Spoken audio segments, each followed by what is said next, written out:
Hello, and welcome to another video. This is the fourth episode of the story, in which Jiraiya finds his 10-year-old godson not being cared for. After returning from one of his missions, Jiraiya decides to take Naruto and train him. How will things change? Please like and subscribe to show your support. Now, let us begin. Hinata had arrived back at the hospital a few minutes ago. She saw someone she never thought she would see again. It was Tsunade from the land of waves. Tsunade was being guarded by Gozu and Meizu. Hinata and Kurenai greeted Tsunade and the five of them left for Hinata's hospital room.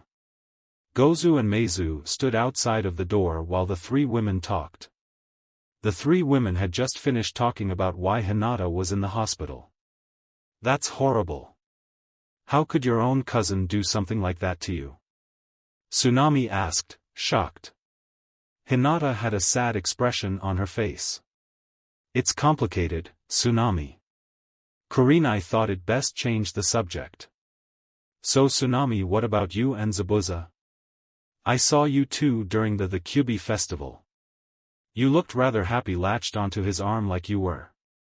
Tsunade had a light pink blush on her cheeks. He's a sweet man once you get past the walls he puts up, she replied. So during those 2 weeks in Wave, you too? Tsunade smiled and nodded. Why are you still here though? I mean, what about your father and son back in Wave Country? Karinai asked. They were the ones who actually wanted me to come here when Gozu and Meizu showed up with a letter from Zabuza-kun. Well, isn't that romantic? But aren't you going to head back? My son and father don't really need me there anymore, she chuckled a bit. They practically shoved me out their door and told me to have a life that didn't involve looking after them. Tsunade said the last part with a small giggle. Hinata couldn't help but giggle as well. So, Hinata, what about you and Naruto? How has the relationship you have been going?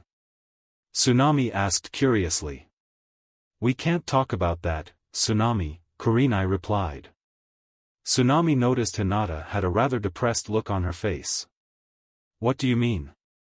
Did something happen? No, nothing happened. They are still going out, it's just that their relationship is taboo. Yes, that word fits. What do you mean? I don't understand. Hinata remained silent and Karinai just sighed. Naruto is, for lack of a better word, the village outcast. He has no clan, no wealth, and he has the nine-tailed demon fox in him, as you already know. Tsunade just nodded.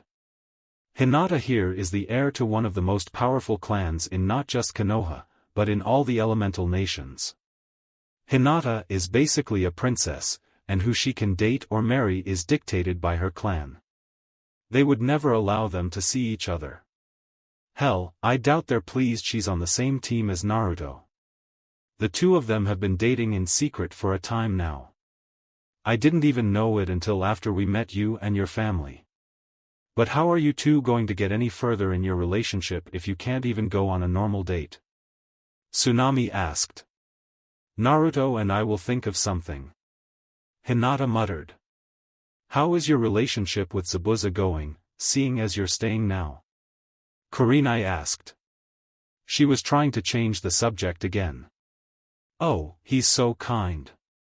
And gentle. Kind? Gentle? Those two words were something Karinai had never heard used to describe Zabuza Momochi. They continued to discuss Tsunade's relationship with Zabuza. At the arena, Orochimaru watched with morbid fascination, as the battle between Sasuke Uchiha and Naruto Uzumaki was about to begin. The only reason he had postponed his own plan was because Naruto intrigued him, which was something not easily done. He wanted to see what else this boy was capable of. He was first intrigued by that jutsu in the Forest of Death. Now, since that last jutsu, he was even more intrigued at what else this boy was hiding. Elsewhere in the arena, a man wearing civilian clothing was watching Sasuke rather intently. Well, my brother, let's see how far you have come while I've been away. Itachi had sent a transformed shadow clone to watch his brother fight. Others were watching with anticipation for the match to start. The rookies were all wondering who would win, as they now knew Naruto had been holding back since he returned to the village. Down on the arena floor, Naruto and Sasuke stood apart. All they were waiting for was Hiate's signal to begin. Naruto and Sasuke had grins on their faces, as they had both been waiting for this match for a while. Let the first match of the semi-finals begin. Hayate announced. Naruto and Sasuke stood there unmoving even though the fight had been called. They suddenly ran at one another. Sasuke activated his Sharingan and threw a punch. Naruto ducked under it and did a sweeping kick. Sasuke jumped to avoid the sweeping kick, but Naruto threw a punch while Sasuke was in the air. Sasuke caught Naruto's fist and used it to push himself away. Sasuke flew through hand seals, Katan, Gokakyu no Jutsu. Fire release, great fireball, a large fireball hurled in Naruto's direction. Naruto still had that grin on his face as the fireball hit him. The fireball exploded on impact. Sasuke stared at ground zero for the jutsu. He hoped it wasn't over yet. When the smoke and cleared, it showed only a pile of stones where Naruto once stood. Well, Sasuke, that was quite the large fireball. Sasuke spun around to see Naruto was behind him on the other side of the arena. The bottom of his cape was singed. Ah, damn. I shouldn't have waited so long. You got part of my cloak. Naruto whined as he looked at the singed part of his cloak. Naruto sidestepped to avoid Sasuke's kick that had come suddenly. The two began to throw kicks and punch as they danced around the arena. Neither of them were landing any hits, and it didn't look like it was from a lack of trying from either person. To Naruto and Sasuke, nothing else was going on except for their match. Even if a bomb went off, they would probably not notice it. Their pace began to quicken as the fight dragged on. Sasuke was thankful for Kakashi's training right now. If he hadn't gotten it, he wouldn't have stood a chance, just like Neji. Even more so, he was thankful for his Sharingan, as it helped him learn what he needed to in the month's time. Sasuke kicked Naruto, but he was able to block it by holding up his arms in defense. Naruto jumped back after recovering. He was now standing on the wall of the arena. Sasuke ran up the wall and the fight started once more. They traveled up and down the wall, then side to side in their taijutsu match. Everyone was amazed. They had never seen such a battle in the Chunin exams before. Sasuke suddenly got an idea. He quickly pulled out two kunai and threw them against Naruto's cloak.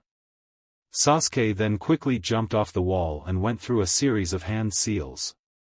Katan, Gokakyu no Jutsu. Fire release, great fireball, damn it, Naruto muttered right before the fireball hit where he was standing on the wall. The smoke cleared to reveal a large burn mark on the side of the arena wall. His kunai still in the wall holding what remained of the cloak Naruto wore. You know that was not fair, Naruto said from atop the arena wall. When was there any such thing as fair in a ninja battle, Naruto? Sasuke asked. There isn't. It's just that I really like that cloak is all, Naruto replied. I knew I should have taken that thing off. Now I have to get another one before Hinata finds out. Naruto jumped off the wall and landed on the opposite side of the arena from Sasuke.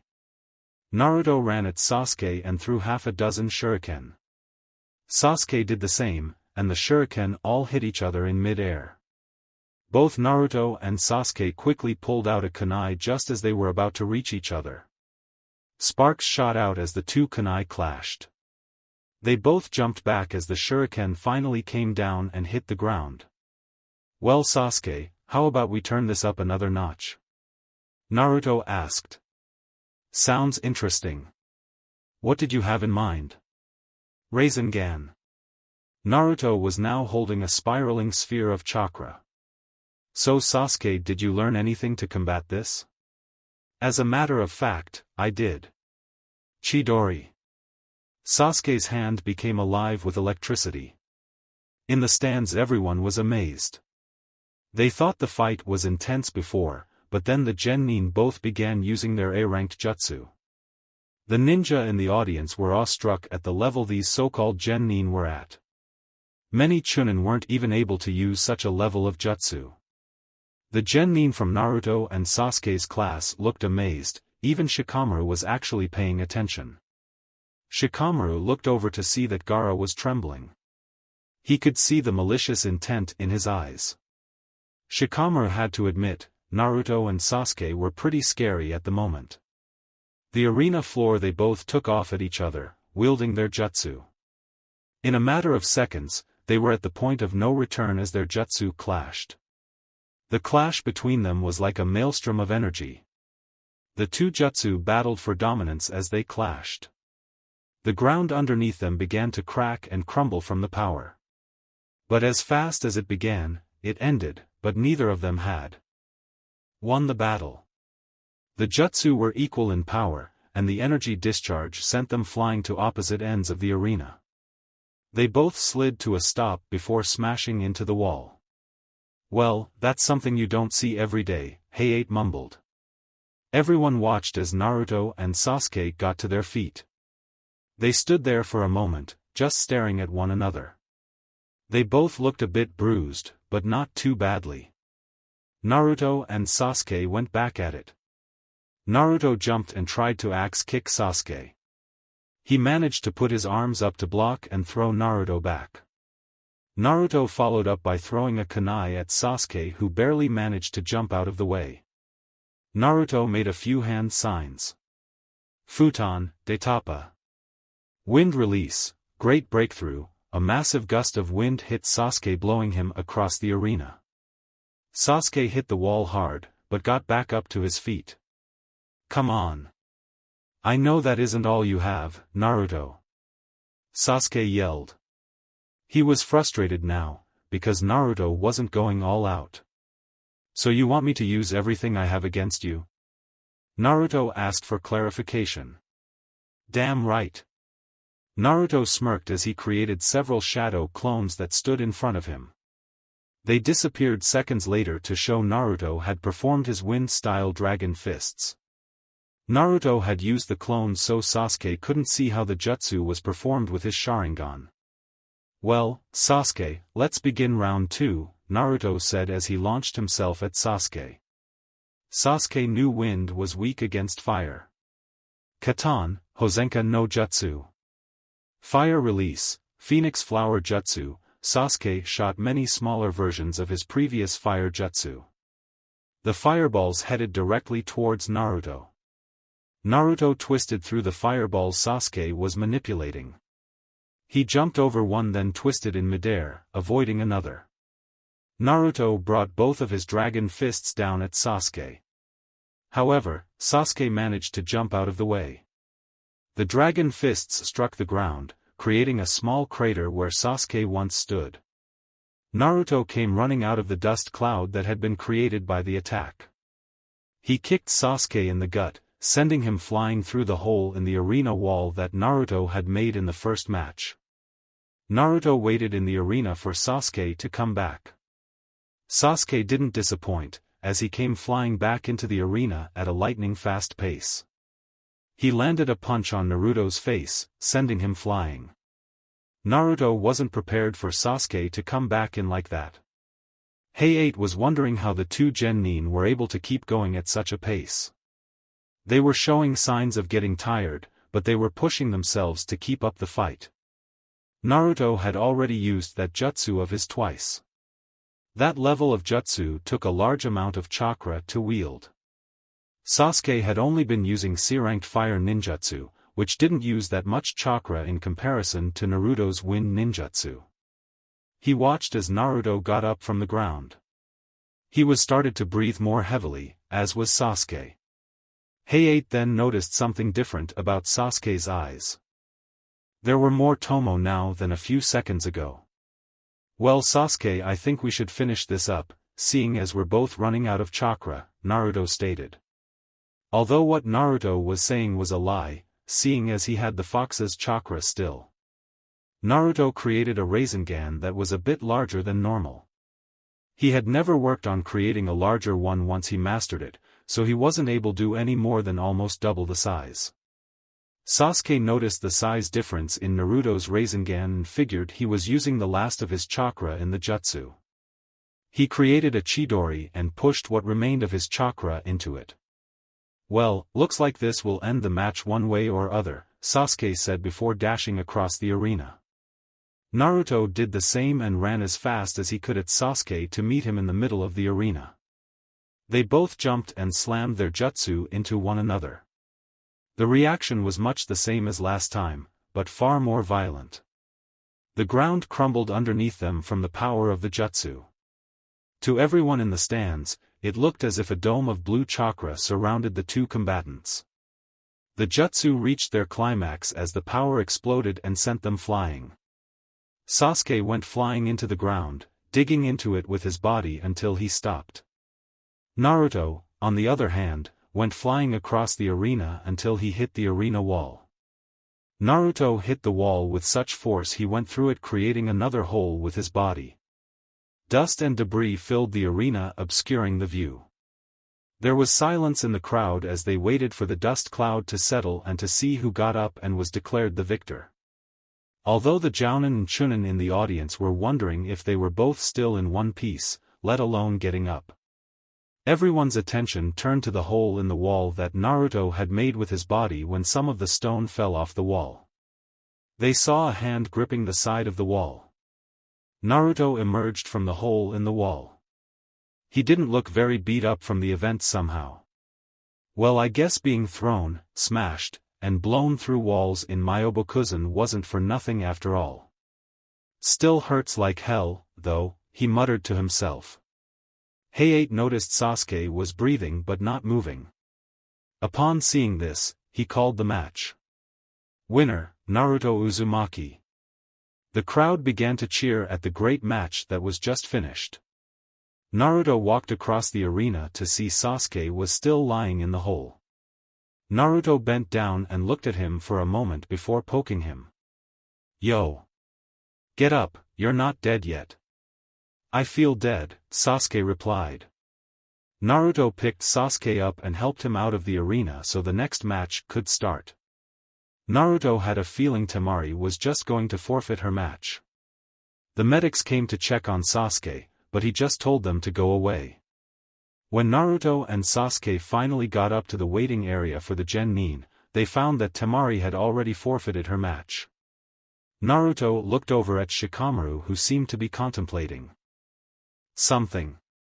In the stands everyone was talking about how Naruto had beaten the Uchiha and the Hyuga prodigy. Right now they seemed to forgot what he was and fixated on what he had done so far. The Genin in Naruto's age group were amazed by what he had done. He had never shown that he was capable of anything even remotely like that. "Did you guys think Naruto was capable of doing something like that?" Sakura asked. Everyone just shook their heads in reply. "Did you see him go through that wall and walk out like almost nothing happened?" Kiba asked. "Yeah. I was sure when he hit the wall he wasn't getting back up," Ino replied. "Naruto is certainly full of surprises, isn't he?" Haku stated. "Anyone got more chips?" Chuji asked. Everyone just sweat dropped. In the Hokage's box, Hiruzen stood up to make an announcement. "In light of the recent forfeit of the second semi-final match, there will be a 10-minute wait until the next match begins." Orochimaru smirked behind the face of the Kazekage.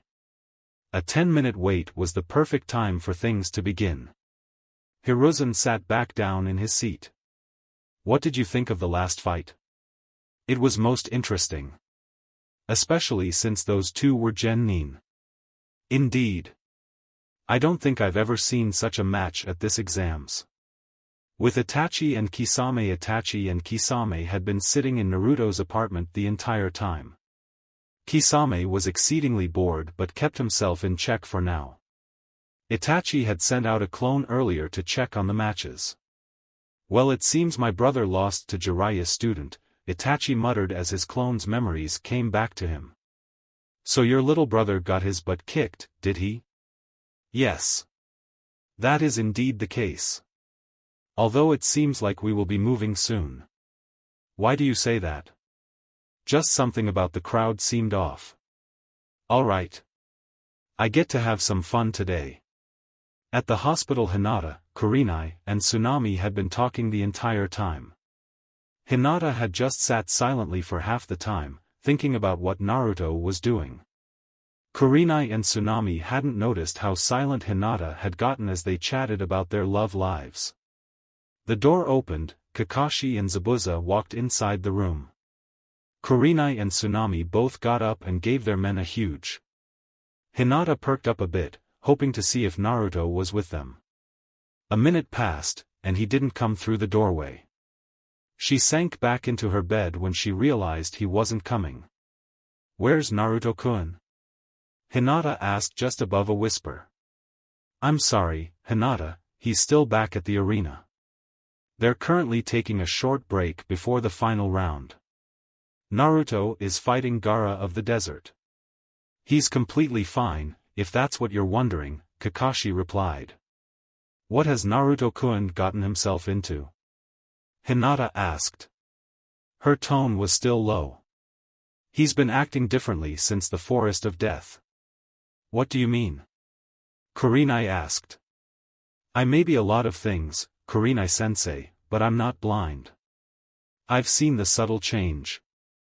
Since he came back from that fight. What has Naruto-kun gotten himself mixed up in?" There was an uncomfortable silence in the room. Kakashi sat down in a chair near the bed Hinata was in. Zabuza ushered Tsunade out of the room to leave Kakashi to talk with Hinata. Kakashi sighed, then began to tell Hinata about who they had actually fought in the Forest of Death. Hinata just sat there as Kakashi told her everything up to the current date. Hinata just sank back farther into her bed once Kakashi had finished telling her everything. "Why wouldn't he tell me?" Hinata asked no one in particular. "Because he probably didn't want to worry you, Hinata," Karinai replied. Elsewhere in the hospital, Kabuto was searching through medical files. He had already finished the assignment Orochimaru had assigned him. Kabuto was currently working on another one of Orochimaru's long-standing orders. He had rifled through almost half the files. It seemed he was looking for something very specific. "Damn, I have to finish this before the festivities start. I'm glad he postponed it like he said he would. This gave me the time I needed to look through this stuff," Kabuto thought to himself. He threw another file on the ground that wasn't what he was looking for either. He opened the next filing cabinet and quickly looked through those files. The last file in that drawer was the one he had been looking for. He had a sinister smile on his face. "Yes, this was exactly what I was hoping to find," he thought before disappearing, file in hand. At the arena, Naruto sat on the top of the arena relaxing. He regretted the decision not to go and see Hinata, but there was not too much he could do about it now. Naruto had noticed the change in the ninja in the audience along with some of the civilians. He had seen all the ANBU around the arena sitting and standing among the crowd. He knew soon enough the break would be over and he would have to fight Gaara. Naruto had talked to Shikamaru earlier after he had brought Sasuke up to the other genin. Shikamaru knew something was going on, he just couldn't put his finger on what that was. Naruto was brought out of his thoughts when heard someone walking up behind him. He turned around to see Kakashi walking up to him. "Well, Kakashi, back already?" "Yeah, well, I have to be here if and when something happens." "True. How was she?" "She was worried about you and the fact that you've been acting differently since the Forest of Death." "So she noticed since that long ago?" "Not even sure why I'm surprised by that. She is a very intelligent young woman, Naruto, and she cares for you very much." "Yeah, I know. I just didn't want to worry her too much." "I guess it had the opposite effect. Karinai and the demon brothers are with her, so if something happens, she will be fine." Their conversation was cut short when Hayate announced the start of the final round. Naruto stood and disappeared in a swirl of leaves. He appeared. At the arena floor, ready to go for the final round and whatever else was in store. Naruto looked up in the stands. He could see how uneasy the Leaf Ninja were. He knew as well as they did that something felt very wrong right now. Naruto's attention was back to what was happening in the arena when Gaara appeared. Gaara appeared at the arena in a cloud of sand. He had a malicious look in his eyes. Gaara looked as if he was out for blood. Final round. Gaara of the Desert vs Naruto Uzumaki. Let the final round of the Chunin exams begin. Hayate announced. Naruto wasted no time and started as he bolted in Gaara's direction. The sand in Gaara's gourd came out and blocked Naruto's punch. Naruto weaved in and out of the sand trying to get closer but to no success. Naruto had to admit that Sad was really fast. I wonder if I could blow the sand away. Naruto wondered. Naruto shrugged. He had nothing to lose. He had to try something to get the sand away from Gaara. Naruto ran at Gaara as fast as he could. Naruto made a few hand signs right before the sand hit him. Futon, de Tapa. Wind release, great breakthrough. This gust of wind was more powerful than the last, as it blew Gaara's sand away. However, Gaara didn't even seem to budge. He kept up his momentum and punched Gaara hard in the face. Naruto felt like he had hit a rock. Gaara's face looked as it was cracking from Naruto's punch. Naruto knew he couldn't just keep using the same jutsu over and over to hit Gaara. Waves of sand shot out at Naruto. Naruto jumped around to dodge the sand Gaara was sending at him. Made a hand sign before inhaling. Futon, Renkuden, wind release, air projectile. Naruto exhaled, shooting a ball of chakra enhanced air at Gaara. Gaara's sand came up, but didn't harden enough. The ball just ripped right through. The ball of chakra enhanced air hit Gaara in the chest. It exploded, creating a massive gust of wind that shot out in all directions. The wind sent Gaara flying, but his sand was fast enough to catch him before he hit the wall. Gaara was breathing heavily. He hadn't fully recovered from his match with Lee. More cracks had formed on Gaara's armor of sand. Once Gaara got back to the ground, his sand began to collect around him. In a matter of seconds, a dome of hardened sand was created around Gaara. Naruto created a few clones and sent them at the dome of sand. Just as they were about to hit the dome, spikes shot out and hit the clones. Naruto created a Rasengan and ran at the sand dome that Gaara was encased in. Naruto dodged to the right when the sand spikes came out. He drove the Rasengan into the sand dome, but all it did was create a dent, nothing more. A section of the dome shot out and sent him hurling towards the arena wall. Naruto recovered just before he hit the wall. He stuck to the wall and thought about his options at the moment. Naruto thought about jutsu he could use that would effectively destroy that dome of sand. He had a few that could probably do the job. Naruto decided to use the one he had used a few times already in this exam. He saw no point in revealing any of his other jutsu just yet. Naruto quickly ran through hand signs. He created his dragon fists once more. He could feel the drain on his system from using this and other jutsu so many times already. He hoped this would do the trick. The fact was Naruto was concerned this move would backfire on him and he would be impaled. Naruto decided to go for broke, and ran down the wall and towards Gaara. Naruto hit the dome with his jutsu.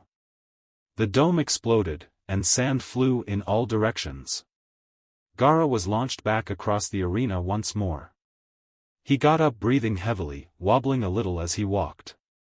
Gaara looked at his arm to see that he was bleeding. Naruto just watched as Gaara stared at the wound on his arm. Naruto looked at Gaara's face. It looked like a jigsaw puzzle now from all the damage. Naruto watched as Gaara reached out to the blood on his arm. It's like he's never seen his own blood before, Naruto thought. Gaara began to scream in a mix of rage and terror. The sand began to violently swirl around Gaara. In the stands, people began to fall asleep in the stands as their senses were dulled by a genjutsu that covered the arena stands. The leaf ninja quickly dispelled the genjutsu that had been cast. Because of the scope of it, no one could zero in on who had cast such a genjutsu.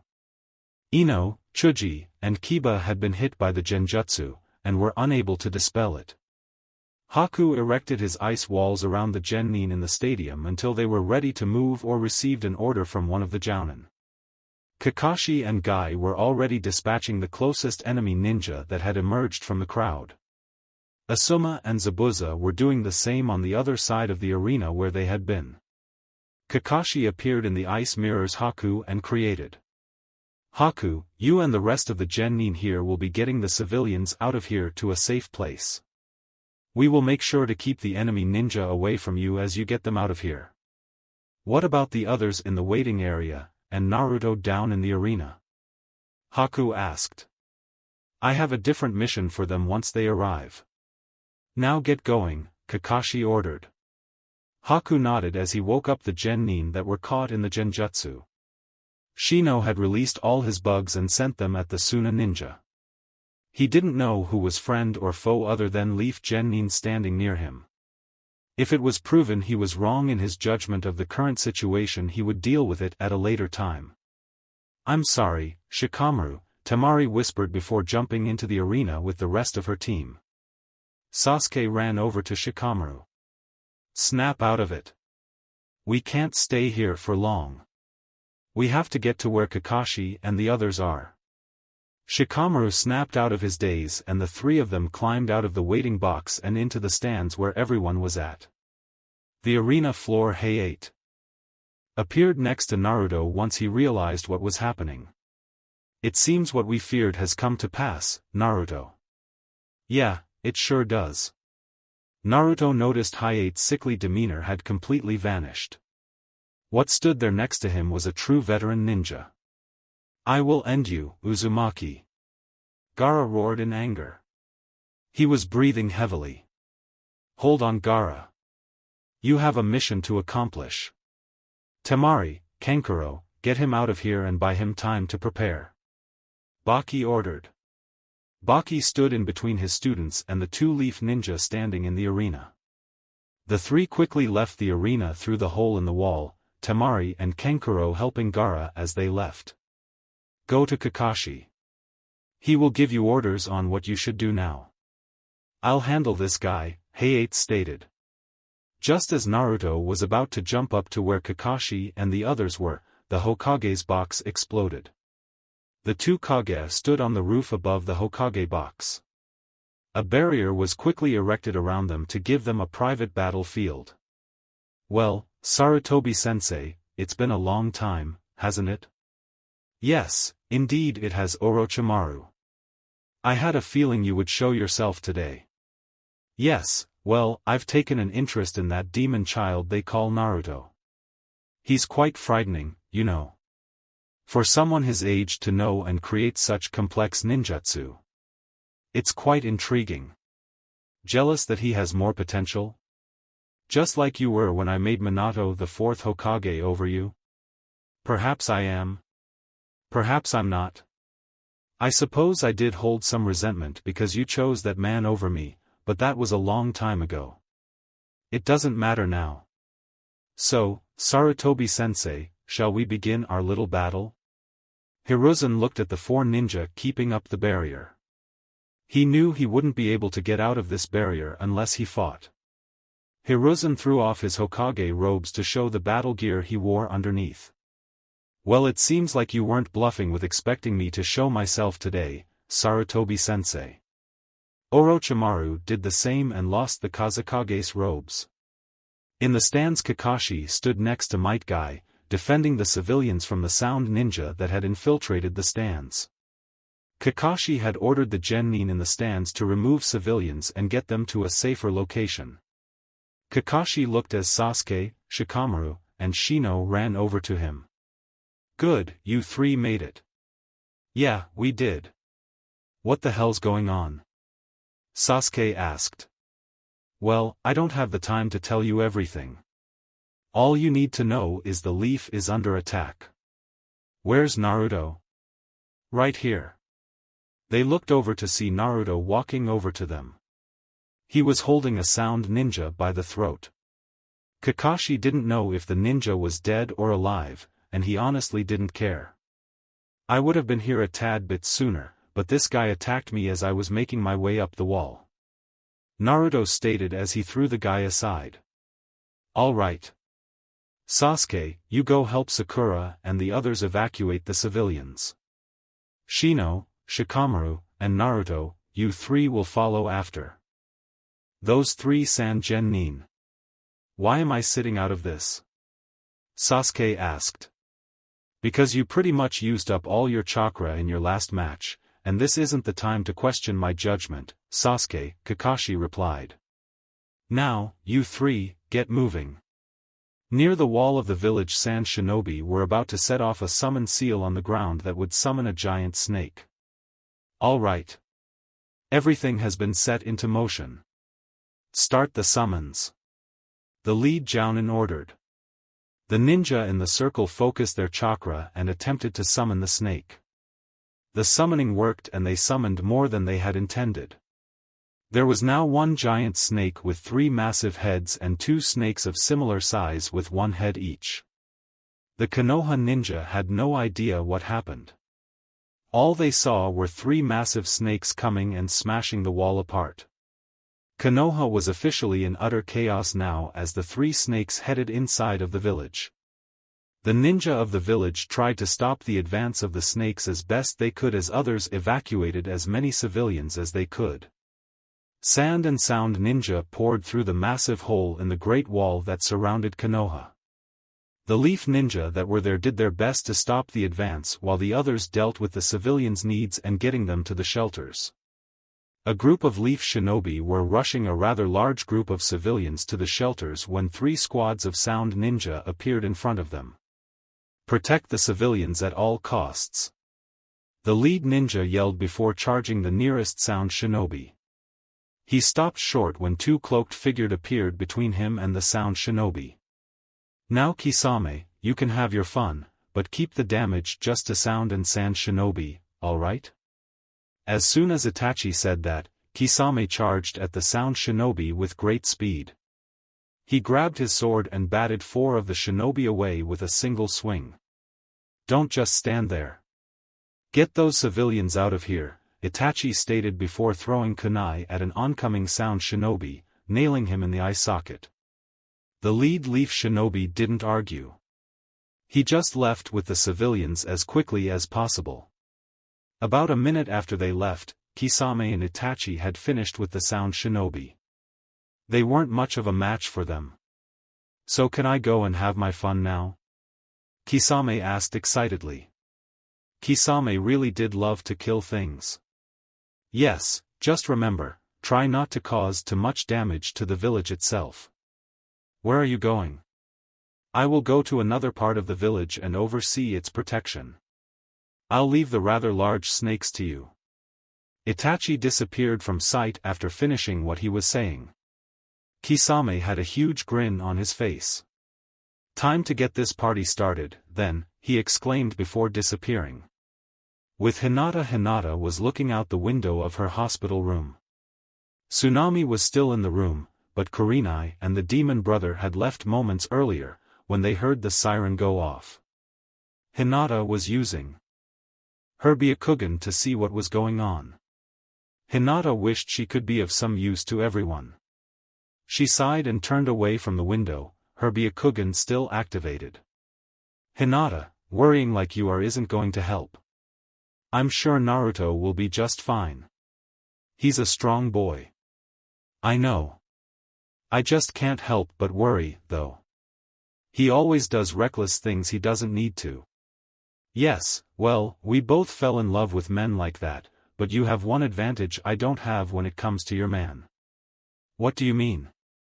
You have the ability to go with Naruto on missions and such. As for me, I'm stuck worrying about Zabuza, not knowing if he'll come back. Hinata had a small smile after hearing that. Hinata still couldn't help but worry about Naruto. She just paced back and forth inside the room, and looked over at Tsunade. She was trying to hide her worry, but she couldn't. Hinata walked back towards the window, and a figure came bursting through it.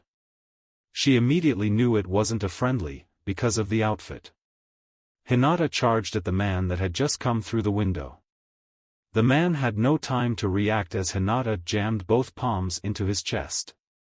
She had hit the sound ninja with enough force to launch him back out of the window. Hinata had also pushed enough chakra through her palms to collapse his entire chest cavity. Hinata was breathing heavily now. She turned around when the door to the room opened, ready to fight. However, Hinata relaxed her stance when she saw Kurenai and the demon brothers enter the room. "What happened in here?" Kurenai asked. A man in strange clothes came through the window. Hinata quickly ejected him, Tsunade stated. "Damn, I didn't think they had already gotten this far into the village. Gozu, Meizu, you two will stay in this room until everything is resolved. Understand?"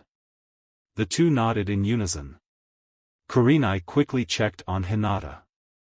After making sure she was alright, Kurenai left. She couldn't stay, as she had other responsibilities at the moment. Hinata walked back over to the window. She wasn't at all afraid of what had just happened. Hinata was more worried about the other people out in the village that were currently defending it from the enemy ninja and the rather large snakes near the walls of Konoha.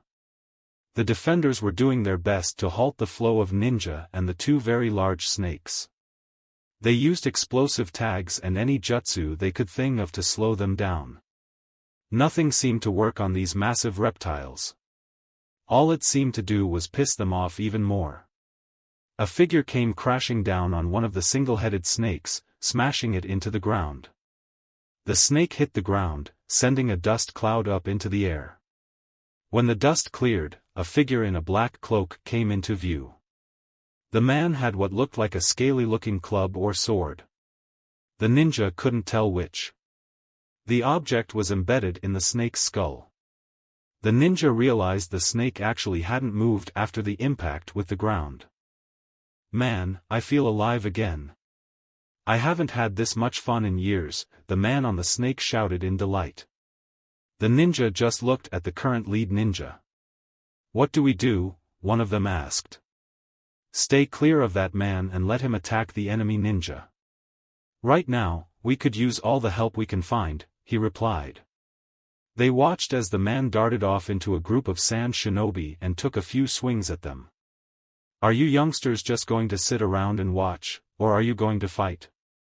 The leaf shinobi turned around to see Jiraiya standing behind them, his arms crossed across his chest. "Jiraiya-sama," the lead ninja yelled. "The evacuations are happening right now. We are to hold them as long as possible until the people have been taken to safety.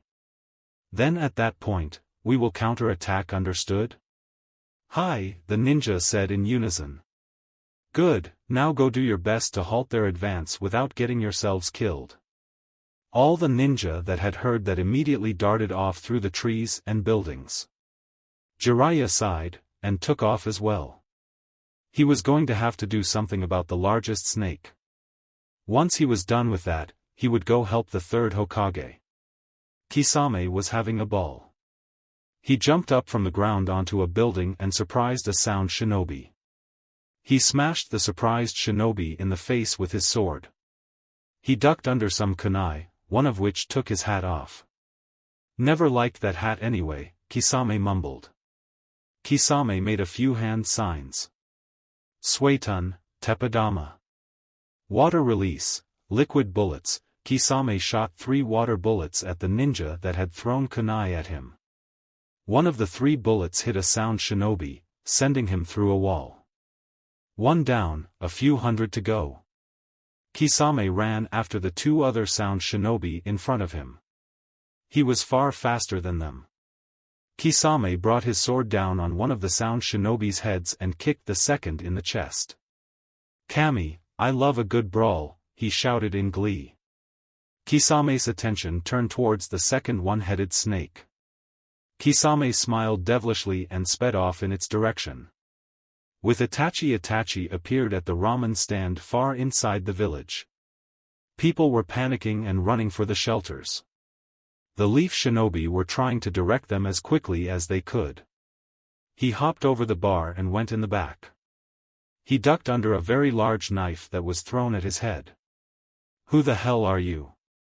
Itachi yelled and threw another knife. "Dad, stop throwing knives at Itachi-kun.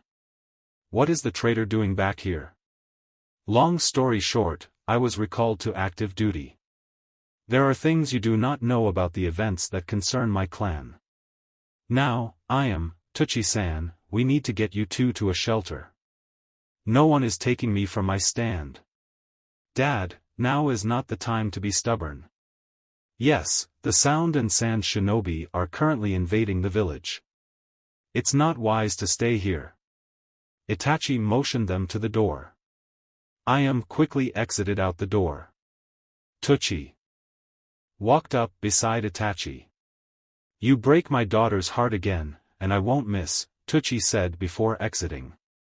Itachi just sighed, and exited the room right behind him. He was going to take the two of them to a shelter before joining the fray that was currently near the front of the village. Itachi had no doubt that there were enemy shinobi already down in this part of the village.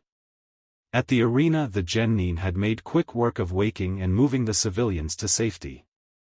The jounin in the stands were all gathered on one side of the arena while the sound ninja were gathered on the other, next to what looked like a leaf anbu. In the middle of the arena, Heiei and Baki had stood there the entire time just watching one another and the fights going on around them. Neither of them had made a move in the 5 minutes since the invasion had begun. "Do you think it's alright to let the genin go on their own?" Zabuza asked. "Well, Haku is there, and even though Sasuke has used up most of his chakra reserves, he's still good enough to fight. The others can fight, but I'm not sure how they'll fare in a real combat situation," Kakashi replied. "Tenten is prepared, she always is," Guy stated.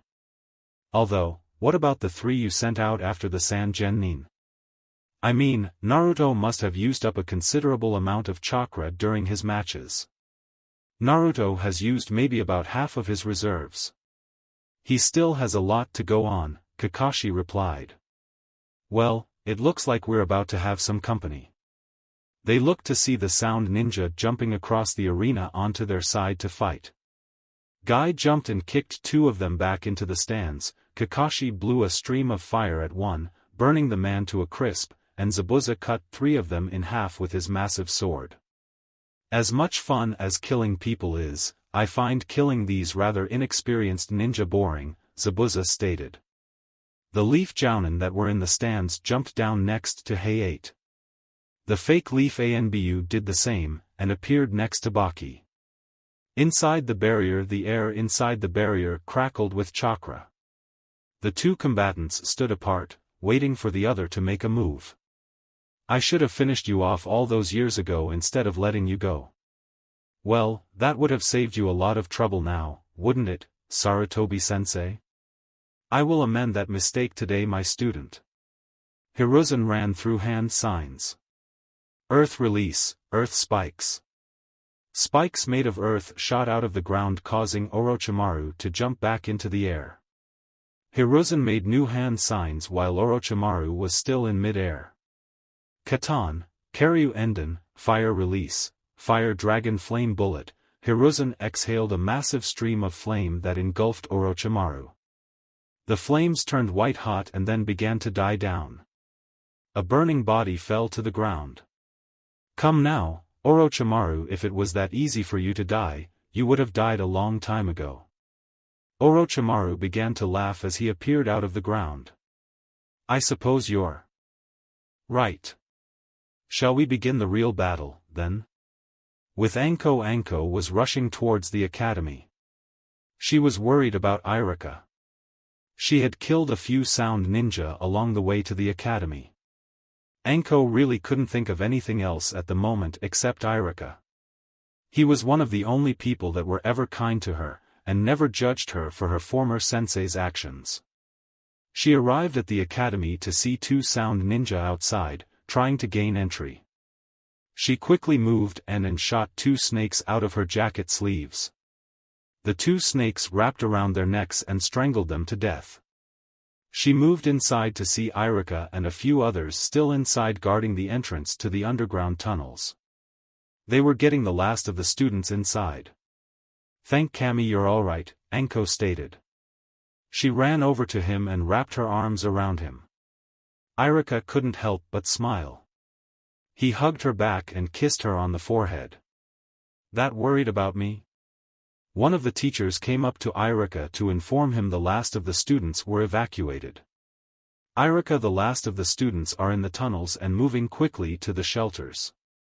We need to seal the tunnels soon, so if you're going to come, we'd better hurry," the Chunin said quickly. Irika let go of Anko and held out his hand. "Ready to go, Anko? The counterattack should be starting soon, but I could use your help here." Anko couldn't hold back her blush. Irika was always a gentleman. Anko took his hand, and the two of them disappeared into the tunnel. After they got a certain distance, an explosive seal would seal the tunnel entrance. With Naruto's group, Naruto, Shino, and Shikamaru had left on Kakashi's orders almost 10 minutes ago. They were slowly but surely catching up to the 3 Sangenin. They were able to track them by way of Shino's bugs, which he had managed to get on both Kankuro and Temari. "They seem to be slowing down," Naruto, Shino stated. "Probably has something to do with Gaara." "I'm guessing he doesn't like getting help," Naruto replied. Shikamaru was just lost in his thoughts the entire time. He was thinking about Temari and what he was going to do once he caught up to her. Shikamaru had never been confused by anything before, but right now, he was very confused. Shikamaru did like her, and he thought she liked him. "Earth to Shikamaru?" Naruto asked. Naruto was waving a hand in front of Shikamaru's face as they traveled. "Naruto, stop being troublesome," Shikamaru muttered. "What? Thinking about Temari?" Naruto asked. Shikamaru's head snapped in Naruto's direction. He just glared at Naruto as they traveled through the trees. "Don't get upset with me, Shikamaru. I could tell you liked her more than you were letting on." Shikamaru looked at him a little surprised. "What? You still think I'm as naive as I was before I left with the pervy sage?" "I have to admit, you didn't show much otherwise," Shikamaru replied. "Why, thank you. I tried my best to act the part of the simpleton," Naruto replied with a big grin on his face. "So then you're not ignorant about how Hinata feels?" Shikamaru asked. Naruto smiled softly as he thought of Hinata. "No, I'm not. Actually, we've been dating since I got back to the village." Shikamaru's eyes widened slightly, and his head darted in Shino's direction. It seemed he wasn't surprised at all. "You knew, Shino?" "Indeed, I did, but it wasn't my place to say anything on the matter unless it interfered with our missions, which it has not," he replied. "There's a reason Hinata and I have kept it a secret. Even her father doesn't know. In a manner of speaking, our relationship is more taboo than the one you have with Temari." "How the hell is that?" "Temari is from a different village," Shikamaru stated. "Oh, trust me, there are reasons. The biggest one in particular sounds very stupid if you're open-minded enough, but I'm not about to tell you that reason just yet. Anyhow, once this is all over, I doubt anyone will mind you dating her. As for Hinata and me, I really don't know how that's all going to work out. Her clan will kill you," Shikamaru stated. Naruto chuckled humorlessly. "I'm not the one you should be worried about when her clan finds out," Naruto replied. Before Shikamaru could ask what he meant, Shino alerted them. "Temari has stopped. Most likely to buy the other 2 time to do whatever it is they have to." With the Sangenin minutes earlier, the Sangenin had been running as fast as they could from arena since the operation started. Kankuro and Temari were helping Gaara as they jumped from tree to tree. Gaara, at the moment, was rather unresponsive, not moving or caring about anything. Temari and Kankuro had never seen him like this before, and had no idea when his rage would explode. Temari looked back, her thoughts on Shikamaru making her do so. Temari was conflicted. She had a feeling Shikamaru was one of the ones current after her. If Shikamaru really was the one of the people after her, she had no idea what she was going to do. Temari knew the people following were going to catch up soon unless one of them tried to delay them. "They're going to catch up to us at this rate, Kankuro," Temari stated. "Yeah, I know. So which one of us is going to buy time?" Kankuro asked. "I mean, at this point, Gaara still isn't ready. We still need some more time." "I'll do it. Just get as far as you can." "I doubt I can hold them for very long," Temari stated. Temari jumped back away from Kankuro and Gaara, and watched them disappear into the trees. Temari took the fan off her back and readied it.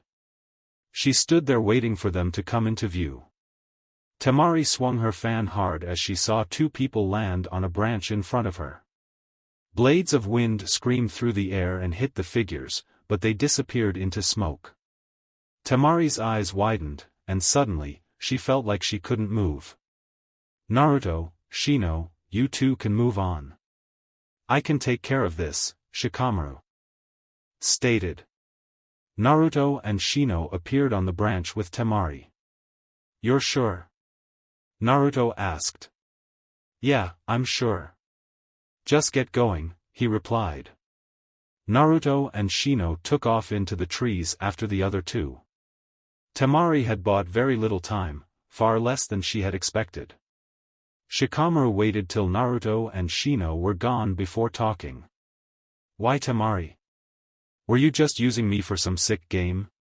Shikamaru asked. He retracted his shadow. He didn't intend to fight or defend himself if she tried to kill him. Temari remained silent, she wasn't sure what to say, but having Shikamaru say that hurt. Temari was so stunned, she didn't realize she had the ability to move once more. "Tell me. Why?" Shikamaru asked again. I wasn't supposed to get involved," Temari muttered. "Things just happened," she continued. Shikamaru couldn't hear what Temari had said. Shikamaru sat down on the branch he was on with a thud. Temari spun around to see him sitting on the branch behind her. Temari readied her fan for a swing, but couldn't seem to bring it down. "Fight, damn it!" Temari yelled. "No. I have no want or need to fight you, Temari. If you're going to kill me, just get it over with already," Shikamaru replied. Temari pulled out a kunai and threw it at Shikamaru. The kunai sailed right past his cheek, cutting him lightly. Temari's hand was trembling. She thought he would have dodged the kunai. Temari just stood there, frozen. She didn't know what to do anymore. "You muttered something when I asked you a question. What did you say exactly?" Temari looked down so Shikamaru couldn't see her face. She stood there for a moment before speaking. "When I first arrived at the village, I didn't think the plan was real. I honestly thought it was some joke my Jounin sensei was playing on us. After the second part of the exam, I met you by chance, and I couldn't help myself but feel attracted to you. I was really happy when you took me to the festival. Even then, I still didn't realize this plan was actually going to happen. Time passed, and my Jounin sensei still talked about this plan. I didn't want to go through with it. It just didn't make any sense. Because I didn't realize it wasn't a joke from the beginning, I got involved when I shouldn't have. And now I don't know what to do anymore."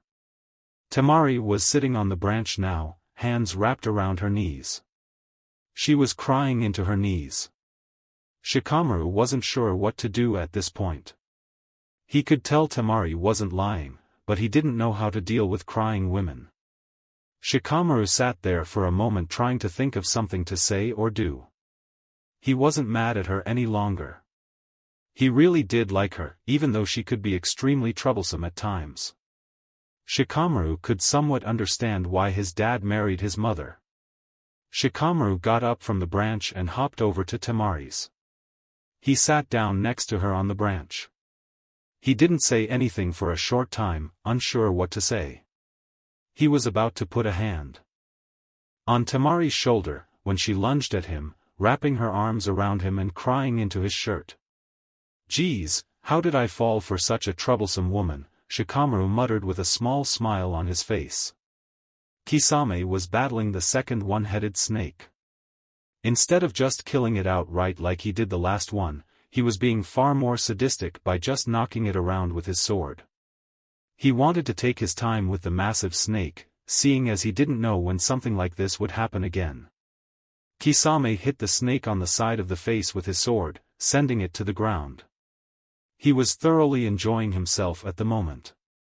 Kisame saw Jiraiya out of the corner of his eye. He had a feeling that he was going to do something about the three-headed snake. Kisame jumped over to Jiraiya, leaving his prey behind for the moment. "Yo, what's up?" Kisame asked. "Well, I was about to deal with this problem right here," Jiraiya replied. "Oh, don't bother. I'll get to it later. Who knows when I'll be able to have this much fun again," Kisame stated. The shark man had a huge grin on his face. "Right. Well, I'm sure you can deal with it, all things considering. I'll be off. I have to go help the old man," Jiraiya said as he disappeared. The single-headed snake came at Kisame once again. The snake was none too happy about being smacked around like a rag doll. Kisame jumped in the air to avoid a tail swipe by the massive snake. "Kisame, stop fooling around and finish it already." Kisame looked to see Itachi standing next to him now. Kisame sighed, and figured he had no choice in the matter at the moment. He kept muttering about people ruining his fun. Kisame had not choice but to end it quickly. As if by will, the sword scales stood on end. The sword looked far different now. Instead of a smooth, scaly sword, it now looked like a large spiky club. Kisame began to brutally assault the massive snake he had been toying with earlier. Itachi looked over at the large three-headed snake. He felt it had rampaged long enough. Itachi's eyes changed from his Sharingan to his Manjikyu. Seconds later, black flames shot out of his eye and began to consume the three-headed snake. The snake let out a loud hissing noise before falling lifelessly to the ground. The black flames quickly spread all over the snake's body, burning it to a crisp. Itachi let the snake burn for a short while before extinguishing the flames. The only thing that remained was part of the skeleton. Itachi pulled out his old ninjato that he had once used during his ANBU days. He hadn't used this sword in quite some time, but he was still very good with it. Itachi darted off into the village to deal with the enemy ninja. A group of 4 sound ninja were darting through the streets, trying to find someone to kill. They stopped when they saw a cloaked figure standing in the middle of the road, holding a sword. "Get him," the lead sound ninja yelled. Itachi darted at them at a speed. They could not counter. He made a few quick slices as he passed by them. He wiped the blood off his sword as the bodies of the ninja fell to the ground. Pathetic. They think they can invade this village so easily? If only they knew what was going to happen soon, Itachi muttered as he walked away. Itachi was correct. The counterattack would commence soon. Then every ninja that had been either hiding or helping the civilians to the shelters would trap the enemy and slaughter them. Kisame had finished with the last snake. He had smashed the head so hard, that the skull had collapsed in on itself. There was also a great deal of bleeding coming from where he smashed his now spiky sword into the reptile's head. There was a pleased smile on Kisame's face as he stood on the now dead reptile. "Inside the barrier, I will not allow you to destroy this village, Orochimaru," Hiruzen said as he ducked under a punch. "You're too old to stop me, Sarutobi-sensei," Orochimaru replied, shooting a snake out of his sleeve. The snake coiled around Hiruzen and bit down on his neck. Orochimaru thought he had won, but Hiruzen turned into a pile of mud. I may be old, but that does not mean I can't still teach you a thing or two, my former student. Hiruzen appeared behind Orochimaru and kicked him in the back. Orochimaru put his head to the ground and let out a massive swarm of snakes. The swarm grew larger and larger, until thousands of snakes were barreling down at Hiruzen. Hiruzen quickly ran through hand signs, Katan, Karyu Enden, Fire Release, Fire Dragon Flame Bullet. Hiruzen exhaled a massive stream of flame that burned all of Orochimaru's snakes to ash. Futon, Senpuken, Wind Release, Whirlwind Fist. Hiruzen threw a punch that sent out a mini tornado from his fist that engulfed the remaining flames. A now flaming mini tornado barreled down at Orochimaru. Doton, Doryuhiki. Earth Release, Earth-style Wall. The fiery mini tornado slammed into the stone wall. The wall absorbed the entire attack, but crumbled right after the jutsu impacted with the wall. Still have some fight left, Sarutobi-sensei? As I said before, I will never allow you to destroy this place. Even if I fall, it will not be the end of this place. You've always underestimated others, my former student. We shall see, Sarutobi-sensei. Now how about we begin round 2? Kuchios, Edo Tensei. Summoning, Impure World Resurrection.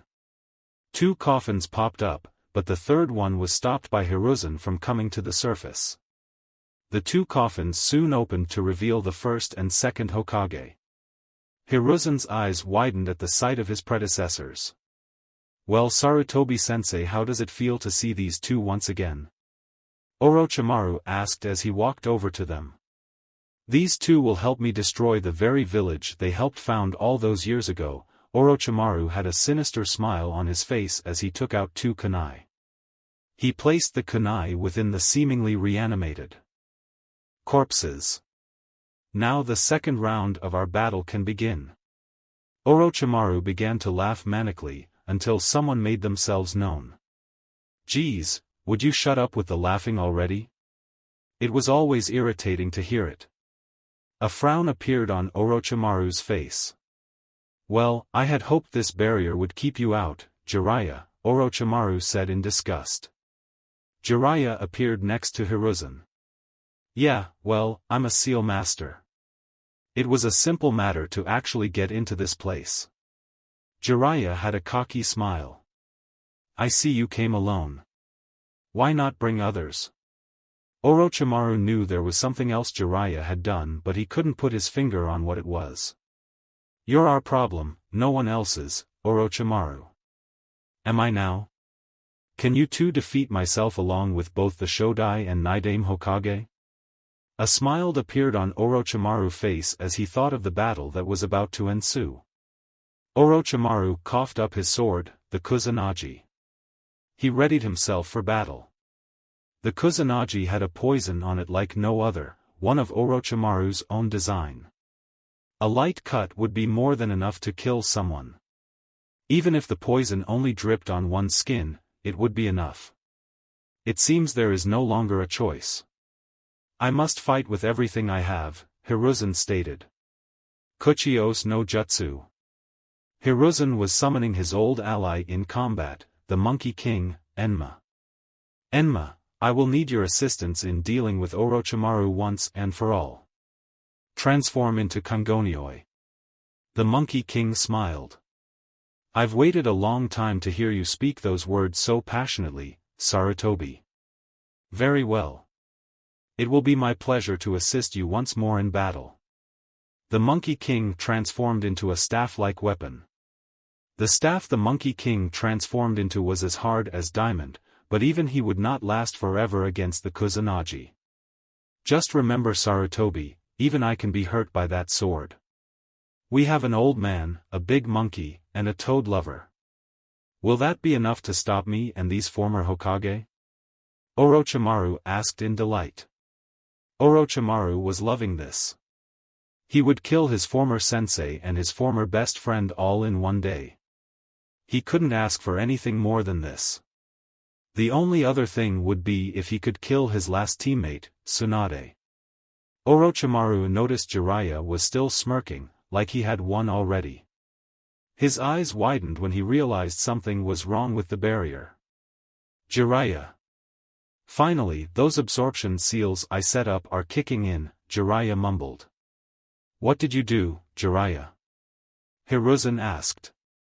I set up a few seals to absorb the barrier itself. It would take a few minutes to complete no matter what I did, so I just came in before it was finished. Just like Jiraiya had said, he had set up a few seals that were absorbing the barrier. He had placed them on the opposite side from the other Konoha ninja, so they didn't know about the hole in the barrier that was getting larger by the second. The 4 sound ninja holding up the barrier were panicking. They were trying to keep the barrier up, but to no avail. The barrier, no matter how much they tried, would be gone within the next few minutes. The ANBU outside of the barrier watched in morbid fascination as 2 Sannin and 3 Hokage were about to fight it out. The ANBU had sat there and watched from the beginning. They felt helpless because they couldn't get inside the barrier. The only thing they could do was watch and hope that Jiraiya and their Hokage could come out on top. A group of Jounin landed on the roof with the ANBU. It was Kakashi, Guy, and Zabuza. Baki and Kabuto had made their escape a short time ago. They knew they stood no chance. Kakashi had sent the other Jounin and ninja left in the stadium to defend the other parts of the village. Kakashi, Guy, and Zabuza were amazed and horrified at what they saw beyond the barrier. Kakashi. Is it just me, or does the barrier look like it's beginning to falter? Guy asked. Kakashi looked up and down the barrier, and, to his amazement, Guy was correct. The barrier was beginning to falter. Kakashi's attention went directly to the 3 ANBU members standing near them. You 3. Kakashi said, getting the attention of the ANBU members. Once the barrier falls, I want you 3 to deal with the ones who formed the barrier. We can't have it being erected again. Hi. The 3 said in unison.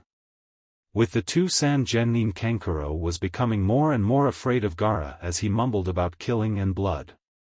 But Gaara was his brother, and he was going to help him do what was required of him in this mission. Kankuro stopped when a kunai hit the branch in front of him. He looked around and found Naruto and Shino standing a short distance away in front of them. Gaara looked up at Naruto and lost it. He knocked Kankuro away with ease as his sand shot out of his gourd. Blood. My sand craves your blood. Gaara's sand shot out at Naruto at twice the speed it previously had during the match. Naruto and Shino dove out of the way just in time to see the sand rip the branch they had been standing on clean off the tree.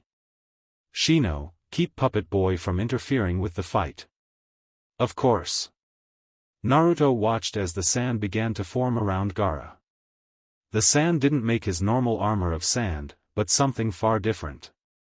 Half of Gaara's body seemed to transform into some grotesque creature that looked anything but human. Come, Uzumaki. It's time. Gaara lunged at Naruto, swiping where he stood with his large, mutated-looking arm. The swipe took a huge chunk out of the tree. Suna Shuriken. Gaara, with a swipe of his arm, shot out many sand projectiles. Naruto hadn't even landed on the next branch when the sand projectiles came at him. He twisted and weaved in midair, but it wasn't enough to dodge them all. The few that hit sent Naruto flying into a tree. Damn, those things hurt, he muttered. He rubbed his head to try and lessen the pain. Naruto stood up and dodged another round of sand projectiles. You entertain me greatly, Uzumaki Naruto. Gaara flung himself with even greater speed than the last, but it wasn't fast enough, as he only struck air.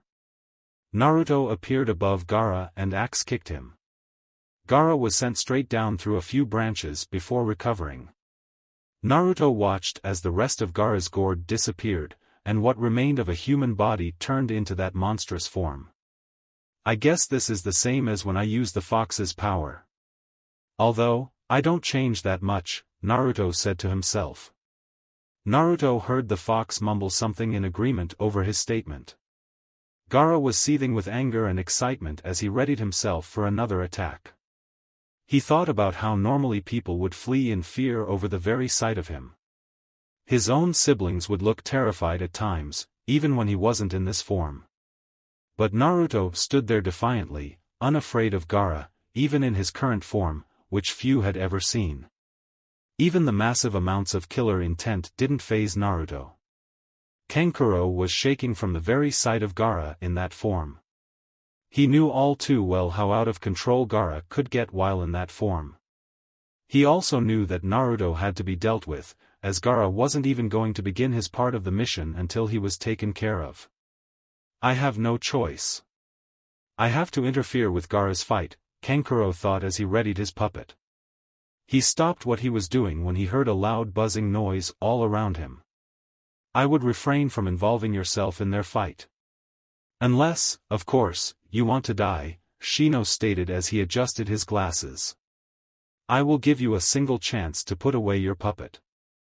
I've been charged with the task of ensuring that no one interferes with this fight. Kankuro just smirked. Right. I can kill you faster than your bugs can get to me. Kankuro sent his puppet flying at Shino. The puppet, however, never made it to Shino, as it dropped harmlessly to the ground. Kankuro's eyes widened. He couldn't understand what happened. What the hell just happened? My puppet. He looked at his hand to see he had Shino's beetles all over them. The beetles suddenly swarmed Kankuro and began to suck his chakra dry. He screamed and fell to the ground. In a matter of seconds, the beetles were done removing all of Kankuro chakra. It seems he didn't have a lot of chakra reserves. Shino had been watching Kankuro the entire fight and had been positioning his bugs to stop him quickly and effectively if he tried anything. Shino's attention turned to Gaara when he started to speak. Where are you, Uzumaki? Come out and fight. Gaara sounded a little irritated that Naruto had suddenly disappeared. Right here. Naruto came shooting up from underneath Gaara. Naruto had a Rasengan in hand when he came shooting from underneath Gaara, and he smashed it into the right side of Gaara's chest. He guessed the amount of damage he caused was about the same as a heavy punch from him given to a normal shinobi, considering the sand would absorb a great deal of the impact. Gaara roared as the Rasengan sent him flying backwards from Naruto. Ha! How's that, Gaara? Naruto was quickly silenced as a large ball of sand smashed into him, sending him flying into a tree. Naruto hit the tree with such force he dented it with his body. Wow, I was not expecting that. He grumbled to himself. Stop fooling around, you little moron. I know you're having fun and all, but if you keep this up, he will kill us. And I'm not about to let you tarnish my winning streak against the other Bijou. Takashi was irritated somewhat with Naruto and his fooling around with this opponent. Although he had to admit, the thought of fighting a Bijou like the old days would be exciting. Too bad that wasn't possible any longer. You think I like being hit with globs of sand? That shit hurts, you know, Naruto shot back. Sure as hell looks that way. Damn fox needs to mind his own business, Naruto muttered under his breath. What was that? How is it not my business, considering I'm stuck in here? Have I ever mentioned you can be such a winner sometimes? Takashi didn't get to retort to the comment Naruto had made, as Gaara began to attack once more. Naruto jumped to the side as Gaara's sand tail came down on the branch he was on. The tail had smashed the branch to bits in one strike. That was close. He thought. Naruto noticed some of the sand on Gaara's right side was falling off. He thought maybe that Rasengan did more damage than he had initially guessed. Gaara stood on a branch, trying to reform the bits of sand that were falling off. The demon inside of him was screaming for blood and death.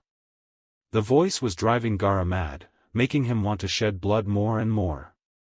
Uzumaki! Gaara screamed before charging Naruto once more. I know this isn't everything you have, Uzumaki Naruto. Show me now. Gaara yelled as he attacked Naruto repeatedly with sand projectiles and his rather large sand limbs.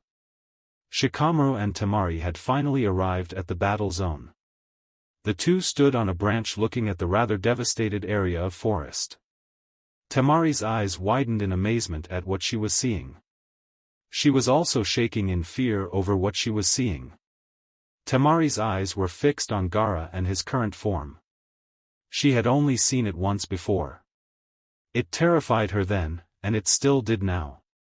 Temari watched as Gaara attacked Naruto repeatedly.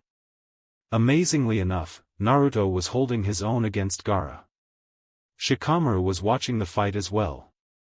He had no idea how Naruto wasn't even the slightest bit afraid of what Gaara had become. The guy was scary enough before the transformation. Temari, what's with Gaara and that form he's currently in? Shikamaru waited for a response from Temari. He's a container for the Shikaku. Temari turned to Shikamaru. We need to find my brother Kankuro and get away from this place. If it gets any more intense, Gaara will transform even more, and this area will not. Be safe. Temari scanned the area till she spotted Kankuro. She saw him sitting up against a tree, looking really worn out. Temari also saw Shino standing near to Kankuro. Shikamaru and Temari jumped over to Kankuro and Shino. Shino just looked at Temari suspiciously as she went over and checked on Kankuro. Shino, what's been happening? Shikamaru asked. Naruto and Gaara having been fighting for a short while now. Gaara has been steadily changing from human to something not human. Naruto asked me to make sure Kankuro didn't interfere with the fight, so I drained his chakra when he tried. Shino looked at Temari who was looking over Kankuro. Shikamaru, didn't you say you would deal with her? Shikamaru sighed. It's complicated for now. Just leave it be. Very well. Kankuro, can you stand? Temari asked. Yeah, sort of, he replied. Kankuro looked at Shikamaru. I knew it. You fell for that guy. Now is not the time for that. We need to get to a safer distance. Temari helped Kankuro up and looked over at Shino and Shikamaru. Shino wasn't so sure he could trust Temari, but it seemed Shikamaru did, and that was good enough for him, at least for now. The four of them got a little distance from Gaara and Naruto. They stood on the tops of the trees and watched the battle unfold. Temari had no idea how Naruto was keeping up with Gaara in his current form. Naruto dropped out of the trees to avoid Gaara's sand shuriken. He shot straight back up and kicked Gaara in the face. Gaara stumbled back on the branch he was on, then jumped back to regain his footing on another branch. You entertain me to no end, Uzumaki Naruto. Have you ever thought about not acting like a psycho? Naruto ducked under Gaara's tail. Guess not. Naruto pulled out a few explosive tags he had made himself about a week ago. They had about twice the power of a normal explosive tag. He didn't want to use them on Gaara, but he needed some way past that sand of his. Is Gaara really this insane, or is Shikaku making him this way? Naruto asked Takashi. That stupid raccoon is just flat out insane. The boy Gaara was most likely just driven mad by Shikaku's bloodlust. Just like you, he is an innocent in this mess. I see. Back in the village, flares had gone up at key points in the village. The counterattack had finally begun. Every able-bodied ninja rushed into action when the flares were sent up. The flares signified that the civilians were now safe in the shelters. Anko and Ibiki had left the shelters and traveled into the village to fight with the others. It had been some time since Ibiki had been in combat, but his skills had not dulled in that time. Ibiki and Anko had run into a squad of sound ninja. The two worked in unison to quickly dispatch them. A group of sand chunin came into view, and before they could react, Anko and Ibiki launched their attack. Anko jumped in the air and landed in between them. 2 kunai shot out of her selves.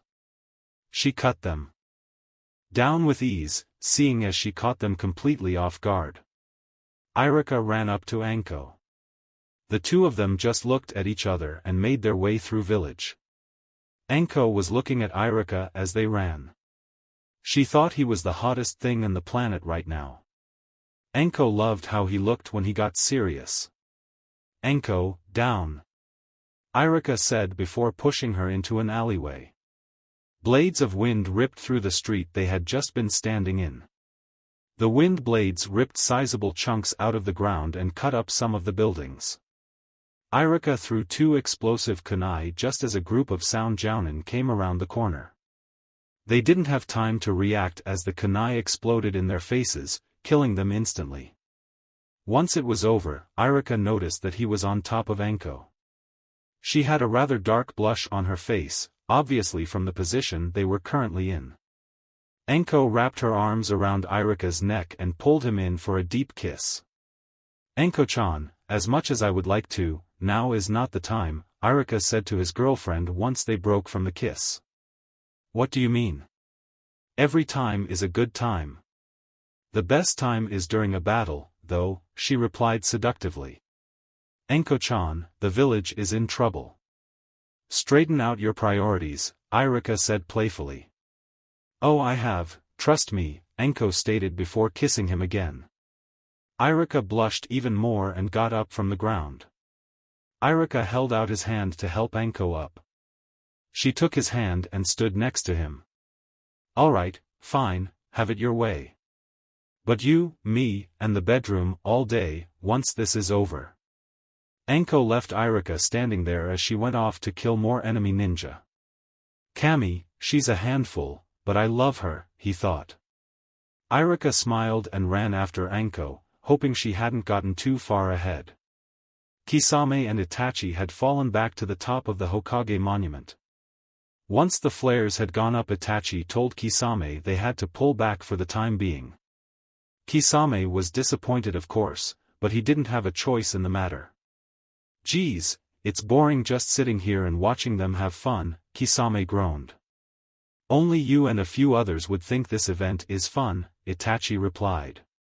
Their attention turned towards the arena. They both looked at the rather large barrier that had been erected on a nearby building for some time. Itachi noticed something was wrong with the barrier. "What do you think, Itachi-san?" "We'll wait here for a bit. The barrier seems to be dissipating slowly. Once it's down, we'll move in." "Sweet. I always wanted to beat that snake bastard to a pulp." Kisame had a huge grin on his face as he imagined what he would do to Orochimaru, given the chance. Itachi, on the other hand, didn't care. He just sat down and waited. He was more concerned about other things rather than the Hokage, seeing as the old man could take care of himself in a fight. Itachi wondered what Sasuke was up to at the moment. He had a feeling his little brother was near one of the shelters. Itachi thought it best not to go near his brother until after this event. Then he could explain to his brother everything that happened that night and why it had to happen. Haku was traveling through the village. His orders were to incapacitate any enemy ninja he happened to come across. He spotted a few enemy sand ninja rounding the corner of the street he was on. He instantly formed several ice mirrors. Hundreds of ice and bond shot out of the newly formed mirrors, effectively either killing or rendering the enemy ninja incapable of doing anything. Well, that was very easy, Haku thought as the ice mirrors disappeared. Haku jumped up to the roof of one of the buildings. He surveyed the area, trying to see where the fighting was happening the most. Many of the buildings were still on fire. Haku took note of where he could openly see the ninja fighting in various sections of the village.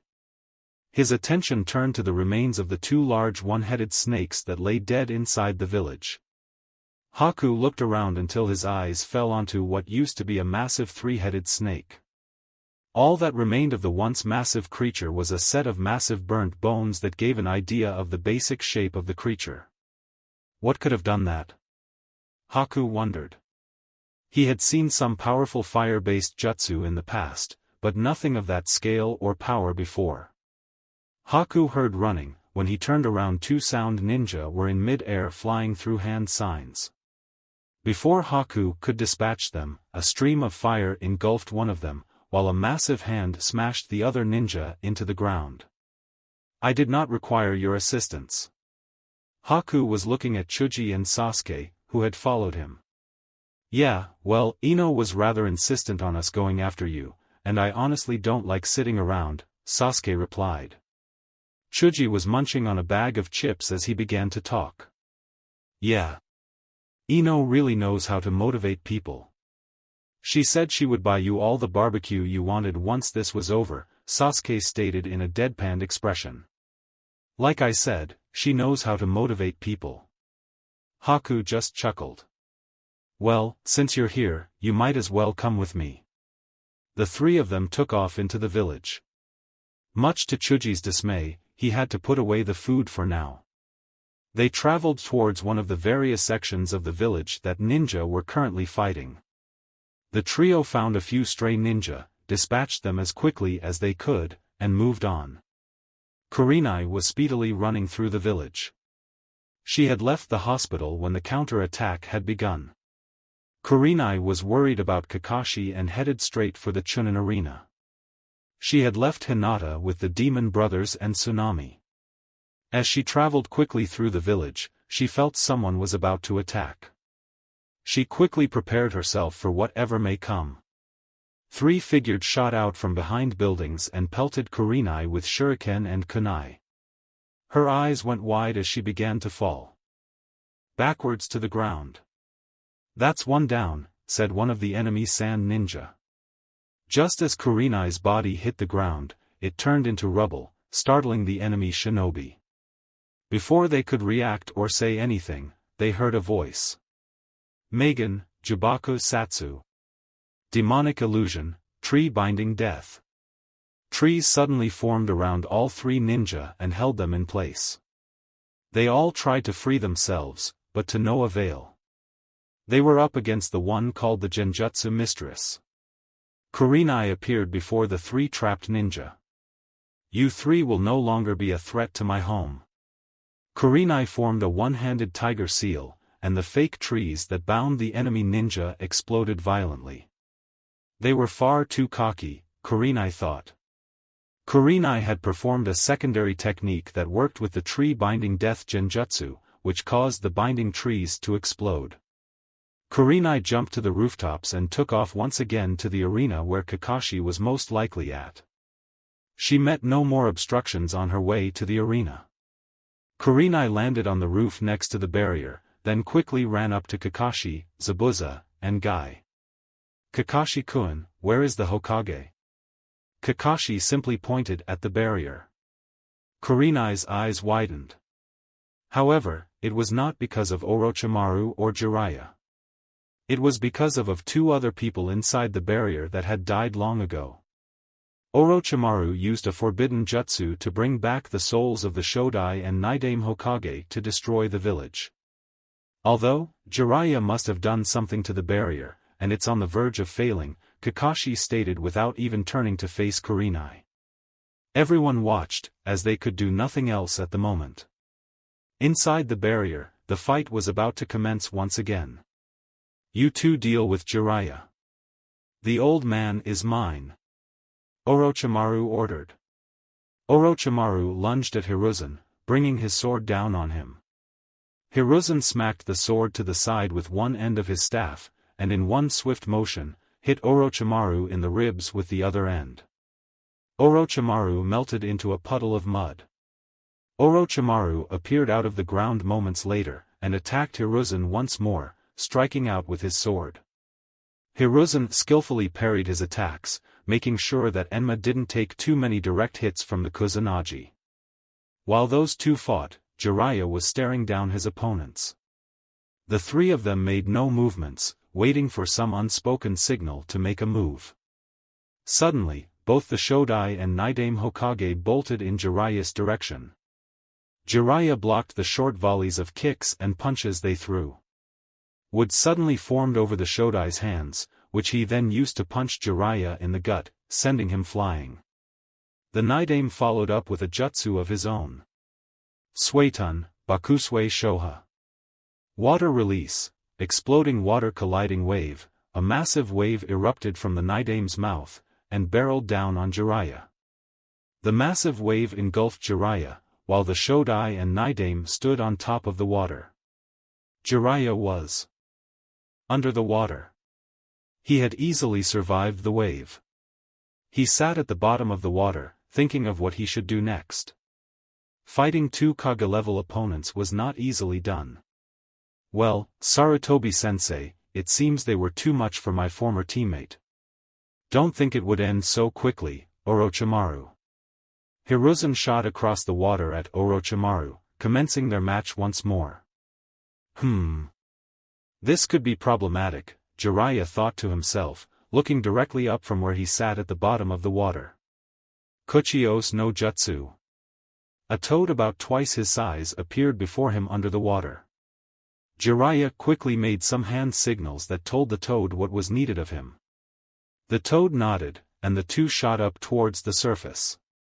The Naidame noticed air bubbles, and a figure coming at him from under the water. Before he could react, though, a rather large yellow toad with arm plates shot out of the water and backhanded him. The toad had sent the Naidame flying, skidding on the water till he stopped. Jiraiya came out of the water directly behind the Shodai. Rasengan. Jiraiya smashed the spiraling sphere into the Shodai, driving him into the water. Hiruzen blew several small fireballs at Orochimaru, who just batted them away with the Kusanagi. "I'll kill you, old man!" Orochimaru yelled.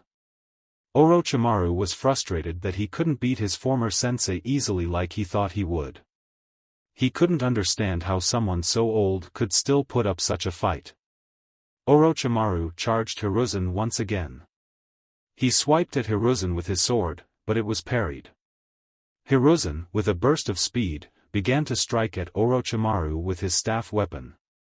Orochimaru blocked about a dozen strikes before Hiruzen did a jab with his staff. Orochimaru jumped back, but the staff extended and hit him in the chest, sending him flying.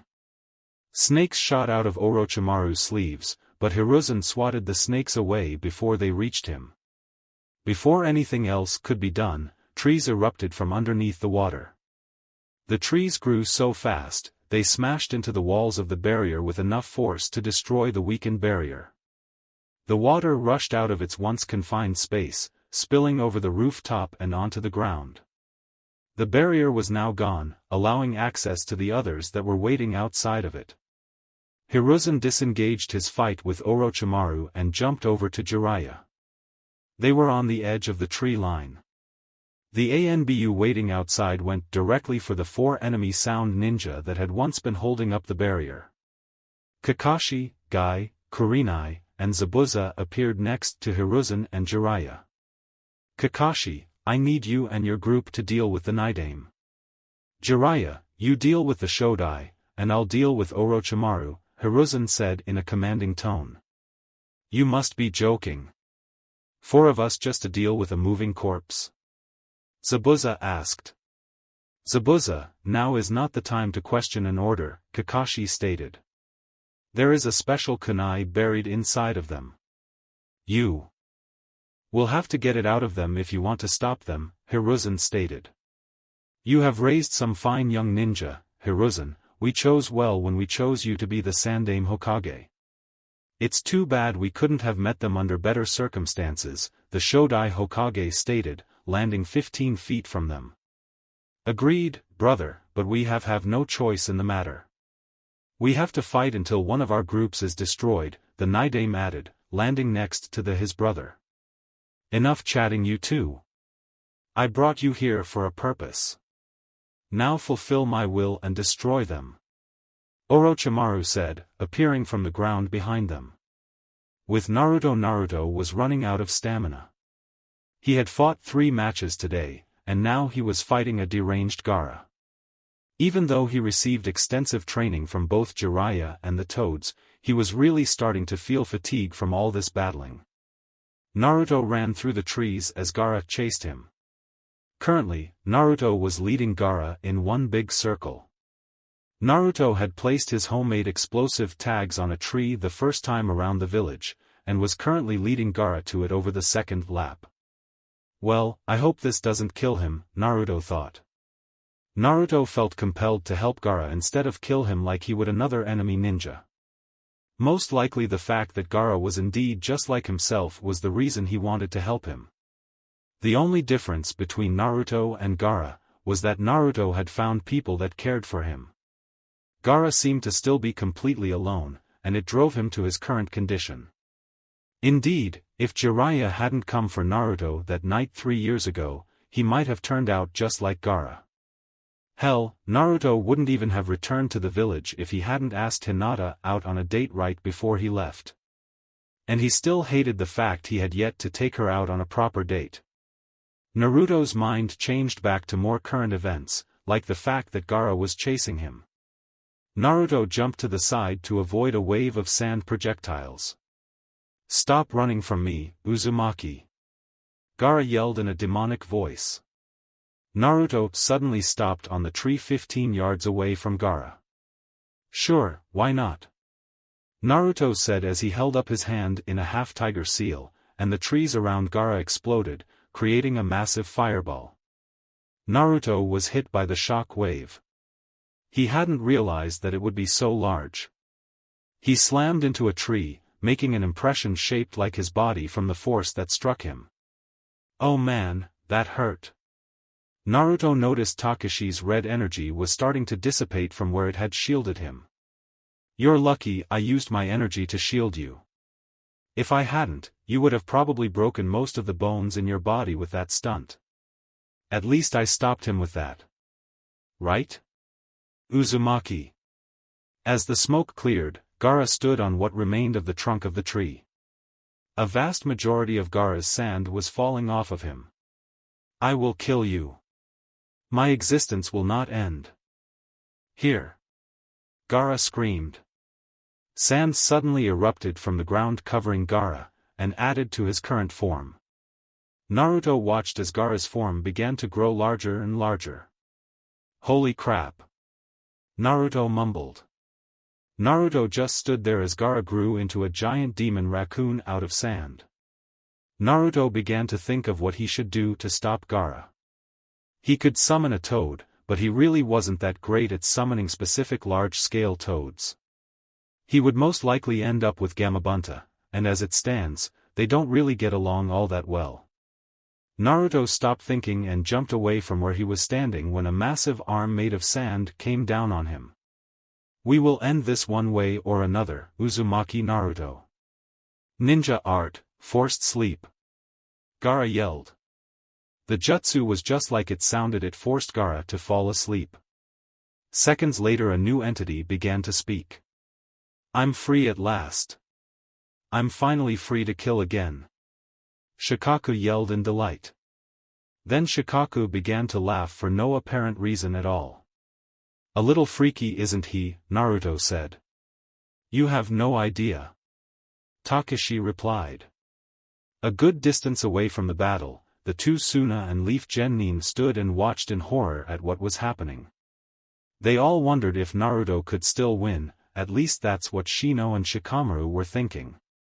Temari and Kankuro were just wondering if their little brother would be alright after this, even if he acted like he was a homicidal maniac. "My first victim. Oh, how I love blood. It's an excellent shade of red."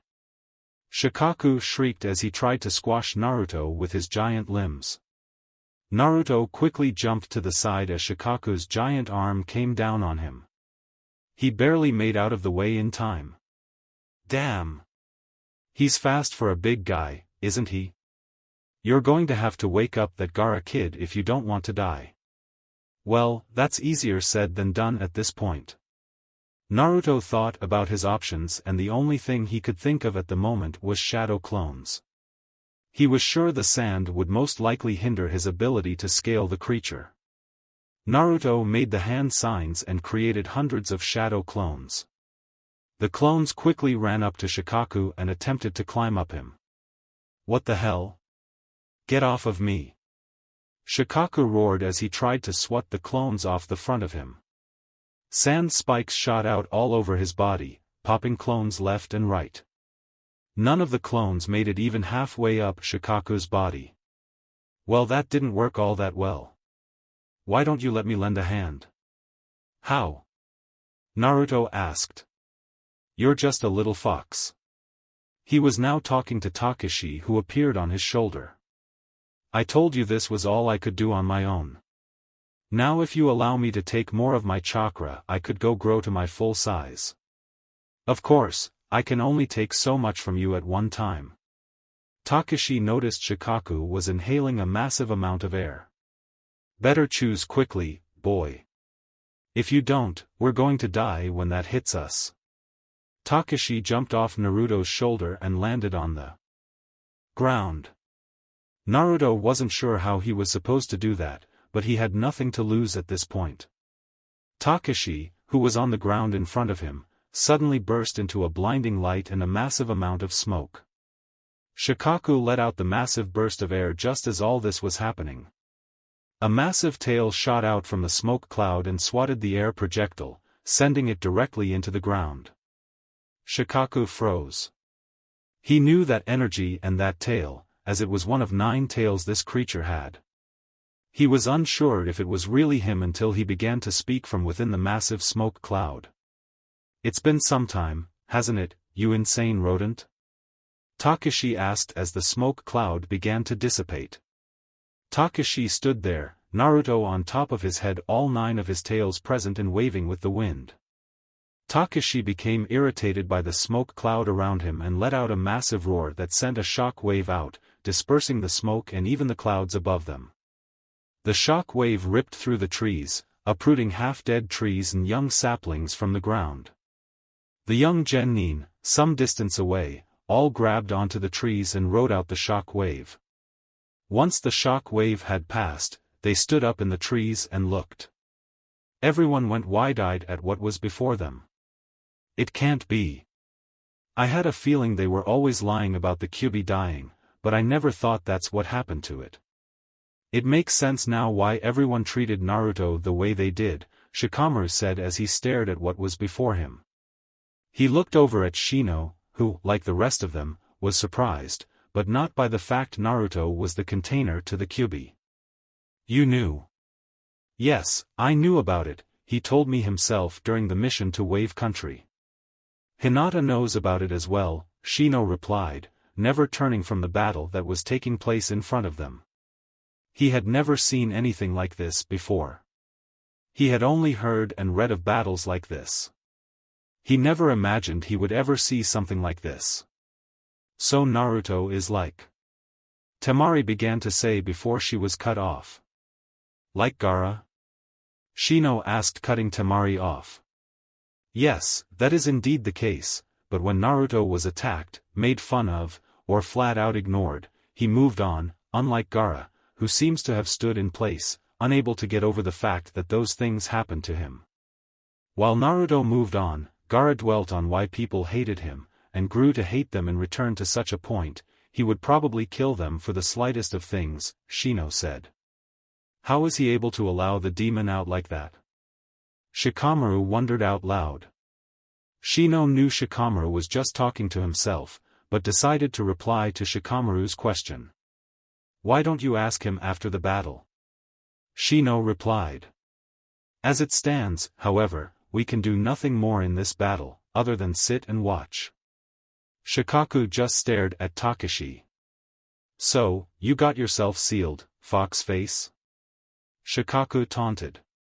Looks that way, doesn't it, Captain? Obvious? Now, why don't we get on with this fight, so you can go back into your vessel? I won't go back. I'll never go back into that stupid seal. Shikaku roared. He inhaled and started firing off blasts of chakra-infused air at Takashi and Naruto. Takashi jumped from side to side, avoiding the massive blasts of air. The massive blasts impacted the ground, creating massive gusts of winds that ripped through the trees. The consecutive gusts blew the sand and leaf genin watching from the trees off of their perches where they watched. The distance they had traveled to get farther away obviously wasn't enough. They landed in separate places in the forest from one another. Your aim is terrible as always. I hate you. You were always so arrogant and acted all superior to the rest of us. Shikaku yelled out in hatred towards the massive fox. That's because I am superior to the rest of you, Takashi replied. Takashi inhaled a massive amount of air and blew white-hot flames at Shikaku. Shikaku barely had time to get his arms up to block the flames that had been shot in his direction. As the flames hit Shikaku, his arms began to harden and turn to glass. When the flames died down, Shikaku's arms began to crack, and they soon fell off and shattered on the ground. Shikaku yelled in anger once more. This isn't over yet, you damned fox. Shikaku let out a massive amount of demonic energy, trying to reform his arms. Sand shot up from the ground and began to connect to the stumps that used to be his arms. Takashi just sat there and watched as Shikaku's arms reformed. Hey, Takashi, why are you waiting? Naruto asked. It's been a long time since I had a decent fight. I intend to get at least a few more minutes out of him, he replied. Well, that's nice and all, but I need to go help the old man and everyone else after this, so if you don't mind speeding things up a little bit? Fine. Takashi grumbled. Back in the village, Hinata sat inside her room in the hospital, looking out of the window. She watched parts of the village that were on fire, and saw the many fights taking place within the village. She saw the many types of jutsu being used with her Byakugan. She so badly wanted to help, but all she could do was sit in the room and watch. Since her run-in with the sound ninja, a medic had come in to see if there was anything wrong with her. The doctor that had examined her had told her that she was mostly healed, but if she was given too much excitement, she would begin to cough and even cough up blood, but it was far better than her condition was a month ago. Hinata was glad that her time in this place was almost over. Maybe once this battle was over, she could leave the hospital and see Naruto more.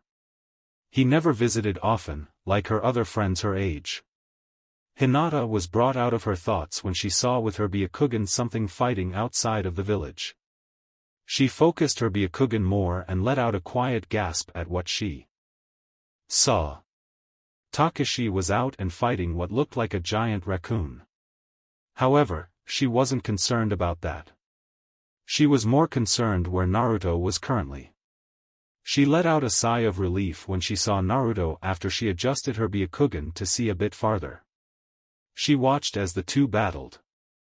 Hinata saw Takashi dodge the blasts of air and retaliate with a massive burst of flame. She wondered why the rather large raccoon's arms shattered and then began to form again with what looked like sand. Hinata jumped a little when she felt a hand on her shoulder. She looked behind her and saw it was just Tsunade. I'm sure Naruto's fine. Tsunade had felt what happened a short time ago, but really wasn't fazed by it. Tsunade, of course, did not know of what was taking place outside of the village like Hinata did. Hinata looked down. She couldn't help but worry, seeing as she wasn't there with him. I know. It's just. I can't stand sitting around here, Hinata replied. Tsunade smiled. I know what you're saying, Hinata, at least soon enough you will be able to do just that. Me, on the other hand, I'll always be sitting around waiting for when Zabuza-kun comes back when he goes off on a mission. Now how about we go walk around for a bit instead of worrying about it? Hinata nodded and the two women left the room. The two walked around the hospital watching all the wounded being brought in. Hinata saw Sakura, Ino, and Tenten assisting the nurses in bandaging the injured, or setting broken bones. The three of them looked a little worn down. Irika and Anko had met up with Haku, Chuji, and Sasuke inside of the village. The five of them were currently clearing out the western part of the village with other groups of ninja. They stopped for a brief moment to catch their breath as they had been running and fighting non-stop for some time. So, where to next? Sasuke asked. Sasuke had a few cuts and bruises from the battles so far, but nothing major. Iruka pulled out a map of the village. The man seemed to be prepared for just about everything. Well, we've been to these places so far, he said as he took out a pencil and circled the area. And these places here currently have teams defending them, he continued placing X's where there were squads positioned. Just about every place is covered at the current time and more leaf shinobi are making their way to them as we speak. I think we should head back to the hospital to reinforce it for now and take out anyone along the way, Iruka finished. Well, works for me, Anko replied. I'm with Anko-sensei. Let's head back for now, Chuji replied. Chuji wasn't too beaten up at the present time. He, like Sasuke, had a few cuts and bruises, but nothing serious. He hadn't actually killed anyone yet, but he had certainly injured them. Sasuke and Haku, on the other hand, had dealt the finishing blows. I concur. We should head back to the hospital. I bet most of the leaf shinobi guarding it have left to fight around the village, Haku said after thinking about it. Haku had no cuts or bruises or anything like that on him. Hell, his clothes weren't even dirty yet. He, unlike the rest of them, didn't even look like he had been in a battle today. Works for me, Sasuke said, throwing his 2 ryo into the conversation. The 5 shinobi were in agreement then to head back to the hospital. Shortly after leaving in the direction of the hospital, they found an unconscious civilian. How is he, Iruka-kun? Iruka knelt down beside the man, checking his injuries.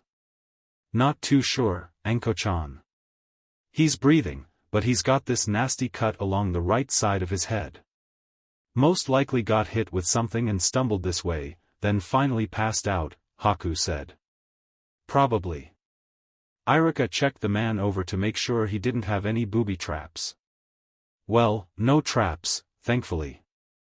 Iruka picked up the man, and they were off to the hospital once more. The 2 former Hokage rushed forward. Kakashi. Copy me. Jiraiya yelled. Kakashi had already moved his headband to use his Sharingan. Kakashi looked over and copied Jiraiya hand seal for hand seal. Katan, Karyu Enden, fire release, fire dragon flame bullet, they both exclaimed then exhaled 2 massive blasts of fire at the 2 former Kage. Wood release, great wooden wall, the former Shodai Hokage yelled as he slammed his hands into the ground.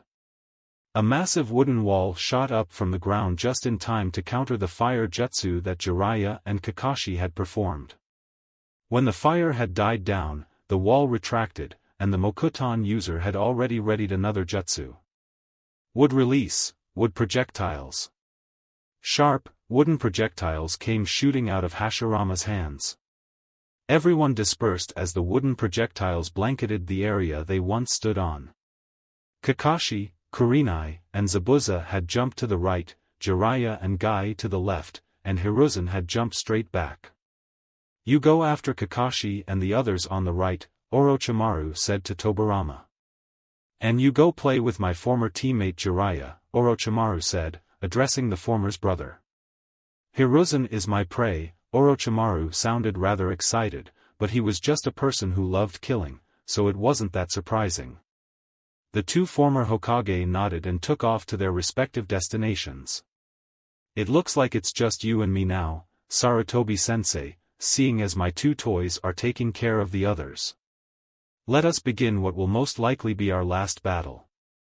Orochimaru sounded completely delighted. Of course, he was a psycho, so that was understandable. Of course, this day, one of our stories may end, or maybe even both, Hiruzen said. He knew that they may both survive this day, or perhaps they'd both meet their ends. The 2 readied their weapons and lunged at one another. Hiruzen and Orochimaru fought with reckless abandon. Sword slashes and thrusts from Hiruzen's staff flew at a lightning-quick pace. It's only a matter of time. Before I kill you, Orochimaru said when they clashed weapons and stood for a moment, their weapons locked with one another. That remains to be seen, my former student, as you're having an extremely hard time killing this old man. As you know, talk is cheap, Orochimaru. Now let us end this. Hiruzen jumped straight at Orochimaru. Hiruzen may have been old, but he wasn't too unfit to fight just yet, and he intended to show his former student he hadn't lost what made him known as God of Shinobi, or another title he was given, the Professor. He gripped his weapon and jabbed at Orochimaru several times in rapid succession. The jabs were so fast, Orochimaru could only defend against them. Hiruzen suddenly extended the pole while jabbing at Orochimaru. It came so fast, Orochimaru couldn't react. The staff smashed into his face and sent him flying into a building. Orochimaru shot snakes out of his sleeves while in midair. The snakes didn't bite Hiruzen, they only smashed into his chest and sent him flying in the opposite direction of Orochimaru. The two opponents crashed into buildings at roughly the same time. Orochimaru came walking out of the hole he had created in the building that he had been sent flying into. To say Orochimaru was angry was an understatement. He was downright furious, and it showed on his face. He couldn't understand how his former sensei was still this strong. Orochimaru ground his teeth in frustration, as nothing was going according to plan. "I will kill you, old man," Orochimaru suddenly yelled. Hiruzen rubbed his back, as it was now sore from colliding with the building wall. "Kami, I'm far too old for this shit," he thought. The fact was, Hiruzen was the oldest Kage out of all the ones who were currently in power. The only one who came close to his age was the Tsuchikage, and he was half a decade his junior. "Are you ready for another round, my old friend?" An eye appeared on the staff. "If you are able, I am willing, Hiruzen," the Monkey King said in reply. Both Hiruzen and Orochimaru gripped their weapons and launched themselves out of their respective buildings directly at one another. Their weapons clashed in mid-air. Orochimaru did a stabbing motion with his sword, which Hiruzen countered doing a sweeping motion with his staff. He knocked the sword away from him with one end of the staff, while he swung the other end around to take a swipe at Orochimaru. The snake Sannin was barely able to duck to avoid the blow to his head. Orochimaru countered with a kick that was blocked by Hiruzen's staff. Hiruzen then jumped back, as he was truly at a disadvantage when it came to prolonged hand-to-hand combat.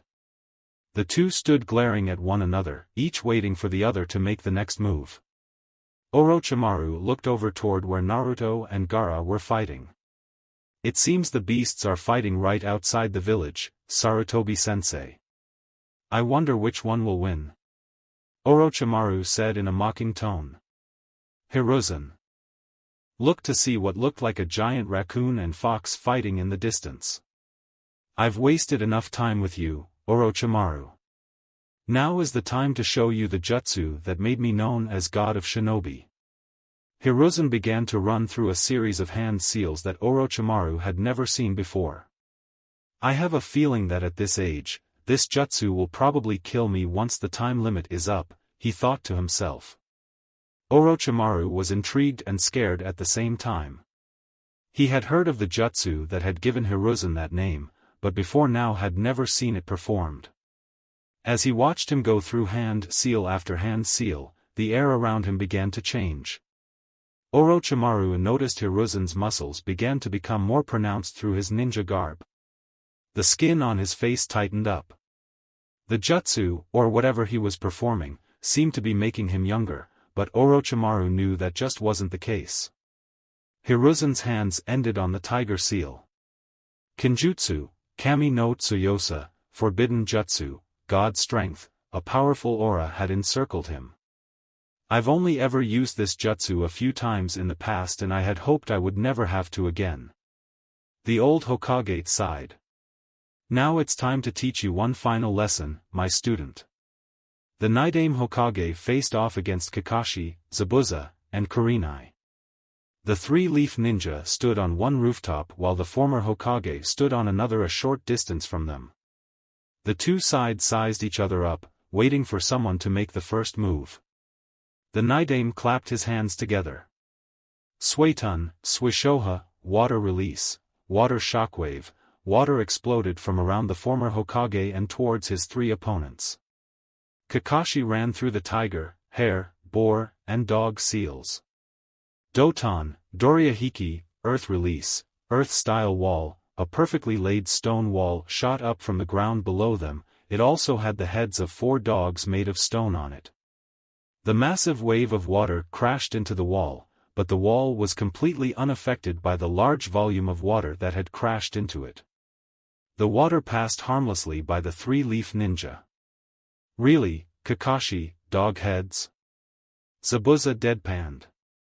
Kakashi looked at him like there was nothing wrong at all with adding dog heads to one's jutsu. I think they look nice, personally. Of course Kakashi would think that. He made them after all. He'll be coming. Ready yourselves. Kakashi was correct, as the Nidame came leaping over the stone wall Kakashi had created seconds after he spoke. The Nidame had 2 whips made of water. He struck out at the leaf ninja with the water whips. Zabuza took out his sword and batted the one aimed at him away. Kakashi jumped back away from the whips. Karinai was running through hand signs. Megan, Jubaku Satsu, demonic illusion, tree binding death. A moment went by and nothing. How is it possible? How didn't it work? Karinai thought. She was motionless for only a second, but that was a grave mistake. The Nidame turned in Karinai's direction and lashed out at her with one of his water whips. The water whip wrapped around Karinai's midsection. The former Hokage moved his arm, causing the water whip to throw Karinai violently into a building. Karinai went soaring through the air, through the window of a building and out the wall on the other side. Karinai! Kakashi shouted. Zabuza! Cover me! Kakashi yelled and sped off in Karinai's direction. You got 30 seconds. Zabuza replied, running through hand signs. Kirigakure no Jutsu. Ninja art, hidden mist jutsu, mist surrounded a 20-yard radius around the 2 ninja. This will not work for very long, the Nidame said standing inside the mist. He wasn't worried in the slightest, even if he couldn't see his hand in front of his own face. It only has to work for the 30 seconds I allotted Kakashi. Zabuza's voice seemed to come from every direction at once. Kakashi ran as fast as he could to where Karinai had landed. Kakashi froze when he found Karinai as she lay there, motionless. Kakashi ran over to her and picked her up. Karinai, wake up. Kakashi's voice seemed distant as if he was remembering a similar event from the past. As Kakashi was lost in thought, Karinai started to awaken. I've never seen you with such a pathetic look on your face, Kakashi, Karinai said weakly. Kakashi looked down and thought he was holding Rin, as she had said the same thing the day she died. Kakashi didn't say anything. He just hugged her. Kakashi, I think I have several broken ribs, and as much as I like you holding me, this isn't helping my condition any. Sorry. I was just relieved. Karinai smiled weakly. The emotionless Kakashi, for once in a blue moon, shows some sort of emotion. Even in her state and the current state of the village, she felt like poking fun at her boyfriend. I need to get you to a hospital, Kakashi said, picking her off the ground. Wait, Kakashi, we can take Karinai. You just get back to what you were doing before. Kakashi turned around to see Hay-8 and an ANBU with long purple hair. Kakashi looked down at Karinai. He didn't want to just drop her off with someone to go back and fight. Kakashi was about to speak, when Zabuza came flying overhead on a jet of water, courtesy of his undead opponent. Kakashi, your time's up. Zabuza yelled from a nearby rooftop. Kakashi looked at Karinai before reluctantly handing her to Hay-8. If something happens to her, just hope I don't find you, Kakashi said in a low threatening tone. He soon disappeared to go assist Zabuza. Hay-8 whistled. I haven't seen Kakashi this upset in a long time. Well, Karinai, let's get you out of here and treated for your wounds. Hey-8 and the ANBU member disappeared, headed in the direction of the hospital. Zabuza was trying to recover from being blown through the air by a large jet of water. Although he was not recovering fast enough, as his undead opponent was already on top of him. Suetun. Suryuden no Jutsu, Water Release, Water Dragon Jutsu, a water dragon came up from between the buildings and smashed into the Nidame. The water dragon engulfed him and crashed into a nearby building. You're late, Kakashi, Zabuza said in an annoyed tone as the Cyclops Jounin appeared beside him. Sorry about that. The two readied themselves. They knew that would not even faze the undead that was their opponent. Sure enough, the former Hokage stood up and looked at his opponents. The former Hokage clapped his hands together. Water Release, Water Hydra Jutsu. Water seemed to come out of nowhere and surround the Nidame Hokage. A large body was taking shape around him. Soon 4 massive what looked like dragon heads took shape. What stood before them was a jutsu that the former Hokage had created himself. This jutsu was one of the most advanced water ninjutsu ever created. Kakashi, if we manage to survive, remind me to beat the living hell out of Naruto for convincing me to come here, Zabuza said, never looking away from the beast made of water. Sure, whatever, Kakashi replied. He was a bit stunned. He had heard of this jutsu, but he'd never seen it in person. Jiraiya and Guy stood next to one another. They had been separated from the others. The two were currently staring down the Shodai Hokage. Do you have a plan, Jiraiya-sama? Guy asked. Well, we have to kill him somehow, but that's rather hard, considering he's not really alive. Jiraiya was trying to think of a way to defeat his current opponent, but wasn't coming up with anything. I know what I said before, Guy, but it seems I will require your help with this opponent, seeing as I don't know how to kill him just yet. Also, remember Guy, don't go overboard with opening the gates. We may still have to fight if we manage to win. Yes, this will be my most youthful performance yet. Guy shouted. I can see why people avoid him. Jiraiya thought. He was truly unsure of how to defeat the Shodai, as physical damage seemed to accomplish nothing more than hinder the undead's movements for a few seconds. Alright, Guy. Here he comes. Prepare yourself. I am always prepared, Jiraiya-sama. Guy said loudly, before dropping into a taijutsu stance. The Shodai Hokage stood in front of them, unmoving. For some reason, he had allowed them to talk between themselves until they were ready to fight. The former Hokage sprinted across the rooftops to his opponents. Guy mimicked his enemy's movements and shot across the rooftops to meet him in the middle. The two clashed in a flurry of punches and kicks. The former Hokage seemed to be able to keep up with the speed demon that was Might Guy. They each blocked, dodged, or parried each other's blows. After 20 seconds of intense taijutsu, the Shodai managed to kick Guy in the chest, which sent him flying backwards. The former Hokage slammed both his palms into the roof top of the building. Would release, impaling roots. 4. Roots shot out of the ground and went directly for Guy, who still had yet to recover. Katon, Enden, fire release, flame bullet, Jiraiya directed the oil-enhanced flame at the roots headed for Guy. The roots were incinerated effortlessly by the oil-powered flames. Now it was Jiraiya's turn to go on the offensive. Jiraiya disappeared from sight only to reappear directly above the former Hokage with a large Rasengan in hand. Odama Rasengan, Great Ball Rasengan, the former Hokage managed to jump away just in time. The large Rasengan hit the rooftop instead, obliterating it and damaging the second floor to a degree. Guy appeared behind the Shodai, the first of the inner gates already activated. Leaf Hurricane.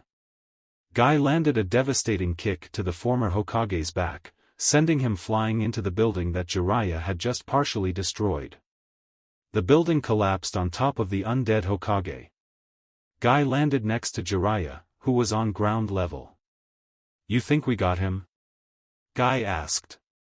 "Hell no, he'll probably burst out from under the rubble pretty soon," Jiraiya replied. The two of them only had to stand there for about 10 more seconds before a massive tree burst out of the rubble.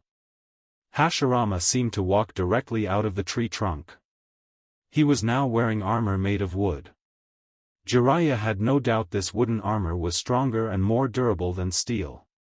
"Guy, can you buy me about a minute?" Jiraiya asked. "I need to prepare something, but it takes a little bit of time to do so," he continued. Guy gave him a thumbs up and smiled. "Of course Jiraiya-sama, you can count on me to buy you all the time you need," Guy exclaimed, opening 2 more gates instantly. Guy disappeared in a blur of motion as he engaged the former Hokage. Jiraiya wasted no time in what he was planning. He quickly cut his finger and began to change the marks on his face. He was summoning Fukasaku and his wife Shima to aid him in battle. Jiraiya then clapped his hands together and concentrated his chakra. Thankfully he wasn't worried about dodging or talking, as that would make the summoning process take longer. After about 2 minutes of concentrating his chakra, the two appeared on his shoulders. "Little Jiraiya, why have you summoned us?" Fukasaku asked. The fact was, if he actually looked around, he would think what he had just asked was a stupid question. "If you looked around before running your mouth, you would actually know, you old fart," Shima scolded her husband. Shima looked around again to see the destruction around her. "It's Orochimaru, he's caused all this. I need you two to help me go into Sage mode. He's currently resurrected 2 of the former Hokage, and I need the power to win, regardless of how bad it makes me look." Jiraiya really did hate how bad going into Sage mode made him look. "You should have used us back then. If you had, Orochimaru would have been dead," Fukasaku scolded. Jiraiya just sighed. "Can you scold me later? I mean, now's not the time to chastise me about how you two would have made the difference in that fight." The 2 toads sitting on Jiraiya's shoulders nodded in agreement. "Oh, Jiraiya, how is little Naruto doing?" Shima asked. "Oh, just fine, currently I believe he was sent after the other Jinchuriki from Suna. Don't worry. He won't lose to that guy. Neither of us are worried about that, Jiraiya. We were just wondering if he was doing well," Shima replied. "Now why don't we get started, so we can take care of your problem," she continued. "Right," Jiraiya exclaimed. Soon enough, they began to gather natural energy. Jiraiya began to change a little. His nose, for one, became bigger, but that was because he could truly not control this technique very well. Guy was currently fighting the Shodai. He was delivering tremendously powerful blows to the former Hokage, but the wooden armor seemed to absorb a great deal of the impact of each attack. The only problem was that Guy was tiring. He had been keeping up this relentless assault for over a few minutes now. The only reason he was tiring was because he had 4 of the gates currently open.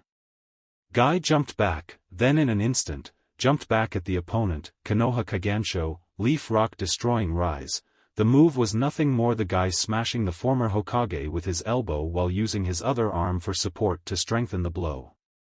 The speed combined with the technique on a normal opponent would be quite devastating, but all it did was crack the Shodai's chest armor and sent him flying into a building. Guy was breathing heavily. He wasn't sure how much longer he could keep this up. He readied himself as he heard the rubble begin to move. A hand touched his shoulder and Guy spun around ready for a fight. He was relieved to see Jiraiya was the one behind him. "Take a breather, Guy. I can take things from here." "You sure, Jiraiya-sama?" "I'm still ready and able to assist." "Yeah, I'm sure," he replied. "Well, Fukasaku, Shima, it seems our opponent is ready for another round," Jiraiya said, watching the rubble that covered the resurrected Mokuton begin to move. Irika's group had finally arrived at the hospital. They had run into a little trouble along the way, but it was nothing they couldn't handle. It seemed that most of the Suna ninja had already begun to pull back, but the sound were not retreating. They were fighting to the last man. The 5 of them had just walked through the front door, when Hay-8 and an ANBU with long purple hair rushed in with a very badly hurt Karinai Yuhi. Anko rushed over to her friend. "Karinai, what happened?" Anko asked worriedly. Karinai smiled weakly. "I'm fine, Anko, just some broken bones. That's what I get for getting distracted in combat." "Sorry, Anko, but I have to get Karinai to one of the doctors, so they can heal the damage," Hay-8 stated.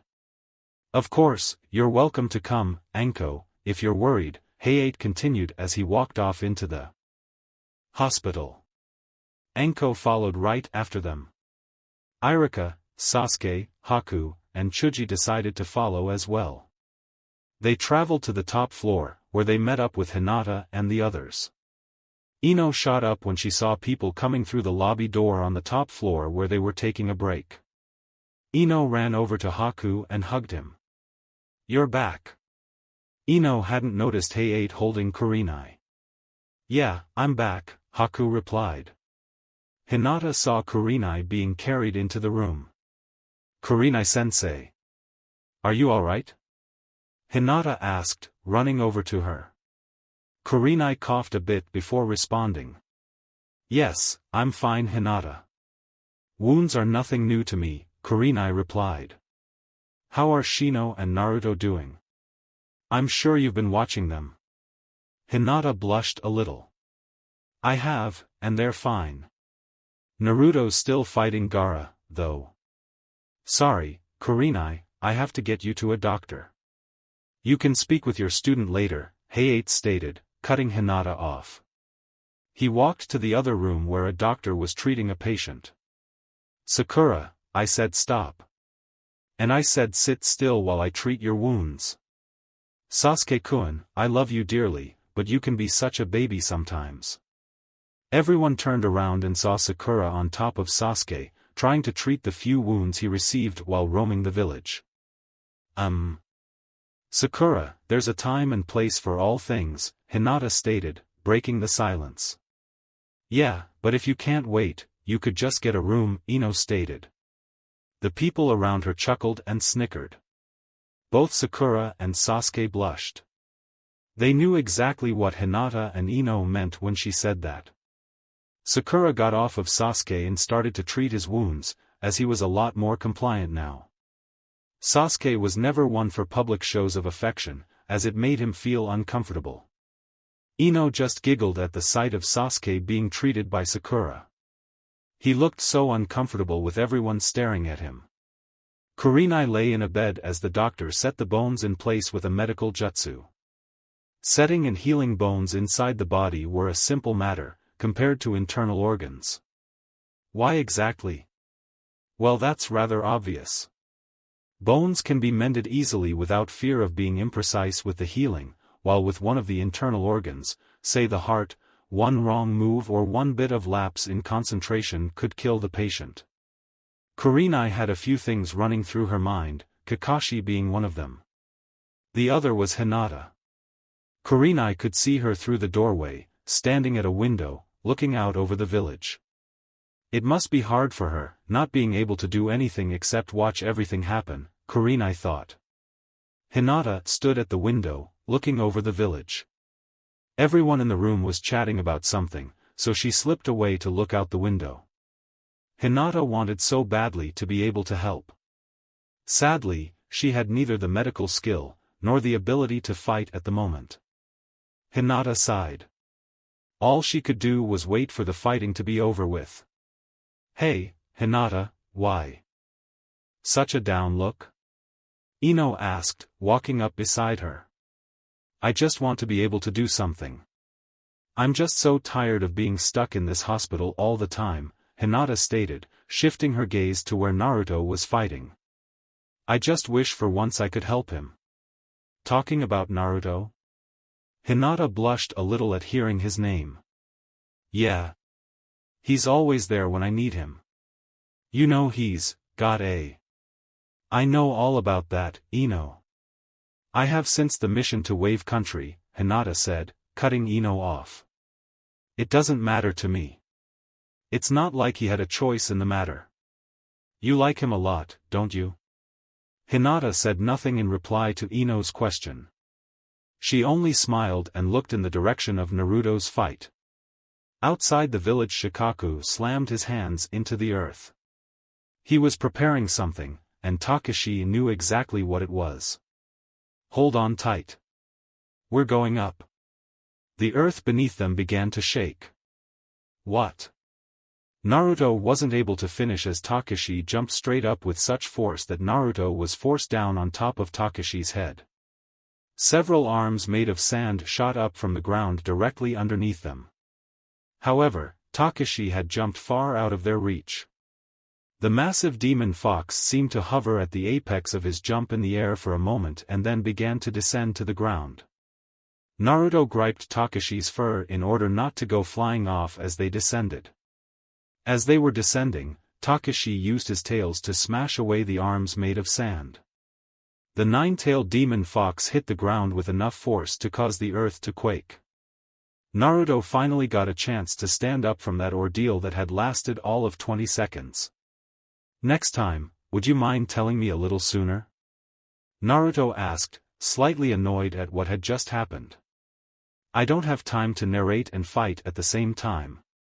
It's not like you gave me even half of my power to work with here. Heh, I would never give you that much control over your own powers. You may have said a few things that made me trust you, but I'm far from trusting you that much, fox face. I suppose it is understandable, all things considered. Anyhow, you still have to get on top of Shikaku and wake that Gaara kid up. Unless you want me to kill him?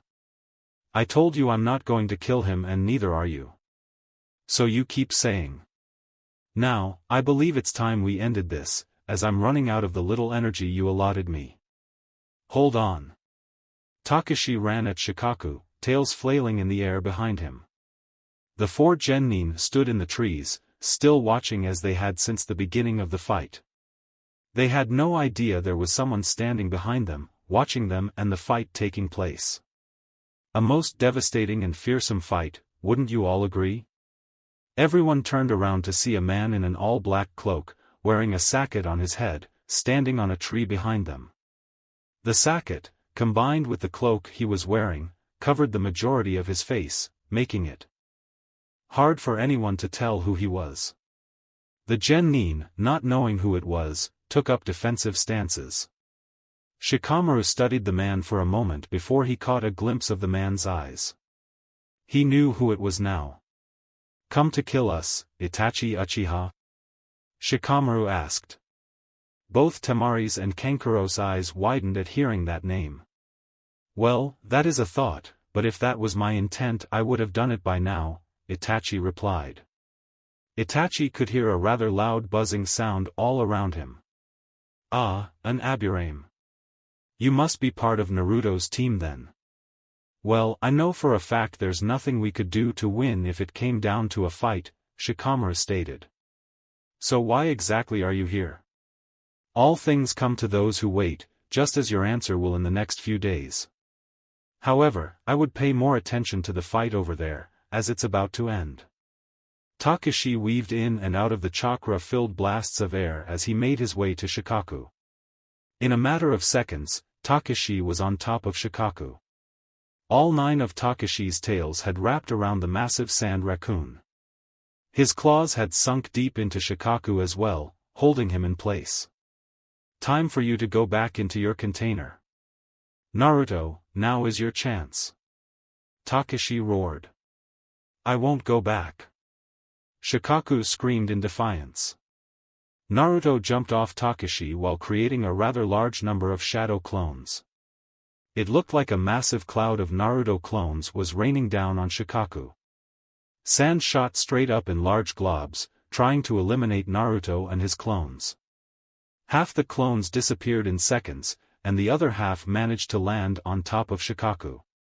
Some of the clones were sucked down inside of the massive sand body, while others were pierced by spikes made of sand that shot up as they tried to get to Gaara. "I've got you!" Naruto yelled as he tried to throw a punch at Gaara's inanimate body.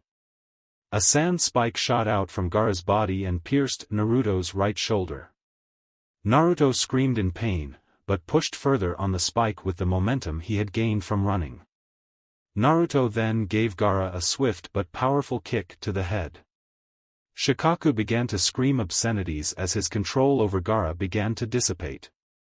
"Damn it! I only just got my freedom."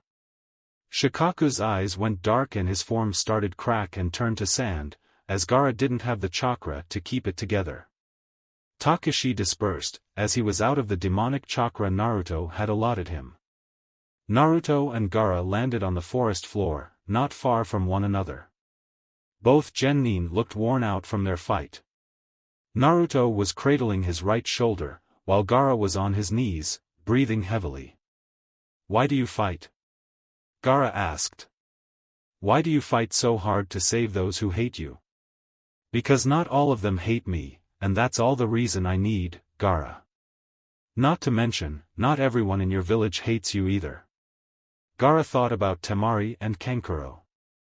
No matter what stunt he pulled or what he threatened them with, they were always there. Just then, Kankuro and Temari appeared next to Gaara. "Take your brother and go," Naruto stated.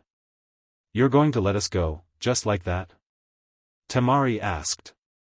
"As far as I know, none of you killed anyone, so I'm letting you go." Temari and Kankuro helped their brother to his feet. "Thank you, Naruto Uzumaki," Temari said before she disappeared into the forest with both her brothers. "Very interesting logic you possess, Naruto Uzumaki." Naruto looked behind him to see Itachi Uchiha walking up behind him. "Ah, Itachi, it's you. I thought you would be off in the village somewhere. I was earlier, but I decided after a time to come see what you were up to. I must say, Jiraiya wasn't just bragging about your abilities last night." Naruto turned around fully and saw both Shino and Shikamaru jumping down from the trees. "Judging from your reaction, Naruto, I'd have to guess Itachi isn't our enemy," Shino said. "No, Shino, he isn't.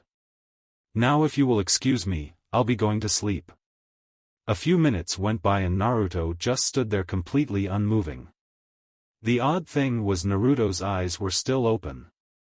Shikamaru walked over to him and waved his hand right in front of his face.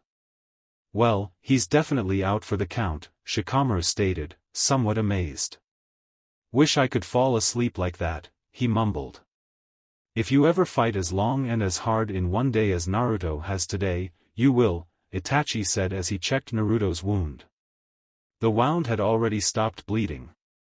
However, that was due to the fox, as a wound like that would not stop so quickly. Itachi slung Naruto over his shoulder like he was a sack of potatoes. "You know, 3 years ago, Naruto was just some hyperactive idiot, but now he's so much different. He really hadn't shown how much he had changed on his trip with Jiraiya till now," Shikamaru stated. "It just shows the effectiveness of Jiraiya's training," Itachi responded. The three of them made their way back to the village. Back in the village, Mokuton Hijitsu, Jukai Koten, would release secret technique, nativity of a world of trees, roots and trees suddenly burst through the rubble. In a matter of seconds, the entire area was transformed in a forest. Jiraiya didn't even move as the trees and roots that sprung up from the ground seemed to travel around him. Well, you don't see an entire forest pop up over the course of a few seconds every day, now do you? Shima asked, somewhat impressed by the display. Now is not the time to be impressed with the enemy's jutsu, Fukasaku stated. Roots and tree branches suddenly began to lash out at Jiraiya, but Shima took care of them. She shot her tongue out, smashing all the branches and roots. Jiraiya looked around, but could not see the Shodai Hokage. "Ma'am, mind bringing our opponent out to play?" Jiraiya asked Shima. "I would be more than happy to," Shima replied, clapping her hands together. Shima opened her mouth. Her tongue seemed to have transformed a bit. It now had a mouth and a pair of eyes, as well as nostrils. Her tongue swayed in the air for but a moment, sniffing the air, before shooting out through the dense trees in a seemingly random direction. Gotcha! Shima shouted as she pulled the undead Hokage out of hiding. She threw the former Hokage straight up into the air. Jiraiya jumped in the air and flew through hand seals, Katon, Dai Enden, fire release, giant flame bullet. The natural energy-enhanced ball of burning oil consumed the former Hokage. A flaming mass fell from the sky and through the trees below. I wonder if that was enough to completely destroy the body? Jiraiya asked himself as he landed on a nearby building. Normally, he could feel the life force of things around him when he was in Sage mode, but for some reason, he couldn't feel anything coming from the former Hokage earlier. The building under Jiraiya began to rumble. I suppose it wasn't enough, Jiraiya stated before jumping off the building. The wooden armor the Shodai wore obviously protected him more than Jiraiya had predicted. The building collapsed right after Jiraiya had jumped off. Massive roots waved in the air like tentacles. The things one can do with such a Kekii Genkai, Fukasaku said, looking at what had destroyed the building. Well, I know a surefire way to completely annihilate him, but it will hurt us a decent bit as well, Jiraiya stated. Do what must be done, Fukasaku stated. Shima nodded in reply. The Shodai came shooting out of the small forest he had created, landing on a building a short distance away from Jiraiya. Seems he wants to end this as well, Jiraiya thought. The two ninja stood staring at one another before Jiraiya jumped up into the air at an angle. Mokuton, Daijirin no Jutsu. Wood release, great forest technique, the Shodai's arm turned into a mass of branches that sped directly at Jiraiya. Jiraiya held up his hand. Senpu, Cho Odama Rasengan. Sage art, super great ball spiraling sphere, Jiraiya smashed the massive Rasengan into the Shodai's jutsu, shredding it into nothing. Jiraiya's jutsu then crashed down on top of the former Hokage and the building he was on, causing a massive explosion. Guy watched the entire fight from a distance. He went wide-eyed at Jiraiya's last jutsu and the amount of destruction it had caused. He quickly covered the distance to the crater that had been made. He scanned the crater, which seemed to be about 40 meters in diameter, but all he could see was a massive amount of dust in the air.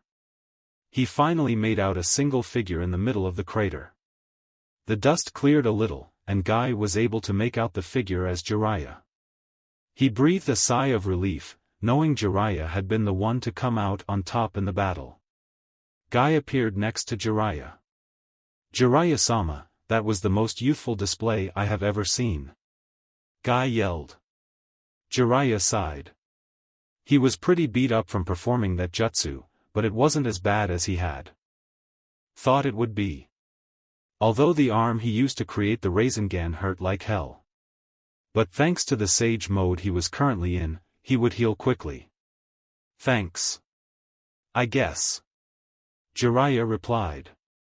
Well, this battle is over, let's go see how everyone else is making out. Right. Guy exclaimed. The two leaf ninja made their way out of the crater. Zabuza and Kakashi were currently trying to come up with a plan on how to disrupt the former Nidaime Hokage's jutsu. The heads of the hydra shot streams of high-pressure water at both Zabuza and Kakashi. Got any bright ideas, Kakashi? Zabuza asked, as he and Kakashi dodged the streams of water. Thinking, Kakashi replied. He then pulled out 24 explosive tags. Zabuza, take these. Both Kakashi and Zabuza stood on a building about 50 feet from the Nidaime Hokage. The former Hokage had stopped his assault once they got a certain distance. The reason was unknown, but it was probably because the Nidaime couldn't move from that spot while the jutsu was active. What the hell am I supposed to use these explosive tags on? Zabuza roared. Listen. If my jutsu is able to disrupt that water jutsu, I want you to place these explosive tags all over him. Other than getting that control object the Hokage was talking about, we don't know how to kill them, or at the very least, disable them. So you're thinking complete annihilation will work? Well, think about it. If the body the soul is bound to is completely destroyed, there will be nothing for the soul to return to. If my plan works, the fight will be over in the next 30 seconds or so. What do you think? Kakashi asked Zabuza, wondering if he liked the plan or not. Simple yet completely brutal. I love it. Zabuza was really liking this plan. Off in the distance, the two saw Jiraiya's massive Rasengan. They watched as Jiraiya slammed it into his opponent. There was a massive explosion, followed by a fierce shock wave. Well, it seems Guy and Jiraiya are done. Now it's our turn to finish. Kakashi began to run through hand seals. He was running through them slower than he normally would.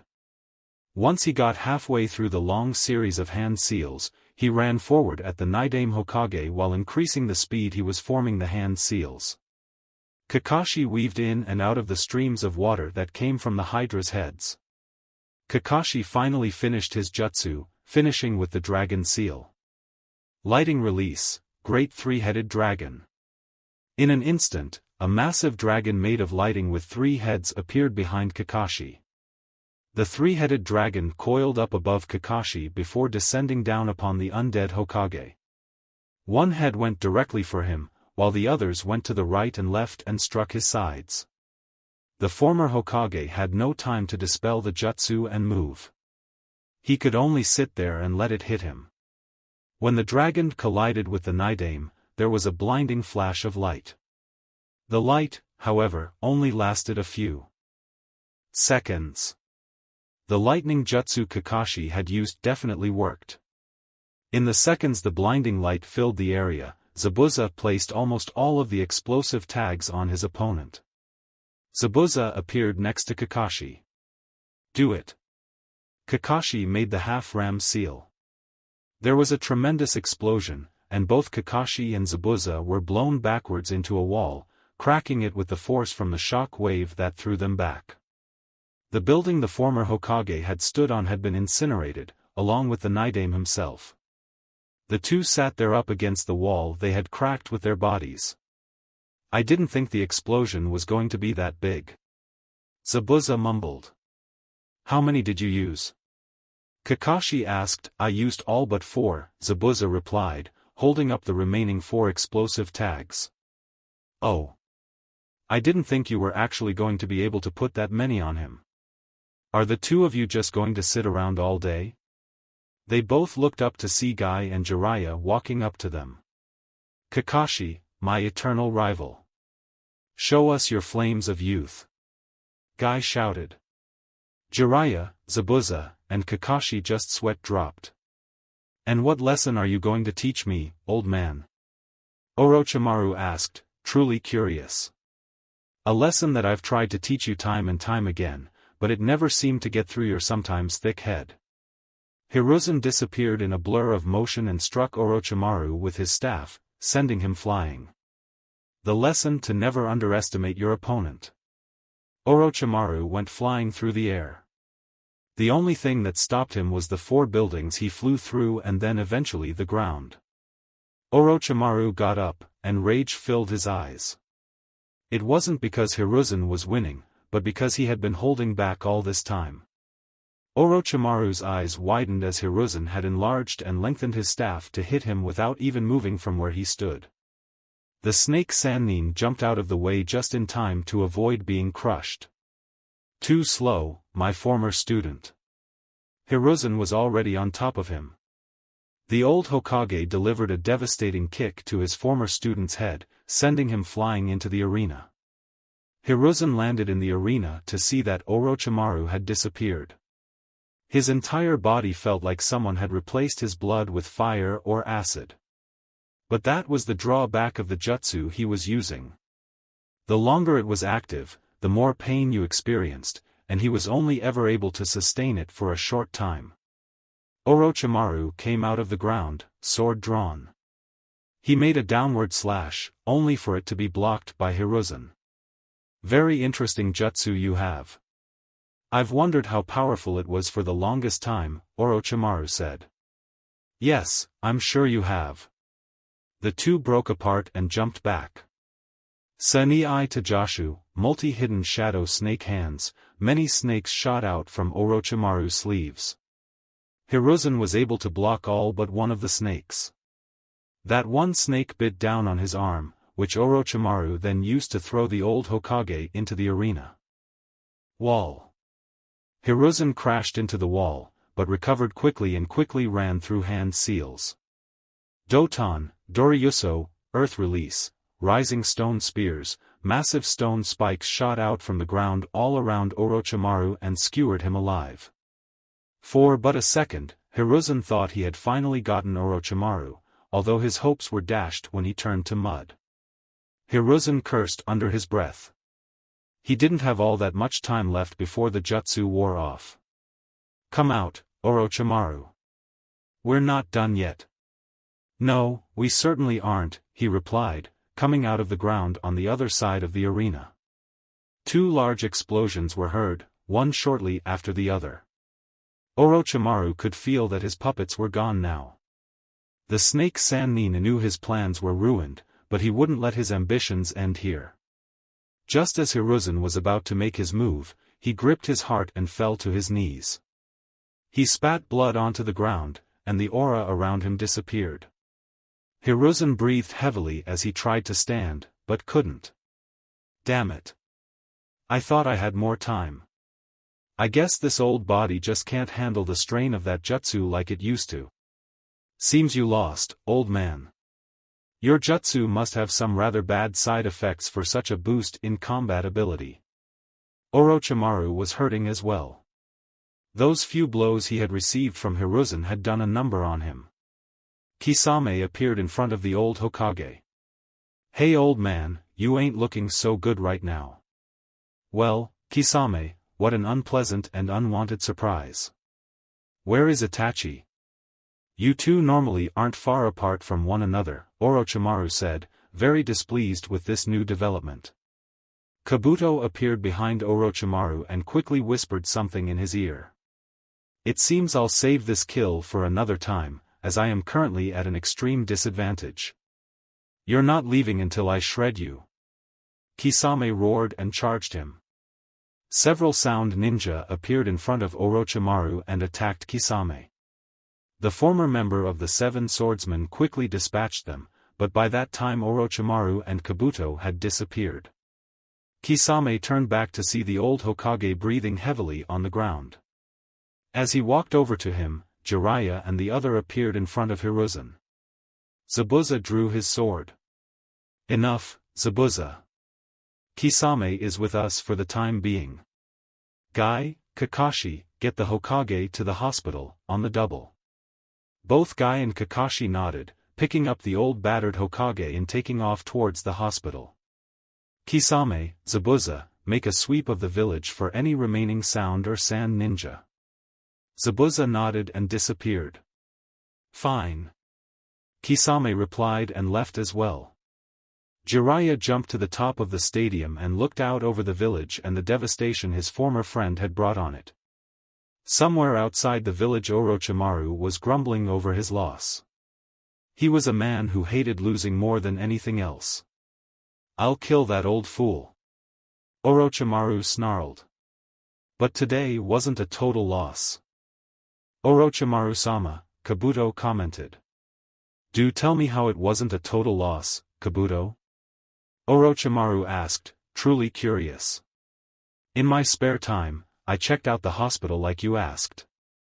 What I found was most intriguing. Spit it out. I'm in no mood for your word games.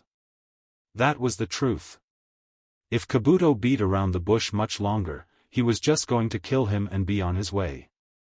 Your former teammate, Tsunade Senju, has come into contact with Kimimara's disease once before. Orochimaru was enjoying where this was going.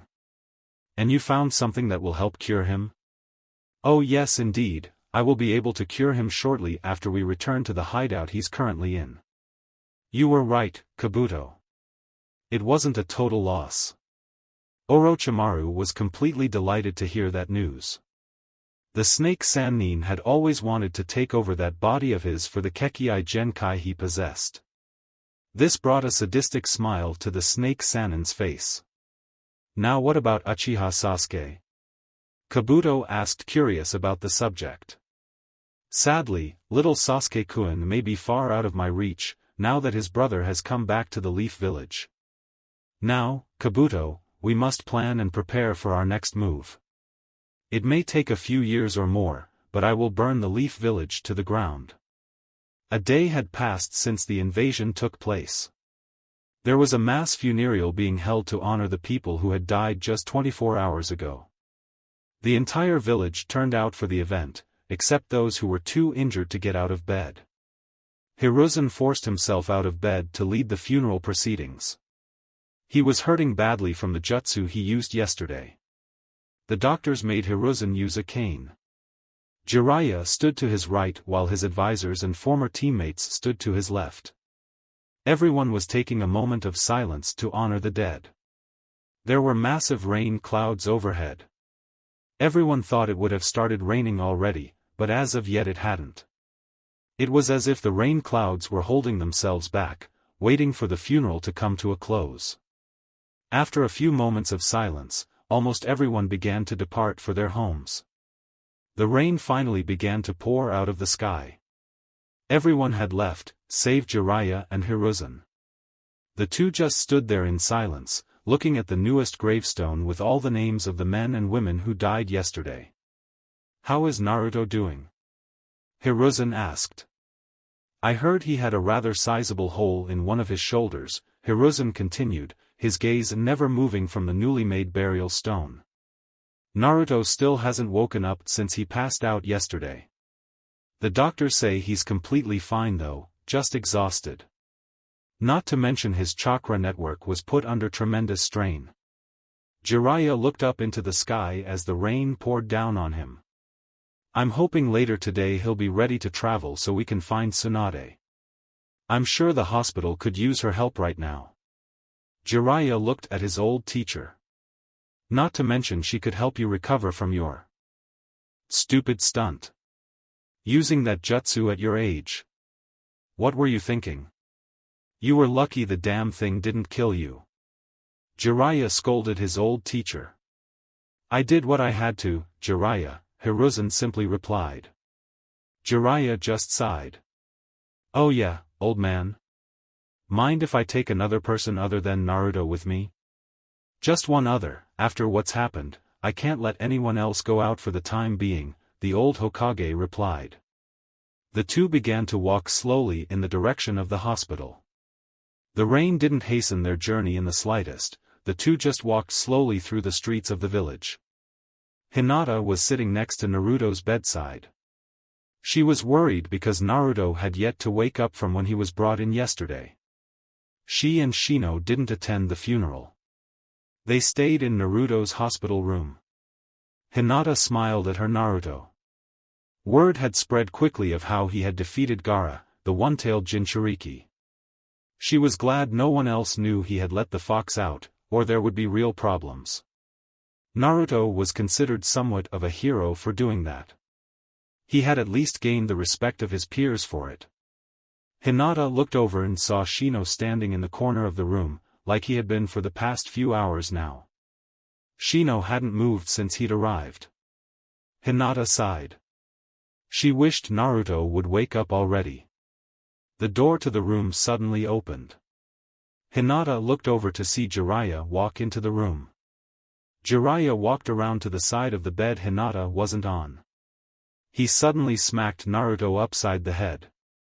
Hinata was about to start yelling, or at least she considered yelling, when Naruto woke up and started shouting. "What the hell was that for?" he yelled. Naruto was clearly upset over the fact that Jiraiya had smacked him. "I knew it. You were awake. You got worse injuries when I was training you, so it made no sense that you would be sleeping this long." Both Shino and Hinata looked at Jiraiya and wondered the same thing. Worse injuries? Naruto had a hole in his shoulder that you could shove a kunai clean through. Well, You could have at least gotten me up in a more normal way, you know?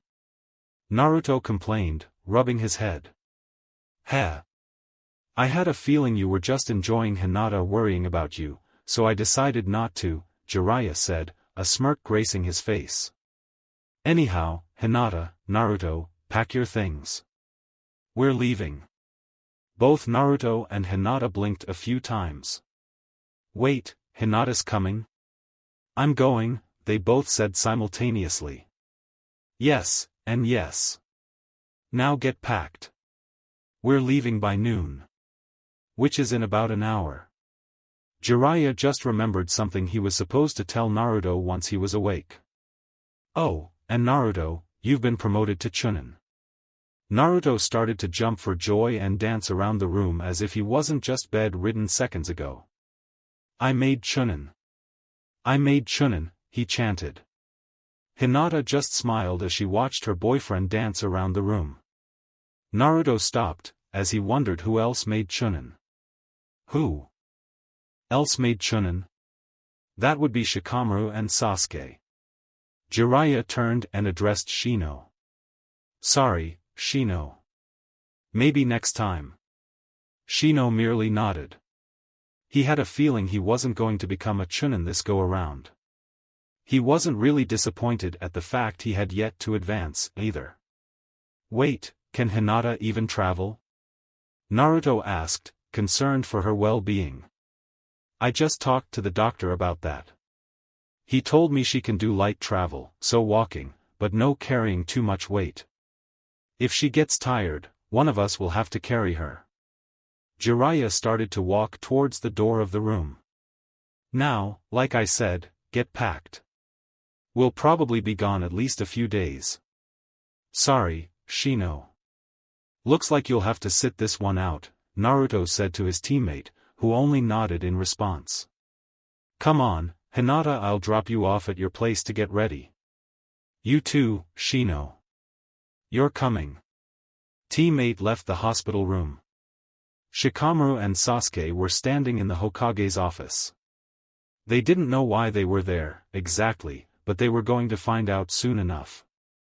The two stood side by side as they waited for the Hokage to speak. Hiruzen looked up from his paperwork. Well, I'll just get right to it, then. You two, along with Naruto Uzumaki, will be promoted to Chunin. Naruto couldn't be here for this, but I sent Jiraiya to relay the message to him when he wakes up. I would normally be a bit more enthusiastic about this, but you will have to forgive me, in light of the current state of things. You will need to stop by a tailor and get your sizes for your Chunin vests.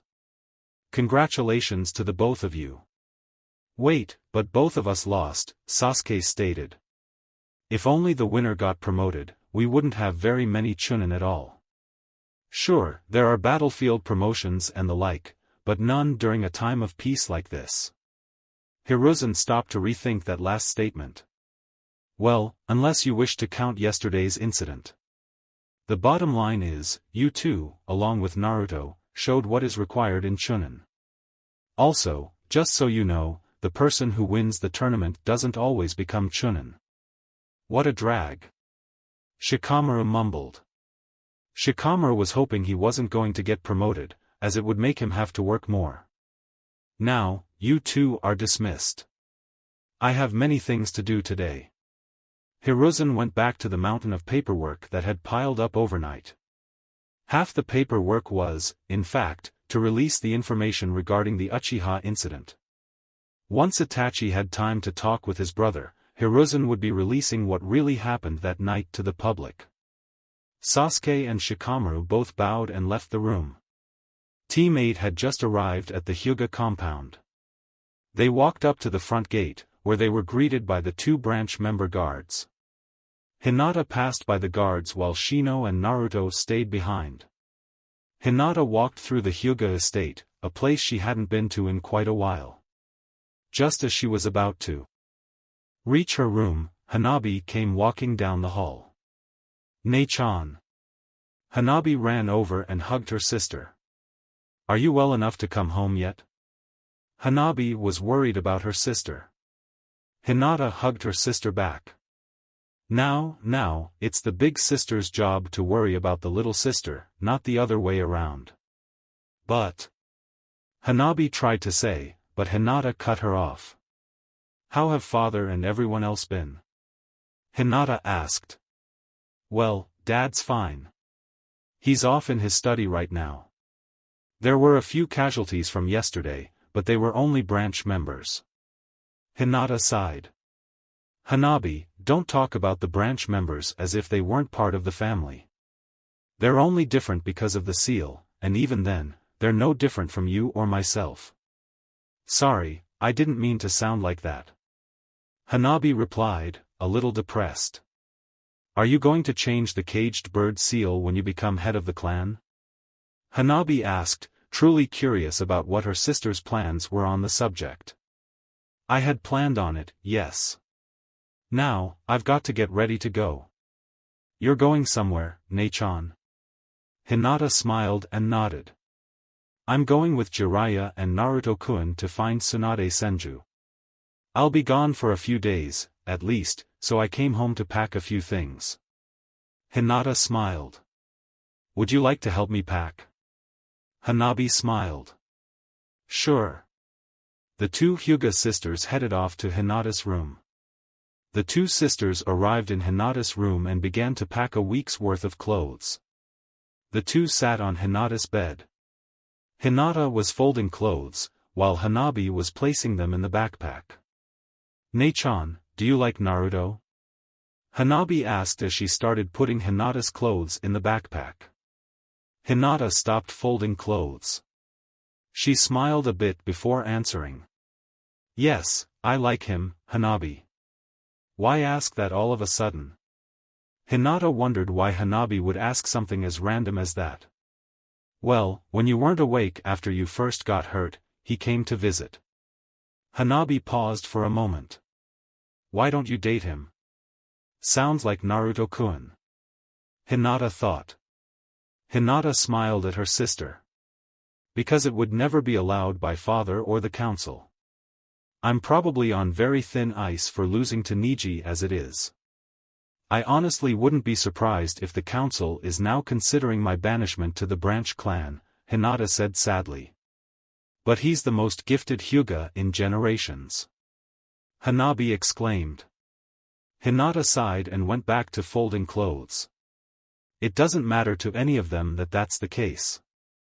I'm the heiress to the Hyuga clan, so they say I shouldn't be losing to branch members, whether they're prodigies or not. Well, at least that's probably what they would say anyhow. The two finished packing in silence. Hanabi hugged her sister and took off, as she was late for her practice session in the dojo. Hinata made her way to her father's study to tell him she was leaving. She arrived in front of his office door. She stood there for a few moments, contemplating whether she should really tell him or not. In the end, she knocked on the door and walked inside. Hayashi looked up from his work to see his eldest daughter walking in the room. He noticed her hair was a bit longer than it had been a month ago. They've released you from the hospital? He asked in a neutral tone. No, they haven't. I'm going to be leaving the village on a mission to find Tsunade Senju with my teammate Naruto Uzumaki and Jiraiya of the Sannin. I just thought it would be proper to tell you. I'll be leaving for about a week, Hinata explained. Hinata felt uneasy under her father's gaze. He always seemed to be judging her whenever he looked at her. I see. Very well. Just don't disappoint Jiraiya, Hayashi said simply before going back to his paperwork. Hinata bowed and left as soon as the door shut. She sighed. Why can't he ever just say something nice? A simple, take care, would be more than enough, she said to herself before grabbing her backpack and walking off. Hinata walked out of the Hyuga estate to see only Shino waiting for her. Where's Naruto-kun? He left a few minutes ago to get his things. He asked me if I would wait here and accompany you to the front gate. He will probably be there either before us or shortly after. Oh, all right, Hinata replied. The two made their way to the front gate. Naruto arrived at his apartment. He quickly unlocked the door and stepped inside. Naruto walked by the kitchen, but stopped. He backed up and looked inside the kitchen to see Kisame and Itachi drinking tea like it was their home. "Yo, fish face, Itachi, what are you still doing in my house?" Kisame glared at Itachi. "Why the hell does the kid call you by name, but I get called fish face or the name of some aquatic creature?" Kisame asked, putting his tea down on the table. "Well, you do look like a fish or shark, so I can see why he would make those references," Itachi said simply. Of course, saying that did nothing to improve Kisame's mood at all. "Anyhow, regarding your question, Naruto, as it currently stands, the third Hokage has yet to make my return public, because I've yet to speak to my brother. However, by the time you return from your trip, Kisame and I should be moved out of your place of residence and moved into one of the many vacant residences at the Uchiha grounds," Itachi finished, taking a sip of his tea. "I see. Well, anyhow, I hope everything is the way I left it. A complete mess and void of hygiene?" Kisame asked, then continued, "Yeah, we left everything as it was. Even the roaches." Just then, as if on cue, a cockroach darted across the kitchen floor. "Maybe I should clean this place once I get back," Naruto mumbled. Naruto had neglected cleaning his place, and, of course, that was like putting up a giant sign on the front door of the apartment saying, "Roaches and rats, come here to live." Naruto sighed. "Just be sure you're gone by the time I get back. This place isn't big enough for a giant blue fish guy and an Uchiha. I mean that, literally, this place just isn't big enough for 3 people." Naruto walked out of the room before getting a response. He really needed to pack and get to the front gate of the village. "Can't he just call me by my name at least once?" Kisame complained, then slammed his head onto the table. Itachi just watched Kisame. He had never seen his partner get so worked up over something like this before. He merely shrugged and went back to enjoying his tea. Naruto quickly stuffed his clothes into his backpack. He also shoved a few instant ramen cups in his bag as well. Naruto eyed his sword. It was still in the same corner he had left it. He picked up the sword and tied it to his back. He hadn't used his sword throughout the invasion from the Sound and Sand yesterday. Although if he had it yesterday, it would have made things a bit easier. However, he doubted he could have controlled himself when fighting Neji, so he had left it home. Naruto looked around to make sure he hadn't forgotten anything. Seeing that he had everything he needed, he quickly left his home and made his way to the front gate of the village. Naruto sighed as he jumped from building to building. He didn't have the coat Hinata had given him anymore. He really liked that coat, too. He would definitely have to get another. He made good time, as he arrived at the front gate just as Shino and Hinata were. Naruto dropped down right in front of them. "Bringing your sword, Naruto?" Shino asked. "Yeah. Never know what will happen, so I might as well bring it along," Naruto replied. "Then why didn't you bring it to the Chunin exam finals?" Shino was curious as to why Naruto hadn't brought the sword back then. Naruto looked to the side and scratched his head. "Well, you see, I probably would have killed Neji if I had it at the time," Naruto replied. "Well, I suppose it was best you didn't have it, then."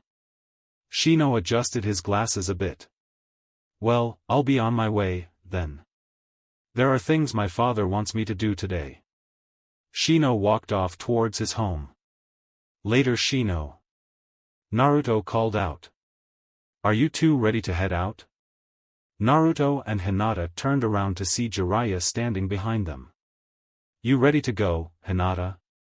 Naruto asked.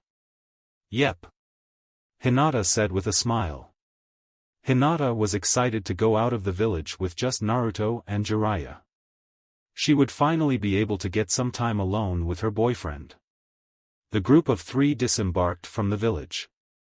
Their goal was to find Tsunade Senju and bring her back to the village. Itachi stood on the rooftop of a building, overlooking Sasuke and his friends. He was trying to figure out what exactly to say to his brother. Sure, he had the files about the incident, but he wasn't sure exactly how to approach his brother. Yet to talk with your brother? Itachi looked to the side to see Hiruzen standing beside him, now with a cane in his hand. No, I'm waiting for him to return home so I can approach him. Hiruzen nodded. I see, I'll leave you to it, then. Just be sure to tell him within the next few days, as that's when the information will be given to the general public. Hiruzen looked down at the youths and smiled. Your brother has come a long way since he first became a genin. Shortly before and after, he was completely self-centered, but now, a few months later, he's willing to work with his team, and doesn't think everything should be given to him. He has made quite a change in such a short amount of time. Hiruzen left Itachi shortly after speaking. The rookie genin and Haku were all eating at the barbecue restaurant. They were celebrating Sasuke's and Shikamaru's promotions to Chunin. Ino was sitting next to Haku. She was cuddled up against him on one side of the booth. Sasuke and Sakura were on the same side of the booth as Ino and Haku.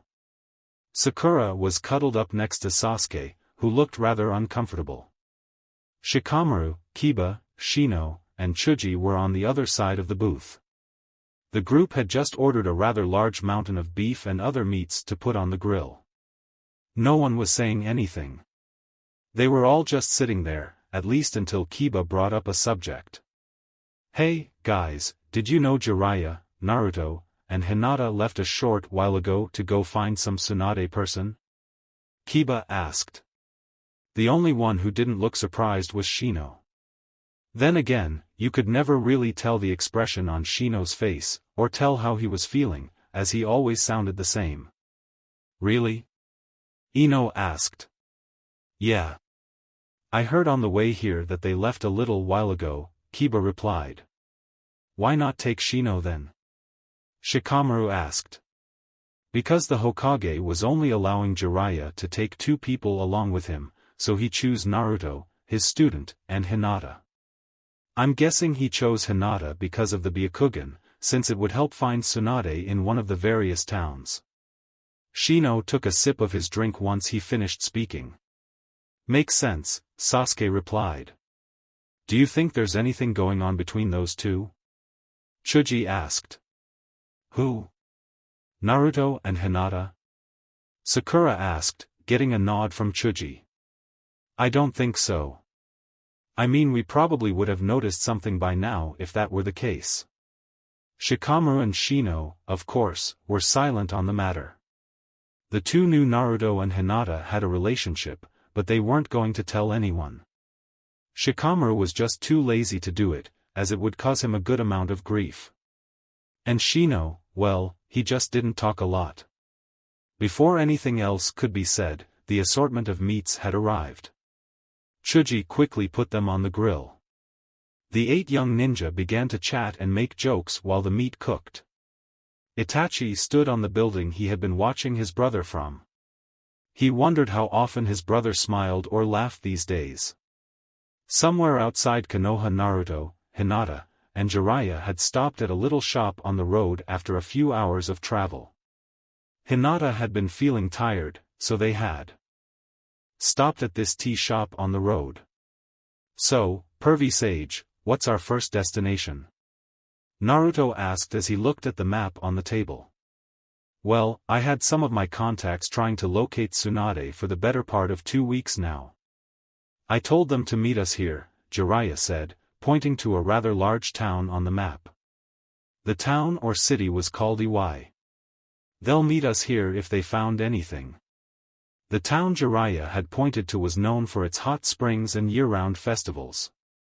It was a very popular destination if one wanted to have a good time. Naruto eyed Jiraiya. He knew why the old pervert wanted to go there. Going to get some research done while we're there, huh? Naruto asked. Well, why not? We're there after all, Jiraiya replied, a perverted grin on his face. You're hopeless, Pervy Sage. No wonder Tsunade always dumped you when you asked her out. Hinata just sat and watched the teacher and student insult one another as she drank her tea. You're calling me hopeless? Who's the one with the secret relationship, huh? Jiraiya said in a mocking tone. Naruto was about to jump out of his chair and tackle his teacher until Hinata put her hand on his shoulder. Naruto looked back at her, to which she only shook her head. Naruto-kun, it's alright. Don't start a fight here. Naruto grumbled a bit. Fine. Give me a little credit, Naruto. I didn't just pick that spot for my own amusement. I was thinking you and Hinata wouldn't mind going to the festival with one another and seeing the sights. It's not like you two have actually gone on a date that didn't involve sneaking around. This way, you two can go to some nice restaurant or something like that. Jiraiya rolled up the map and placed the money owed on the table. So, are you two ready to get back on the road? Yep, the two said in unison. As the three began to walk, Jiraiya noticed that Hinata's hair was a bit longer than it was a month ago. Hinata, are you trying to grow your hair longer? Actually, I am, yes. I could show you a jutsu to grow your hair longer. The jutsu comes in real handy if it gets cut by accident in battle. Really? She asked excitedly. That sounds great. Jiraiya showed her the hand seals and explained the methodology behind the jutsu. Make sure you don't put too much chakra into the jutsu. Why's that? Hinata asked, truly curious about why she shouldn't put too much chakra into the jutsu. Well, unless you want hair longer than you are tall, would suggest keeping the amount you use down, Jiraiya replied. Oh, alright. Hey, pervy sage, why didn't you ever teach me that jutsu? Naruto asked. Because you can't use chakra in moderation, that's why. You'd use too much chakra and look like a giant ball of hair. Naruto turned his head to the side and pouted. Hinata just giggled at Naruto's reaction to what Jiraiya said. Hinata tried to perform the jutsu with a little success, as her hair only grew about an inch in length. She continued to try and grow her hair with the jutsu as they made their way to town. Of course, they were walking, so it would be a few more hours before they made it there. They passed the next few hours chatting about anything they could think of. Just as the town came into view, Hinata finally got the jutsu right, and her hair grew down past her thighs. She had put just a little too much chakra into the jutsu. Looks like we'll have to get you a bit of a haircut, Hinata-chan, Naruto said, rather liking the new look. You really do look better with long hair. Hinata blushed at Naruto's praise. Thank you, Naruto-kun. Hinata gave him a quick peck on the cheek. Alright, you two go have some fun for once, while I go talk with my contacts here, Jiraiya stated. How long are we going to be staying, Jiraiya? Naruto asked. Depending on the information, a day or two. I suspect maybe a little longer, he replied. Oh, and I'll let you know where we'll be staying. Normally it's packed, but I know some people, so we should be able to get some rooms. Naruto and Hinata nodded and walked off into the town. Back in Konoha, Kakashi was sitting next to Kurenai's bedside, reading his porn as he normally did. Karinai didn't mind, as she read the books as well, more so now than she did before she and Kakashi were dating.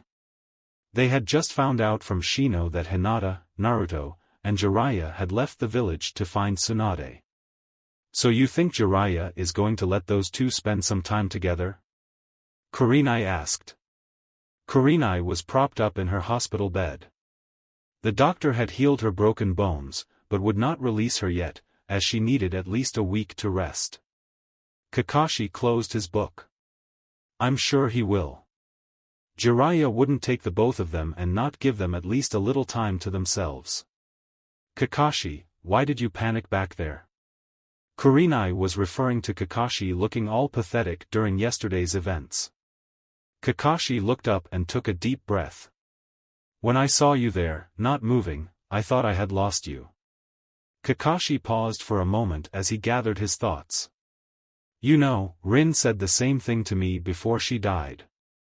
She just had to make fun of me for looking pathetic. Kakashi got up and walked to the door. Sorry, but I'll be back in a little while. Kurenai said nothing as she watched Kakashi leave the room. Idiot, she said, berating herself. Anko poked her head into the room to see a rather downtrodden Kurenai Yuhi. So, naturally, she decided to try and cheer her friend up. How are you doing, Kurenai? Anko asked. I messed up, Kurenai replied. Huh? What are you talking about? Anko was really curious as to what her friend was babbling about. I asked Kakashi something I shouldn't have. I mean, I didn't think it was going to be a touchy subject, but... I mean, he looked all panicky yesterday, and... Slow down. You're not exactly making sense. Anko sat down on the chair next to Kurenai's bed. Kurenai didn't say anything. She just sat there in bed. Anko just sighed. I doubt you screwed up anything, Kurenai. Kakashi has always been one to bottle everything up inside him. I mean, seriously, you're the first girl he's actually dated since Rin died, and before you were going out, Kakashi barely talked to anyone unless he had to. Seeing you hurt probably just brought back a whole slew of memories he'd like to forget. Anko waved her hands in the air frantically. I'm not saying he wants to forget you or anything. I mean, he likes you, he really does. He just needs his time alone right now. I'm sure he'll be back soon and apologize or something. Thanks, Anko. Heh, what are friends for? Irika was standing outside the room listening to what had been said. Kakashi really needs to stop living in the past. Irika thought before disappearing in a cloud of smoke. Irika appeared in one of the training fields where a memorial stone had been placed. I knew it. Kakashi looked behind him at hearing the voice. Oh, it's you, Irika. You should be with Kurenai right now. She's all upset, thinking she said something that made you upset, Irika stated as he walked over to the memorial stone where Kakashi was standing. Why would she be upset? Let's see. She probably said something that reminded you about a past event. You then walked out without saying much of anything and came here. That about sums it up, doesn't it? Kakashi thought about what had happened in the hospital, and what Irika said was pretty accurate.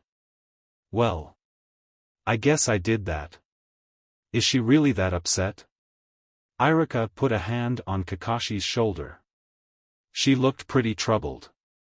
You might want to stop your wallowing in self-pity and go apologize to her. The two walked off in the direction of the hospital. So, how are you and Irika doing? Kurenai asked her best friend. Irika's really good to me, not to mention the sex is great.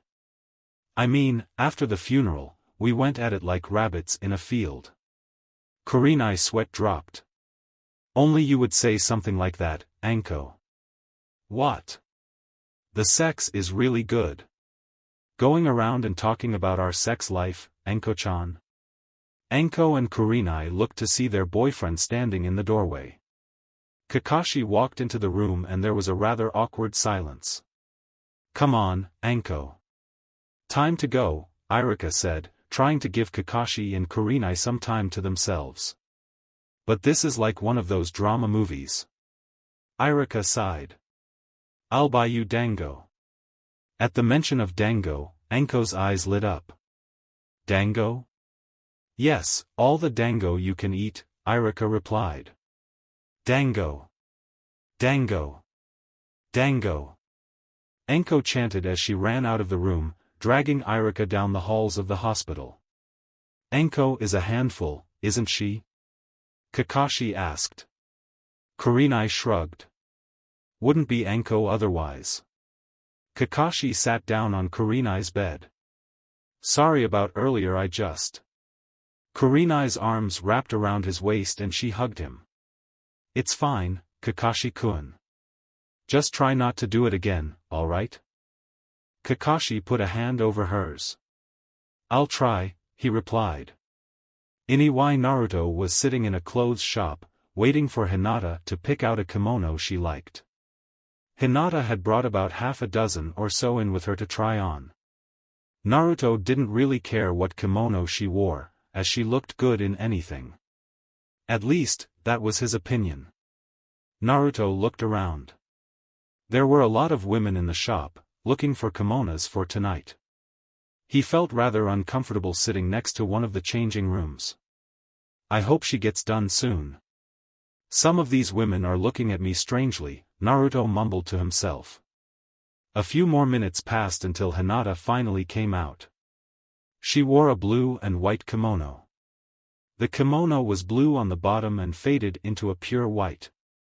There was also a dragon design on the kimono that did the opposite, meaning it started out white at the bottom but faded into the same blue color at the bottom of the kimono as it went up. Hinata's hair was in a large braid and was thrown over her right shoulder. Hinata hadn't gotten much of her hair cut, only enough till it reached her butt, so it was still quite long. Naruto just sat there, his mouth agape for a few minutes before standing up. You look beautiful, Hinata-chan. Naruto wrapped his arms around her, and the two shared a short kiss. There was a resounding "awe" throughout the shop, as all the women had stopped what they were doing to watch the scene before them. Now it's time to find some clothes for you, Naruto-kun, Hinata said as she grabbed onto his arm. Let me pay for your clothes first. And do I really have to? Yep, she replied with a bright smile. Naruto sighed and picked up his sword that was still sitting next to his chair. Naruto tied it to his back and let for the front counter. Sure you have enough money for that kimono, child? The cashier asked. Naruto pulled out a wallet, but it wasn't his wallet. The wallet belonged to Jiraiya. Naruto had lifted the wallet from his sensei just as they were entering the city. He was sure Jiraiya would notice soon enough that all his money was gone. Oh, I got enough, Naruto replied, pulling out a number of large bills. The kimono Hinata had picked out was anything but cheap. She had actually managed to pick out one of the most expensive ones in the entire shop. The two left the shop after paying for Hinata's clothes. Hinata had a happy smile on her face as she latched on to Naruto's arm with her head resting on his shoulder. The two came to a men's clothing store. Naruto looked at his current state of dress. He was wearing a dark blue long-sleeved t-shirt and a pair of black pants. He wouldn't need new clothes if he hadn't lost his coat that Hinata had given him for his birthday. Naruto and Hinata walked in and took a quick look around. Naruto found a coat rather similar to the one Hinata had given him. The color scheme was the same, but the sleeves were a tad bit longer than the other one he had. He slipped the coat on and looked at Hinata, who seemed satisfied with his new state of dress. So, is this enough, or do I need to buy a whole new outfit? Hinata looked him up and down. I think this is enough, she replied. So, Hinata-chan, what do you want to do now? Naruto asked as he paid for the new coat. Well, it's about 5 hours till the sun goes down. They're shooting the new Princess Gale movie here in town. Most can't watch, seeing as she's the daimyo of the snow country and she's guarded, but you kids might be able to get past the guards to watch. Although you might have to ditch the sword, the cashier said. Oh, that sounds like fun, Naruto-kun. Can we go? Hinata asked excitedly. Naruto smiled. Sure, but try not to get too worked up. I don't want to have to go find Pervy Sage because you're having a coughing fit. Sorry. Naruto gave her a peck on the cheek. Don't worry about it. Now, how about we go find where they're filming the movie? All right. Naruto and Hinata quickly left the shop and ventured into the city to find where the filming was taking place. Back in Konoha, Sasuke was finally heading back to his home. He had actually spent the day with Sakura and the rest of the ninja from his graduating class. Sakura had wanted to cook him dinner, but he declined, even after she insisted. He sighed as he walked through the Uchiha district. It was relatively untouched since the day of the massacre. Sasuke was about to enter his home when he heard something. "Who's there?" he asked. A figure walked into view. "Hello, little brother. It's been some time, hasn't it?" Sasuke's eyes widened. "Itachi!" Sasuke screamed, his hands suddenly being consumed with lightning. Sasuke charged at Itachi. Itachi sighed as he watched his brother charge him. He quickly knocked Sasuke's hand to the side, then kicked him in the chest through his front door. "You think that you have the skill to use such a technique on me, little brother?" Itachi sighed, and walked into the house. Itachi dodged Sasuke's attack and backhanded his brother across the room. "I didn't come here to fight you, Sasuke. I came here to tell you something I should have years ago. Why should I listen to anything you have to say?" Sasuke yelled as he got to his feet. "Because, whether you like it or not, I will be reinstated as an active ninja in this village in a few days." Itachi took a deep breath before he continued. "There are things you don't know about the night I killed our clan." Sasuke stood there, eyes wide open. Impossible. He couldn't understand how Itachi could ever be reinstated and forgiven for his crimes. "As I told you, there are things you don't understand about that night." Itachi took out a stack of files and threw them on the floor. "You never knew the true Uchiha clan, little brother. These files will show you what they were really like, not the farce they put on for the village and others within the clan that wouldn't see their points of view. Read those files, and when tomorrow comes around, seek me out. I will be waiting at Ichiraku's." Itachi turned to leave. "Oh, and little brother, within the next few days that information will be released to the village, so I can be reinstated as a ninja once again." Itachi left the house. Sasuke sat there, unmoving, staring at the place Itachi had been standing. A great deal of things were going through his mind. Sasuke's eyes turned downward to the files Itachi had thrown at his feet. He wasn't sure if he really wanted to read them or not. After 10 minutes of standing there, he reluctantly bent down and picked up the files on the floor. Sasuke looked at the top file. The file was about his father, Fugaku Uchiha. Itachi was walking to a certain someone's home. She had agreed to let him live with her for the time being. He was glad she didn't hate him for what he had done. He walked up to her front door and knocked. The door opened and a young woman with long brown hair hugged him. Itachi had a smile on his normally emotionless face. "Miss me, I am?" Just nuzzled into his chest and let out a happy sigh. "You hungry?" Asked.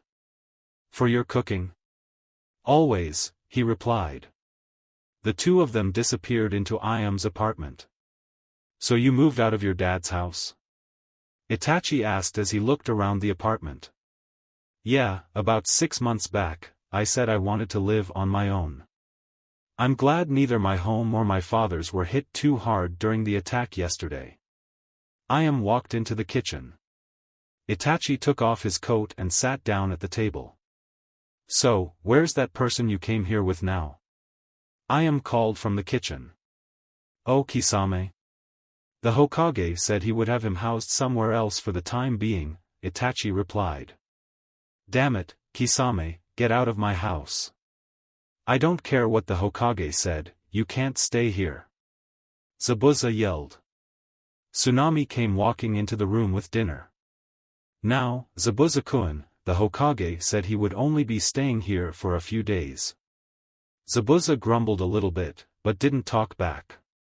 The day the fabled demon of the hidden mist, or bloody mist in those days would be so tame has actually come. How sad. "You want to see how tame I am, you fucking fish fillet?" Zabuza grabbed his sword from the corner of the room. "Oto-san, it's time to eat." "You can fight with him later," Haku said, sitting down at the table. "You have a kid?" Kisame asked. "Adopted," he replied. "Ah. Now Zabuza-kun, come and eat. The doctor said your diet was horrible." Kisame let out a thunderous laugh at hearing that.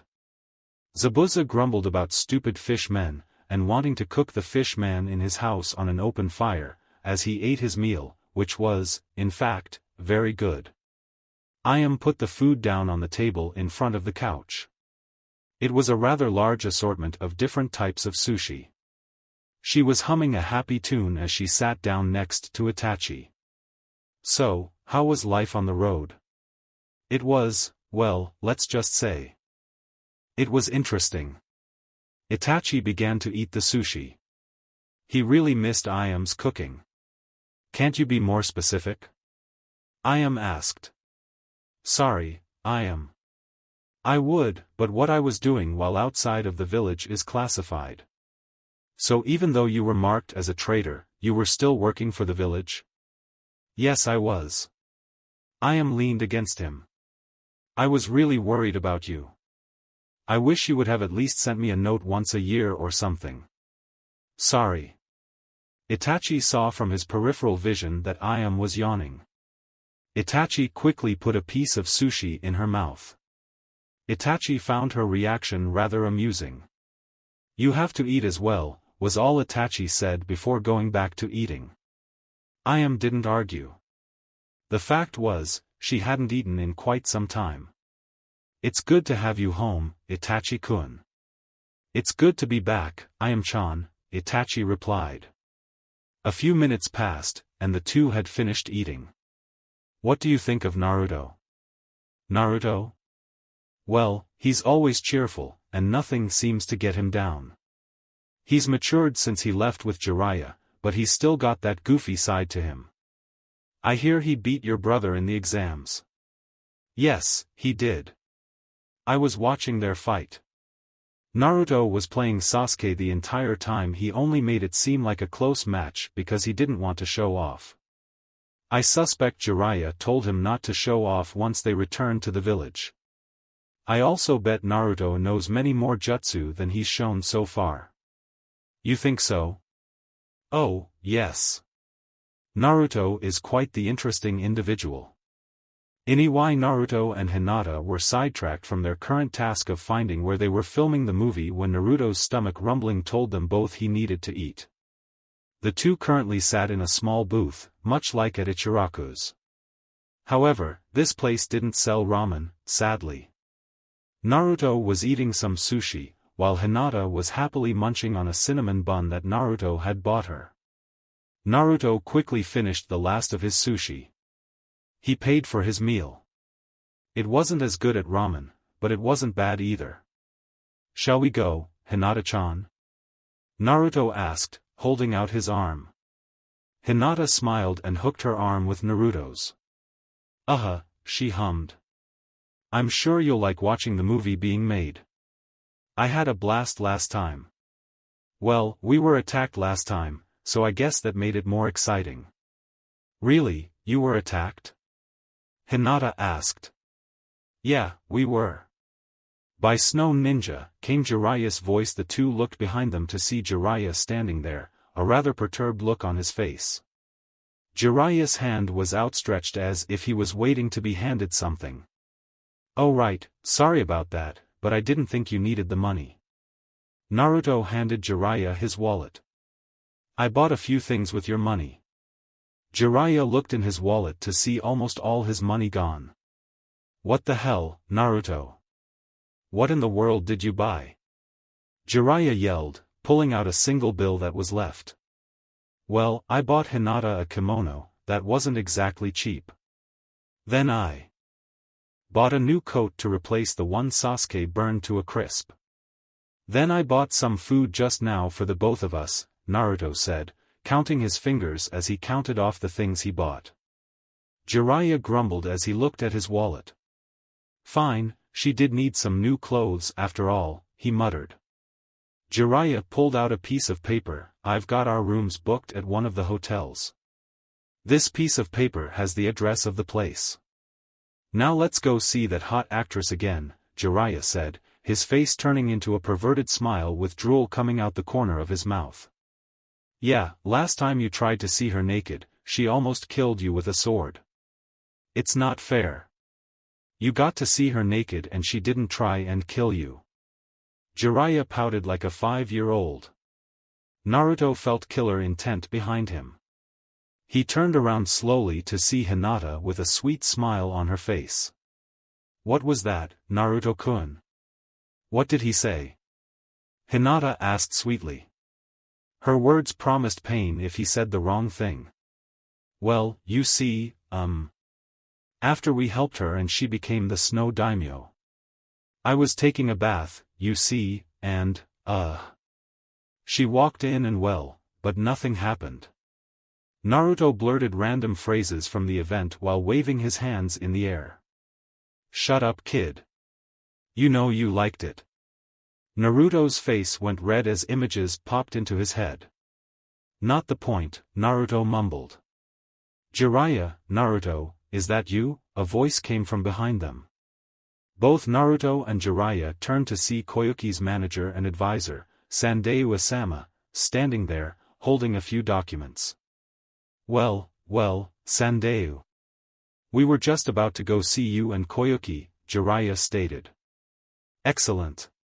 She'd love to see you two again.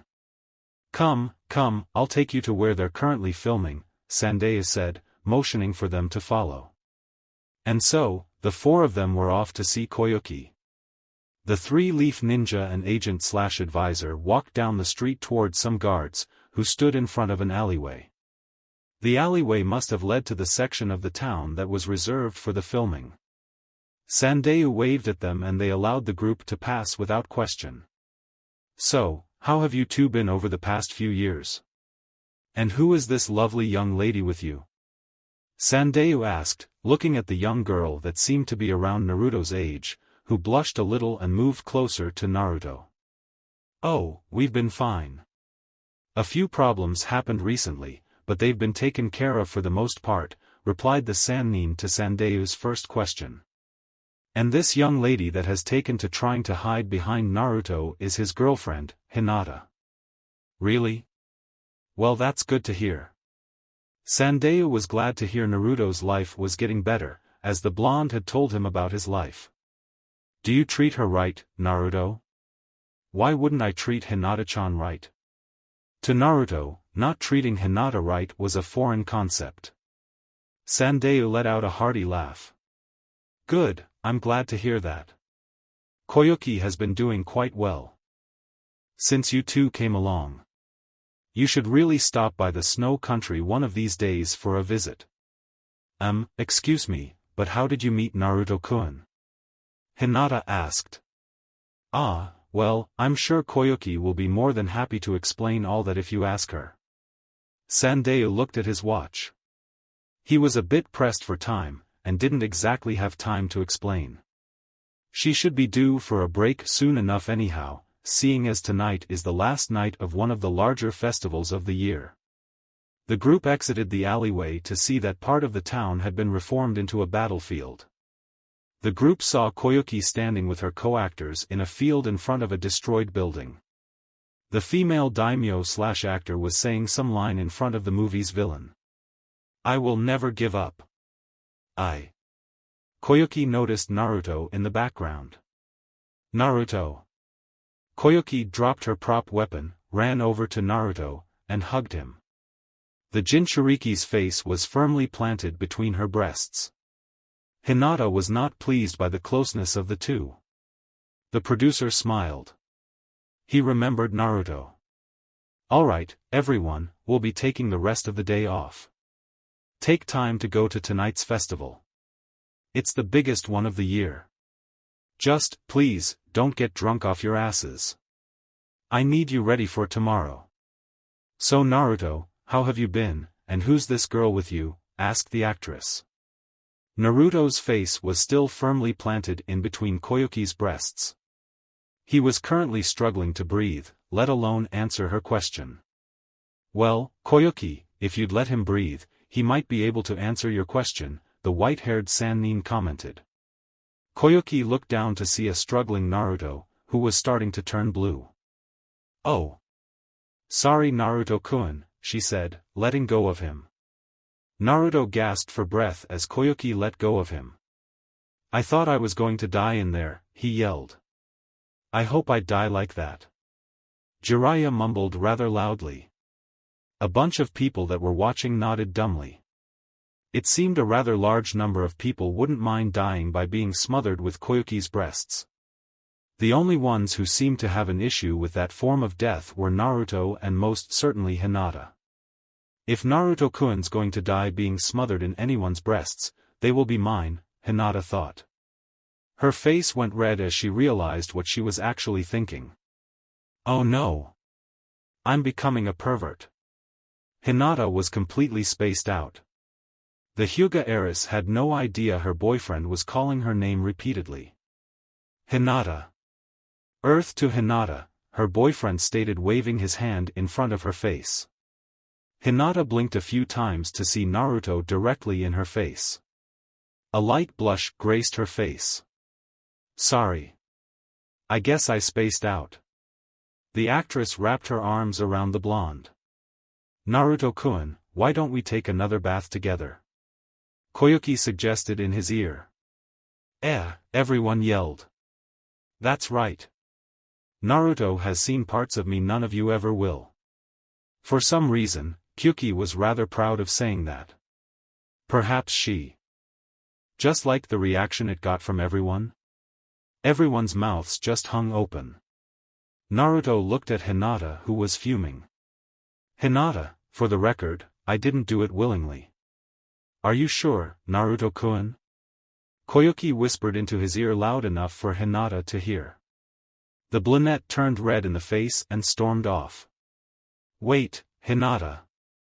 Naruto called out, running after her. Where are we going, Tsunade-sama? Asked a woman with short black hair. I feel like relaxing for a while, Shizen. Especially since I won all this money. Tsunade declared, pumping her fist in the air. Don't you always relax? Shizen deadpanned. Tsunade scratched the side of her face. Well, I guess I do. But today, we'll really party. Tsunade held up the suitcases of money she had won. With this, we can party all week long anyway. Shizen sighed. I really hope she doesn't plan on spending that 4 million in a week. Sakura was making her way to the Uchiha compound. She was bringing some food to her boyfriend, who lived alone.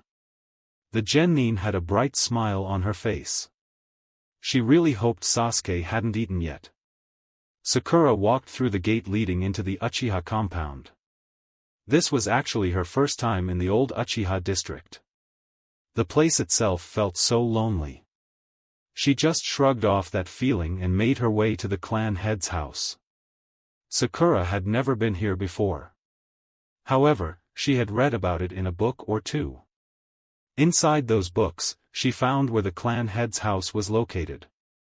She finally came to her destination. I wonder if Sasuke-kun will like what I have for him, she thought. Sakura walked up to the front door and knocked 3 times. She waited, but there was no answer coming from the other side. The pinkette was happy when the door finally opened. However, she stepped back after seeing the look on his face and within his eyes. The female genin of Team 7 was actually scared of the boy she had wanted to date for quite some time. Sasuke-kun? She asked, wanting to know if it was truly him. For a moment, nothing was registering. Not his current girlfriend, the food in her hands, nothing but what he read within the sealed files his brother had given him. The things he read had severely altered his view on his former family. All the things they had done, and everything they'd planned, stunned the young Uchiha. Who and what was he to believe now? Sasuke truly didn't know the answer to that question anymore. Sasuke-kun, you're scaring me. Please, say something. The pink-haired teen spoke, reaching out and lightly touching her boyfriend. Her touch brought Sasuke back to reality. The young raven-haired boy finally saw who was standing directly in front of him. His eyes began to tear up. Why? That was the only question in his mind. He couldn't comprehend it. Sakura dropped the food and hugged him without hesitation. The pinkette said nothing as she held him, and he cried for whatever reason he did. Sakura hadn't a clue of how long they stayed like that, but when he stopped crying, her shirt was quite wet. "Sasuke, what's wrong?" Sakura asked in a soft, soothing tone. "Hinata-chan," the blonde called as he ran through the alleyways of the town. His girlfriend had somehow disappeared from sight. The blonde came shooting out of the alleyway and into crowded streets. He looked around, but saw no sign of her. "Naruto, I'm sorry. I didn't think she'd react like that," Koyuki spoke, panting, and completely out of breath. The blonde Chunin took a deep breath then exhaled, saying, "It's fine. Hinata-chan is just a little insecure about a few things. She'll be fine." He walked back into the alleyway while making a very familiar hand sign, creating a dozen shadow clones. "All right, spread out and find her. If she keeps running like this, she'll probably pass out, or worse." The clones nodded and disappeared. "What do you mean, or worse?" the actress asked. Jiraiya came walking up to them and began to explain what Naruto meant. Hinata was hurt badly during the Chunin exams, her heart in particular. The medics at the village did their best to fix the damage, but they're far too unskilled for the kind of help Hinata needed. "She's healed enough to do basic things, but at this rate, if we don't locate my former teammate, her heart will never fully heal itself." I'm sorry. I didn't realize," the daimyo murmured in a depressed tone. Jiraiya put a hand on her shoulder. "Don't worry about it. Naruto will find her, and everything will be fine." Jiraiya wasn't too worried about the current situation. He knew Naruto would find Hinata and at least try and fix things. Hinata was sweating. Her chest hurt from all the running. The brunette knew she shouldn't be running, but she couldn't stand there anymore and watch or listen to that. She made her way to some steps and sat down, panting a little while holding her arms over her chest. It hurts so much," she cried on the steps. Her face was hot and red, and sweat started to roll down her face.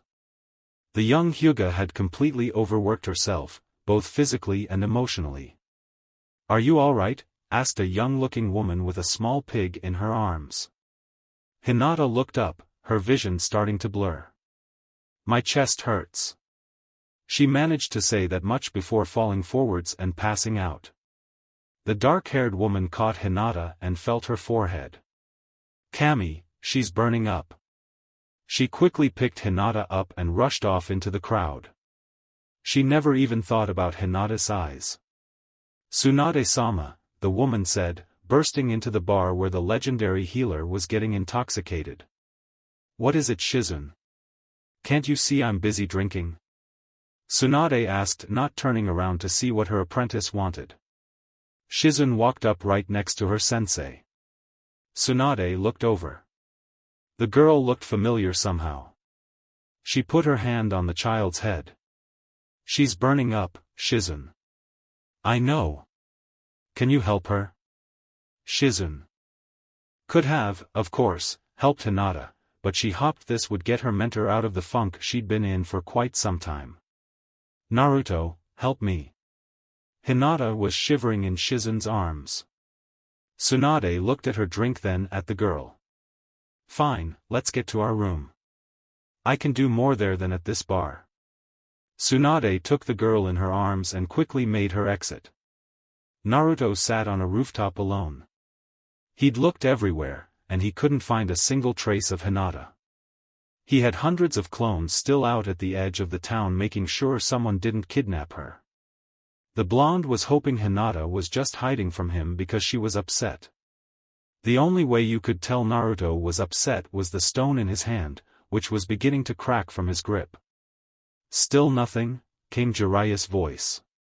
"No, nothing. I can't find her anywhere." The genin brought his knees up to his chest. He'd wait until his clones found her, however long that would be.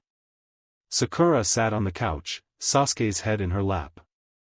The pinkette hummed a simple tune as she ran her fingers through her boyfriend's hair.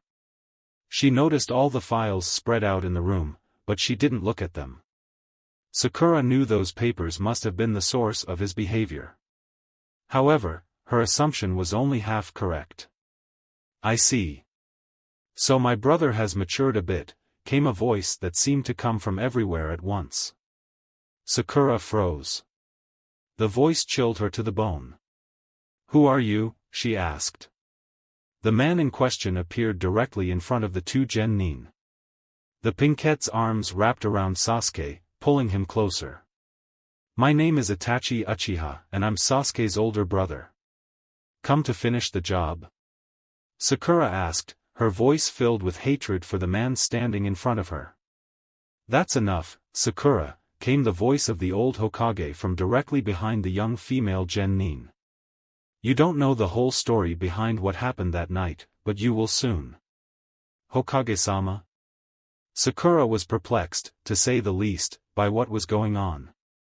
The third Hokage walked around and sat in one of the chairs near the couch. I suppose I might as well explain. But first, where is your partner, Itachi? The current Hokage wondered where the loose cannon Kisame Hoshigaki had wandered off to. He's probably raiding the fridge right now, Itachi replied. He had told his friend to get something to eat so he wouldn't go around scaring anyone. Yo, Itachi, do you guys always eat like this? Kisame asked, poking his head around the corner with a slab of beef hanging out of his mouth.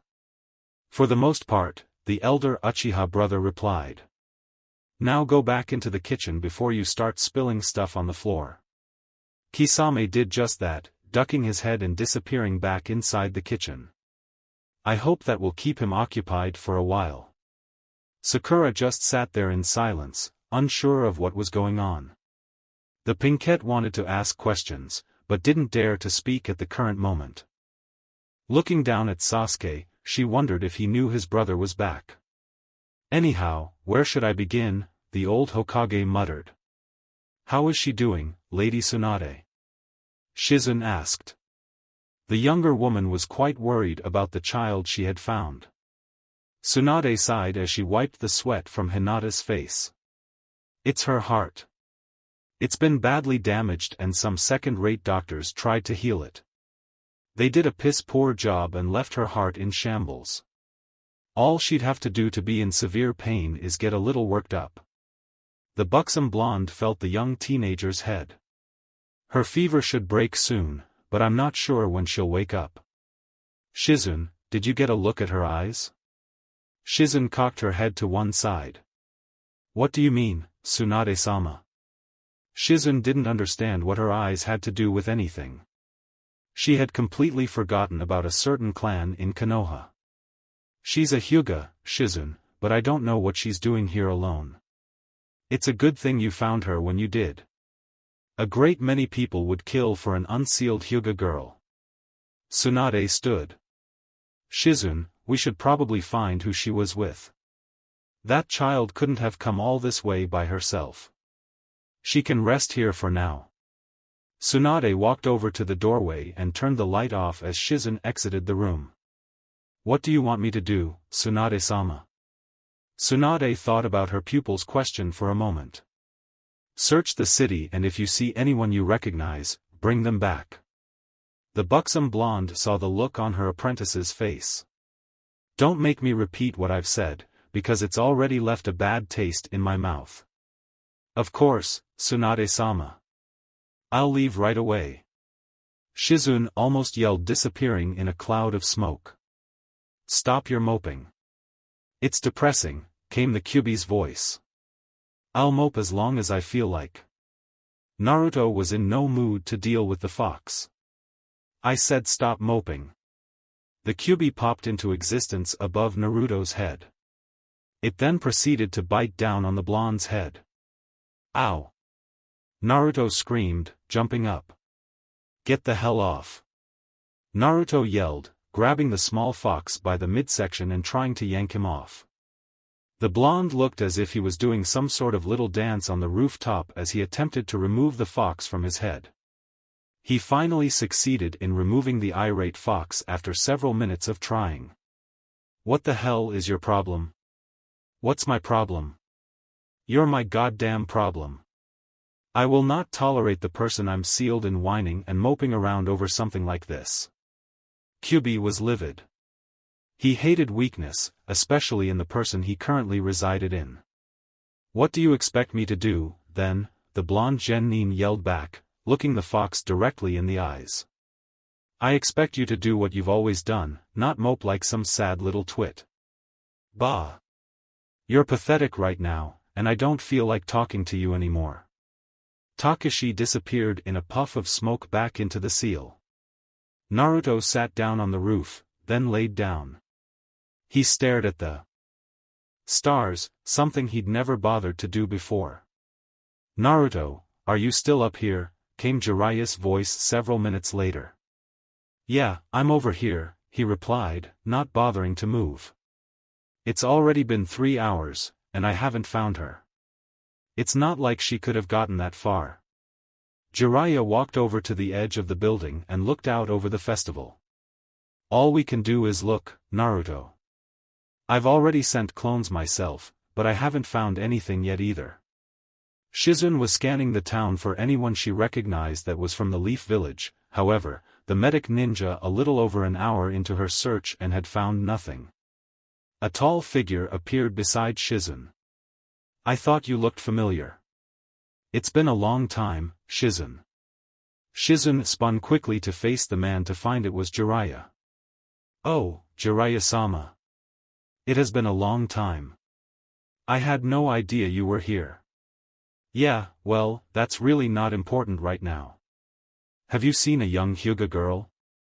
Actually. Wait, why go through all this? Sakura asked. Why couldn't you have just made it public in the first place? Sakura didn't quite understand why they had done what they did. Because that's how things had to be, Itachi replied. But couldn't you have at least told Sasuke-kun? I did what I had to. My entire clan was filled with people who thought they were superior to everyone else. However, the question that should be asked is why they thought that way. There has never been a single Uchiha as Hokage. None of them were strong enough to hold that title. The ones they called inferior were named Hokage like Minato Namikaze. Who would have thought an orphan boy would have ever become Hokage? Itachi was silent for a short time before continuing. My family had been keeping this train of thought in their minds for many years, and that was fine. However, they went too far when they plotted against the village they swore to protect. What Itachi had said was true, and he had come to that realization many years ago. The aging Hokage sighed. Trust me when I say this. I tried absolutely everything to find a peaceful way to end this. As you have probably figured, I never was able to find a way. My advisors and I, after some time in a private meeting the night before the incident, came to the decision to strike them before they started a civil war within the village. The third Hokage had such a sad look in his eyes as he thought of those events. He had never wanted to give the order, but there was no choice. It was either that, or wait till they attacked. And you were the one they asked to do it? The Pinkette asked. I volunteered for it. They were my family. They were my responsibility, no one else's. However, I couldn't kill my little brother when the time came. At the time he didn't think the way they all did, and I couldn't bring myself to do it. So instead of becoming the hero of the village, I became the villain who destroyed his clan to test his own abilities. And you were fine with that? We are ninja of Konoha, Sakura Haruno. We will be asked to kill, lie, steal, and in my case, become the villain, all to protect it. This is our world, and heroes in our profession don't often end up becoming heroes in the normal sense of the word. We are often asked to become rogue ninja to hide the truth of what really happened. I'm not the first to take this role for the village, and I certainly won't be the last. Itachi's words hit home for Sakura. The Pinkette had never even considered something like this as an option, or something that might be asked of her in the future. I never thought about it like that. If that never crossed your mind, you may want to think about what it means to be a ninja of this village and what will be asked of you in the future. Take Naruto, for instance, whom I've met on several occasions. He will do anything for this village that's asked of him, because he understands what he was getting into when he signed up to become a shinobi. Sakura thought what Itachi had just said about Naruto was a tad bit strange. It was as if Itachi knew a great deal about Naruto that she didn't. Tsunade sighed. He looks just like his father.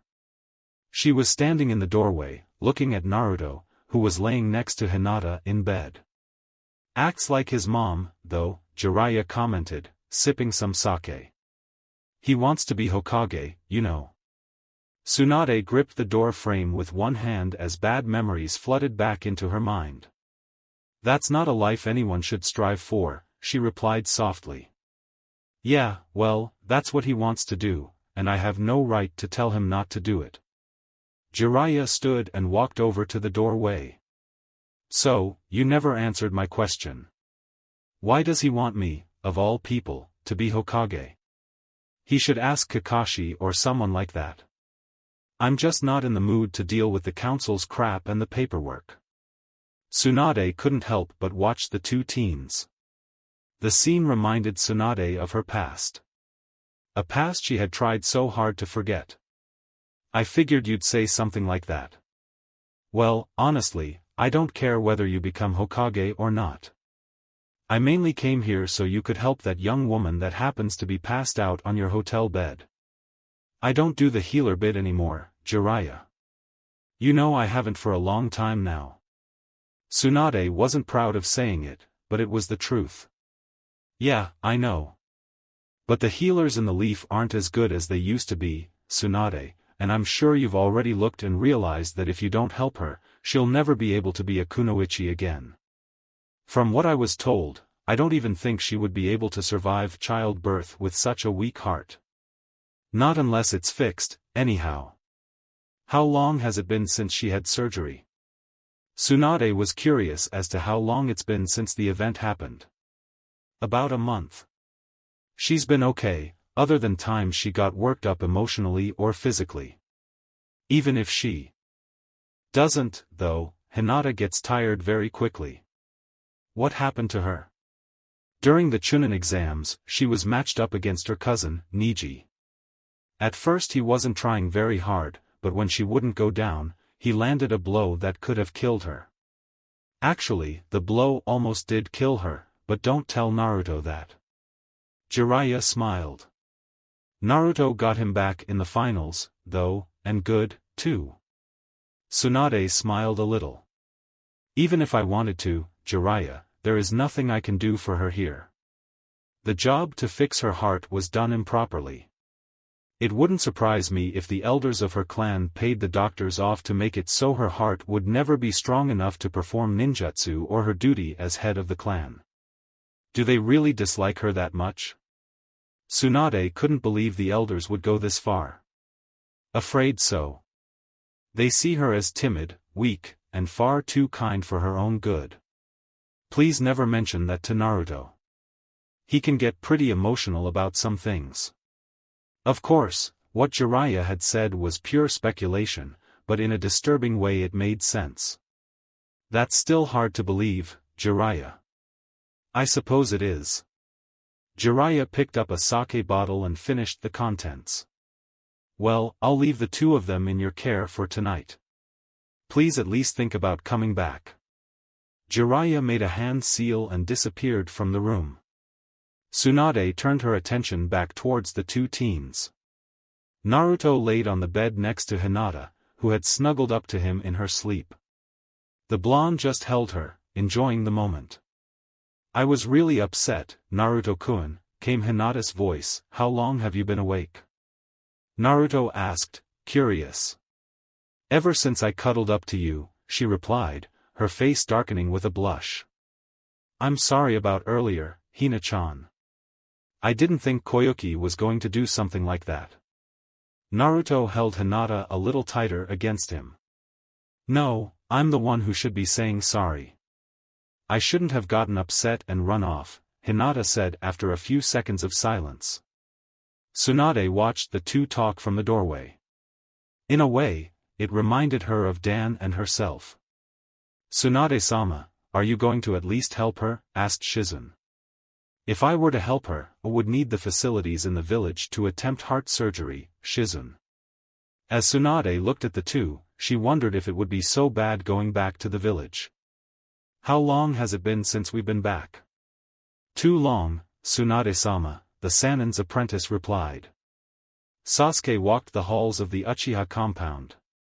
He had awoken only a few minutes ago, finding his head in Sakura's lap. The young Uchiha was looking for his brother. There was only one place he could think of his brother being at right now. Sasuke made a hand seal and disappeared in a swirl of leaves.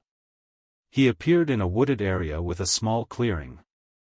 The full moon shone brightly through the tree's limbs.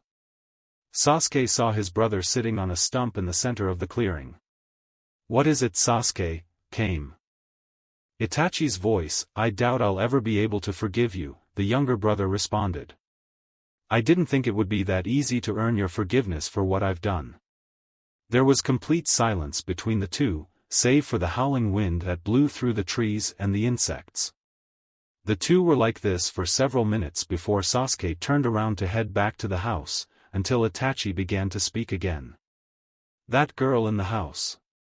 She seems like the type that would stay with you regardless of what happens. If you only take one piece of advice from me, it would be to never let her go. Sasuke was turned away from his brother looking into the forest. There is no need to tell me something I already know. His voice was so cold towards his brother. Itachi smiled. I seem to recall you lost to Naruto. Sasuke replied through gritted teeth. Yes. Then I'll train you. Other than Kakashi Hatake, I'm the only one who can teach you about our Kekkai Genkai. Sasuke began to walk away. I don't need your help, replied Sasuke, his voice cold and distant. The boy was going easy on you, brother. Sasuke stopped dead in his tracks, his eyes a little wide. He thought the match was pretty even, but his brother was saying otherwise. How would you know? Because I know what he's capable of. He could have crushed you in that match. So, will you accept my offer? Itachi never stopped caring for his brother. Of course, Sasuke couldn't believe that right now. I don't know, the young Uchiha replied, disappearing into a whirlwind of leaves. The night had come and gone. When Naruto and Hinata had awoken, Tsunade and her apprentice were gone. Where? They couldn't say, but Jiraiya and Hinata were quite disappointed. Naruto wasn't disappointed, though. He was furious.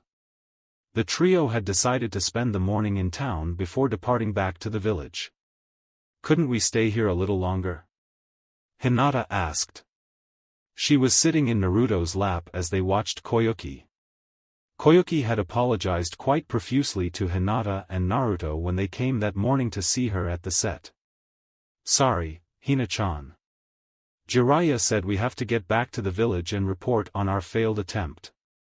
Naruto was still rather angry over Tsunade just skipping out like she did, but he was controlling himself, at least until he got back to the training grounds in the village. Jiraiya walked up to the duo. Well, I've finished my business here, and we can head out soon. Jiraiya sounded so disappointed, and even a little hurt over everything.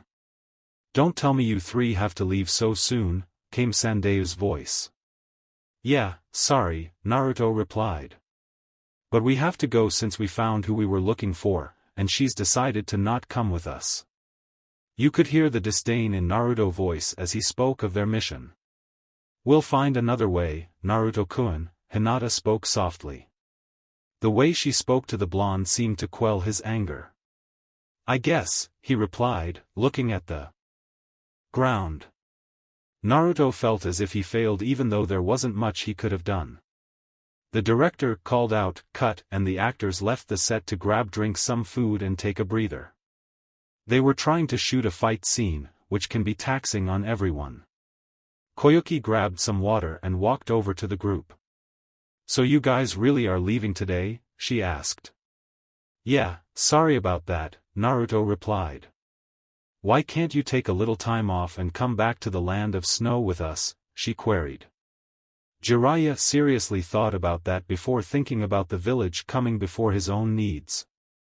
That sounds nice and all, but with what happened to the village not too long ago, we have to get back as quickly as possible. Jiraiya wanted to say differently, of course, and any other time he would have, but what he said was true. Come on, you two. Say your goodbyes. We really should get going. The two teens hugged Koyuki, said their goodbyes, and left with Jiraiya to head back to the village. The trio had spent an hour walking before coming to a small tea shack on the side of the road. I say we stop here for a little while, said the white-haired Sannin. Naruto shrugged and Hinata thought about maybe getting something sweet to eat. As the trio were about to sit down, they heard a familiar voice.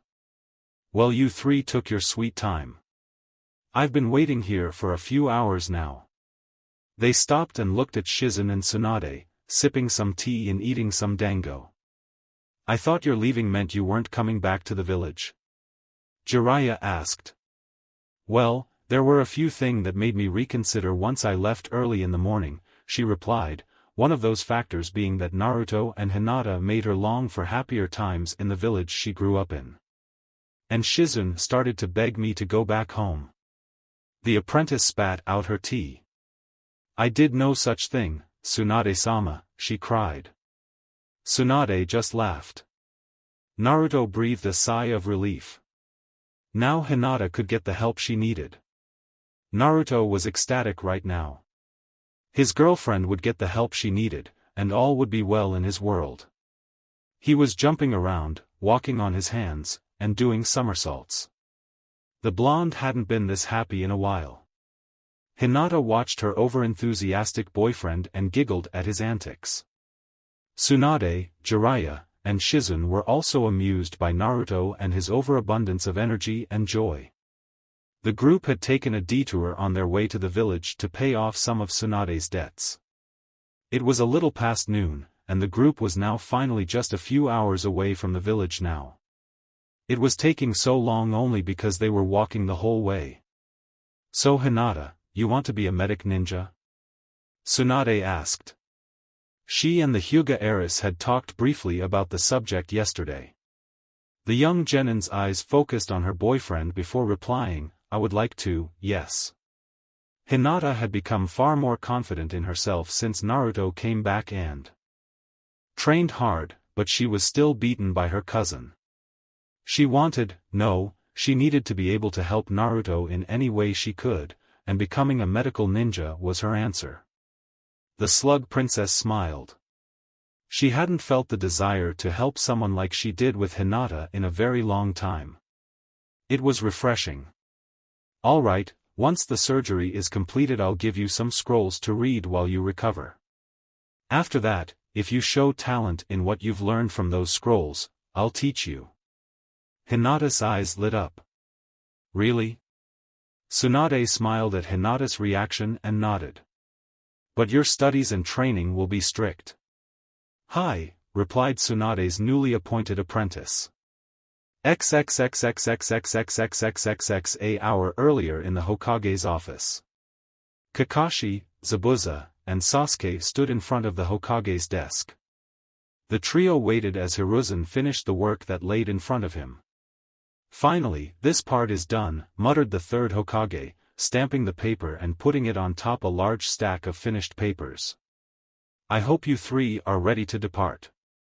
Depart? Asked Sasuke. Indeed, he replied with a nod. What is our mission? Kakashi inquired. Since the attack on our village, there has been an increase in bandit raids and rogue shinobi attacks. Most of them I've already sent either individuals or groups off to deal with. However, a large group has been attacking the border between our nation and the land of tea. Hiruzen pulled out a scroll and handed it to Kakashi. That is your destination. You are to go to the border of the land of tea to seek out and deal with this group. Kakashi, you are in charge. Kakashi stored the scroll in his pouch. How many are there? About 3 dozen bandits and around a half dozen rogue shinobi. The skill level of the shinobi is sketchy at best, and I don't have anyone else that I can spare to assist you in this matter. So you four will be it. Who's the fourth? Zabuza asked, seeing as there were only 3 of them in the room. The old Hokage leaned back in his chair. Naruto will be the 4th member of your team. You are to pick him up. The map on the scroll I handed Kakashi will give you the route they are taking back to the village. Was the mission a success? Asked Kakashi as he looked at the scroll. From what Jiraiya said in his message, yes, I believe it was a success, Hiruzen replied, then sighed and added, however, I do not know where Tsunade stands on my request. I see, the Cyclopes ninja replied. XXXXXXXXXXXX Sakura entered the main house of the Uchiha district. Itachi had sent her a message asking her to come to speak with him about something. The Pinkette couldn't imagine what he wanted to talk with her about. Hello? She called out. It didn't seem like anyone was home at the moment. Sakura walked around the estate, checking each bedroom, but finding no one in any of them. She came to door she hadn't noticed the previous day.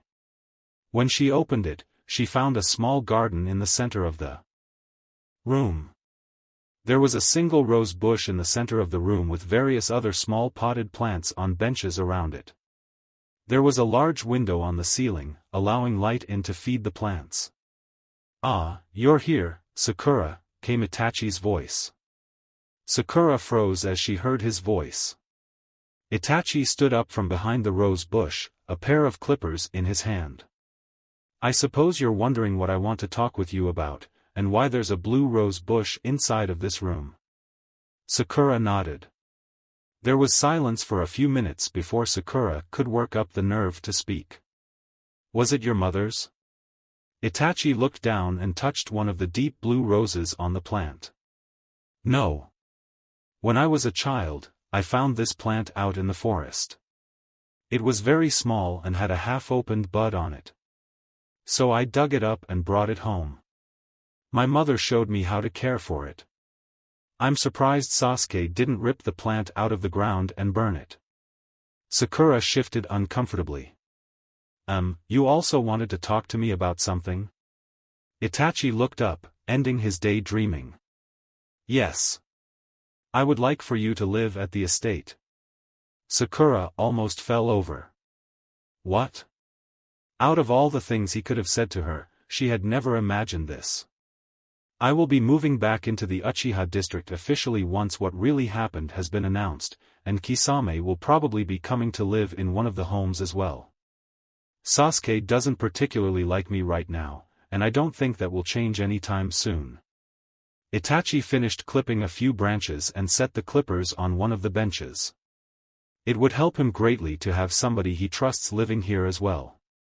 Can I think about it? Of course. XXXXXXXXXXXX, I said no, damn it. Tsunade shouted, smashing her hand onto the small dango shop table, sending a crack down the center. Why the hell not? Tons of people would love to be the Hokage. Naruto yelled back, slamming his hand on the table and breaking it in half. Hey, now, don't destroy the shop or... Jiraiya began to say, but they apparently weren't listening. Then let those people be Hokage and leave me the hell out of it. Tsunade seemed to be getting more and more irritated with the blonde. Look, I said I'd help Hinata, but I never agreed to being the 5th Hokage. I'm thankful you're going to help her, and I wouldn't bother asking if the old man would just let me be the next Hokage. Naruto's voice got progressively louder towards the end of his sentence. Damn right he won't. You're far too young and inexperienced, she almost laughed out. Oh yeah. Yeah. Naruto smirked and sat down in his chair. All right, let's have a match. If I get the first hit, I get to be the next Hokage. Tsunade smirked. All right, brat. You're on. Shizune, Jiraiya, and Hinata just sat in their chairs and finished the tea they had bought. What nice tea. Hinata said between sips. Indeed, Shizune agreed. We should probably leave a large tip. Once we're done. What Jiraiya meant by large tip was enough money to replace the table and any other damages the two were about to cause.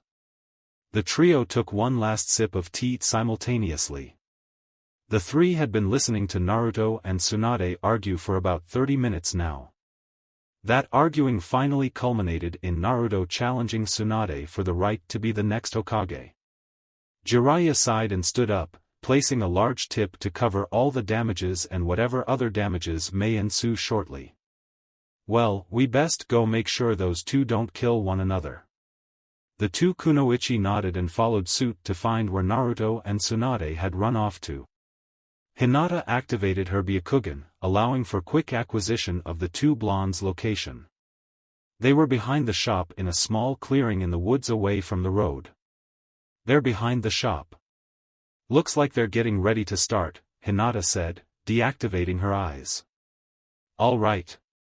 First one to hit the other will become Hokage, deal, said Naruto, taking a stance and putting his right hand on the hilt of his sword. Naruto didn't seem like a smart guy for the most part because he acted the part of a fool. However, it didn't seem Tsunade caught what Naruto was doing. All right. First one to hit the other wins, she declared. Yo, Tsunade. I wouldn't take the boy too lightly. Jiraiya called out from the edge of the clearing. Ha! I may be a little rusty, but I doubt some kid, regardless of parentage, is going to get the best of me. Tsunade boasted. Naruto grit his teeth. He hated being underestimated so easily. The young blonde disappeared from sight, his hand having been on the hilt of his sword. Tsunade's eyes widened, and she barely managed to sidestep the downward slash from Naruto's sword. So fast. She thought. The Sannin lifted her foot and slammed it into the ground, causing the ground to erupt, shooting massive chunks of rock into the air. I won't be beaten by some youngster, she thought, jumping into the air. She smashed her fist into the large chunks of rock, causing them to splinter into hundreds of pieces. The area was pelted with chunks of stone, creating a massive dust cloud. Tsunade landed on the ground, a smug look adorned her face. The dust cloud cleared, but Naruto was nowhere in sight. Tsunade stood motionless as she waited. Naruto appeared above Tsunade, a Rasengan being sent straight down on top of the Sannin. However, she had anticipated an action like this and jumped back. The Rasengan impacted the ground, creating a small crater. Dust once more filled the air. When it cleared, Naruto was standing in the crater. His eyes were yellow, and there were thick orange lines around his eyes. Jiraiya put a hand on his chin and raised an eyebrow. I didn't think he'd mastered Sage Mode yet. Weren't you training him? Asked Hiruzen. Jiraiya sighed. Well, yeah, but I wasn't the only one training him. The Elder Toads trained him and I didn't really pry into what they taught him. I knew he was training for Sage Mode, but I never thought he'd master it at such a young age. Jiraiya ruffled his hair in irritation. That damn kid asks me to teach him everything I know and he doesn't even tell me when he's mastered something. Yes, he can be pretty inconsiderate, came a rather deep voice. Hinata looked to her left and saw a small fox sitting on Shizen's head. Wah! Hiruzen jumped up in air, startled by the fox. Don't scare me. When did you get here, Takashi-san? Asked Hinata, catching him in her arms. The fox looked up at Hinata. Just now, actually. I was bored with just sitting there and watching from the inside. The fox looked over at Jiraiya. You really don't seem all that surprised that I'm out like this. Jiraiya set Hiruzen down. I heard you and Naruto talking the other night. Jiraiya had a very serious expression on his face. He had no desire to ever look at the fox and it definitely showed on his face. I see. You might want to stop Naruto. He's getting carried away again. Everyone looked to see Naruto running at Tsunade with a massive Rasengan in hand. Naruto-kun, stop it right now. Hinata shouted, catching everyone off guard except for Tsunade, who was more caught up in the moment than Naruto was. The fox took this moment to disappear back into the seal. Naruto stumbled, losing control of his Rasengan and causing it to dispel. The stumbling was quickly followed by Tsunade's fist crashing into Naruto's face, sending him flying back, crashing through branches and whole trees. Damn, I think I hit him a little too hard. Jiraiya looked over at Hinata, who looked as if she was about to start running after Naruto. He put a hand on Hinata's shoulder to calm her. Don't worry about Naruto, he's been hit harder than that before. She looked up at him and nodded. XXXXXXXXXXXX, why do we have to get the blonde brat for this? Actually, why do we even need the moody one? Zabuza complained. Stop complaining, Zabuza. We should be just about to where Naruto is, Kakashi replied. The Jounin never thought the former demon of the mist could complain about something so much. Don't call. Sasuke was unable to finish what he was saying as boy with blonde hair came flying right by them. Was that Naruto? He asked. The trio stopped their jumping through the trees. Kinda looked like it. Zabuza replied. A buxom blonde landed on the ground near the three ninja. You see a blonde kid come flying by here? She asked. Tsunade? Kakashi asked. Oh, hey, Kakashi. Been a while. Now about that blonde. Kakashi simple pointed in the correct direction and Tsunade took off. Was that Tsunade of the Sannin? Zabuza asked. Yep. She's been out of the village for quite some time, the Cyclops ninja replied. Kami, she's got some big knockers, the former demon of the mist almost shouted. The comment earned Zabuza a open palm to the back of his head, courtesy of Jiraiya, who was now standing behind the group with Hinata and Shizen. Watch your mouth, kid. If she'd heard that, she'd probably crush your skull under her foot.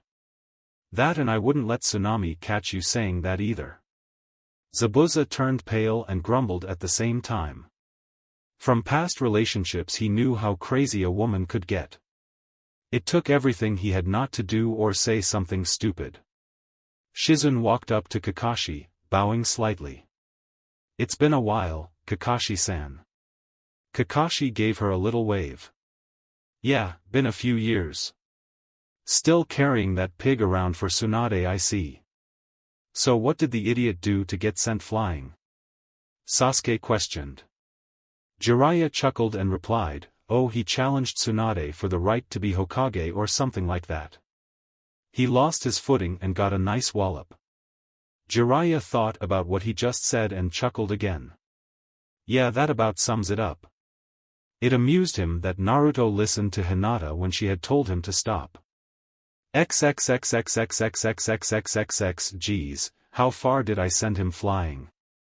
Tsunade walked around a bush to see the ground dug with what was probably Naruto's own body. Well, I hope he's not dead. His parents would never forgive me. Ah, there he is. The path Naruto had dug was around 100 feet in length. What finally stopped him had been a rather large tree. Hey, wake up! Tsunade yelled as she knelt down in front of him. She began to slap him across the face. Wake the hell up! Naruto suddenly jumped up. Why the heck are you slapping me across the face when you just punched me in the jaw and sent me flying Kami knows how far? Naruto rubbed his jaw. It felt as if something wasn't right about it. Damn, I think it's partially dislocated or something. He put a hand on either side of his jaw and gave it a jerk, creating a sickening sound. Naruto began to open and close his jaw a few times to make sure things were back in the right place. Geez, that's smarts. Tsunade stood back up and smirked. Seems you've done that a few times before. A few times, I guess. It kind of happens when you piss off a giant toad. Naruto began to dust himself off. His clothes at this point were beyond trying to clean, considering his previous flight through the trees had torn up his clothes. Well, Bachan, how does it feel to be Hokage? Tsunade bopped him on the head. Don't call me that, and I never. Tsunade thought back to what she agreed to before they fought. Damn, what's with women getting violent so quickly? The feeling reminded him of when Sakura would hit him for either asking her out or doing something for attention. Wait, you little bastard, you tricked me. Tsunade shouted. Naruto smiled and replied. To be honest, I wasn't sure that was going to work at the time. Personally, I was hoping to get the first hit. Out of the corner of his eye, Naruto saw Hinata, Jiraiya, and Shizen walk into sight, followed by 3 others he knew. Hey, what are you guys doing here? We were sent here to get you for your next mission, replied Sasuke. What? Naruto suddenly plopped down on the ground, faced away from them, and declared. I refuse. Everyone's sweat dropped. Most of them hadn't seen Naruto act so childish in quite some time. And some had never seen him act this childish at all. What are you, for? Zabuza shouted, not amused in the slightest. Sasuke wasn't amused either. And I consider him my friend. The Uchiha thought. He couldn't believe he considered Naruto his friend, his best friend in fact, let alone the fact that he lost to him in the Chunin exams. Kakashi sighed. Naruto, it's the Hokage's orders. We really have to get going. No. Naruto didn't want to leave before returning back to the village to complete his mission. Moreover, he just didn't want to stop spending time with Hinata, seeing as she'd been in the hospital for so long. The blonde turned and saw a very disappointed look on Hinata's face. He sighed before saying, fine, I'll go. Naruto would have sat there all day and refused, but he just couldn't take the disappointed look from his girlfriend. XXXXXXXXXXXXX Sakura sipped her tea as she waited for lunch to arrive at Chuji's favorite barbecue restaurant. She was with her former classmates and a few others. It's been a while since we've all been together for something normal like getting something to eat. Shikamaru nodded. Yeah, it has. Shikamaru noticed Ino wasn't here yet with her boyfriend. Though Ino's late. Come on, Haku. We're late. Ino almost yelled. The noise came from the window they were seated next to. Everyone got up and looked out the window, to see Ino getting a piggyback ride from Haku. We would have been on time if you hadn't insisted on making those detours, the ice user pointed out. Half of the group chuckled at Haku's comment. What? Can't a girl look at clothes? Ino asked innocently. Of course. Just don't blame me when we're late, Haku replied, a smile on his face. Everyone but Niji and Shikamaru was laughing at the couple. So, you two done? Sakura asked the couple. Oh hey guys. We'll be right in. Ino shouted. So, how are you two? Sakura asked as soon as Ino and Haku had gotten situated. She hadn't gotten to talk with her friend since the invasion. Ino was sitting next Haku holding onto one of his arms. We haven't had a lot of time since the Chunin exams, but Haku likes to leave ice flowers for me before he leaves for missions. Wish I had a boyfriend who'd do something like that. Tenten mumbled rather loudly. Niji looked as if he almost choked on his drink. I hear you're working with the ANBU Black Ops, Haku, Shikamaru stated after sipping some tea. He had heard his father talking about a new recruit to the ANBU the other night. The only reason he thought it was Haku because he had heard Zabuza mentioned. You know I can't really talk about it, but yes, I've expressed my desire to work within their ranks, the ice user replied. During his time on the run with Zabuza, Haku had mostly done work ANBU tend to do, so he fit right in when he joined. The meat has arrived. Chuji shouted, more than ready to start eating. The meat was quickly set out on the grills within the table to cook. Everyone was chatting and laughing about the past Most of the funny stories involved Naruto and some kind of prank he was trying to pull. As Neji ate, he kept thinking about his fight with Naruto. Do any of you think Naruto wasn't really trying during the Chunin exams? I mean, when I was fighting him, it didn't seem like he was really giving it his all, even though he soundly beat me. Shikamaru put down his drink. It was the same during his fight with Sasuke. He gave a very convincing performance, but even during that fight, it seemed he was only matching Sasuke move for move, rather than trying to outdo him. Even after he beat Sasuke, he went on and beat Gaara as well. All in the same day. He trained with Jiraiya of the Sannin for 3 years. Who knows what he's truly capable of at this point? Haku looked down at the sizzling meat. What he showed during the exams was definitely not what he was capable of. Haku spoke from experience.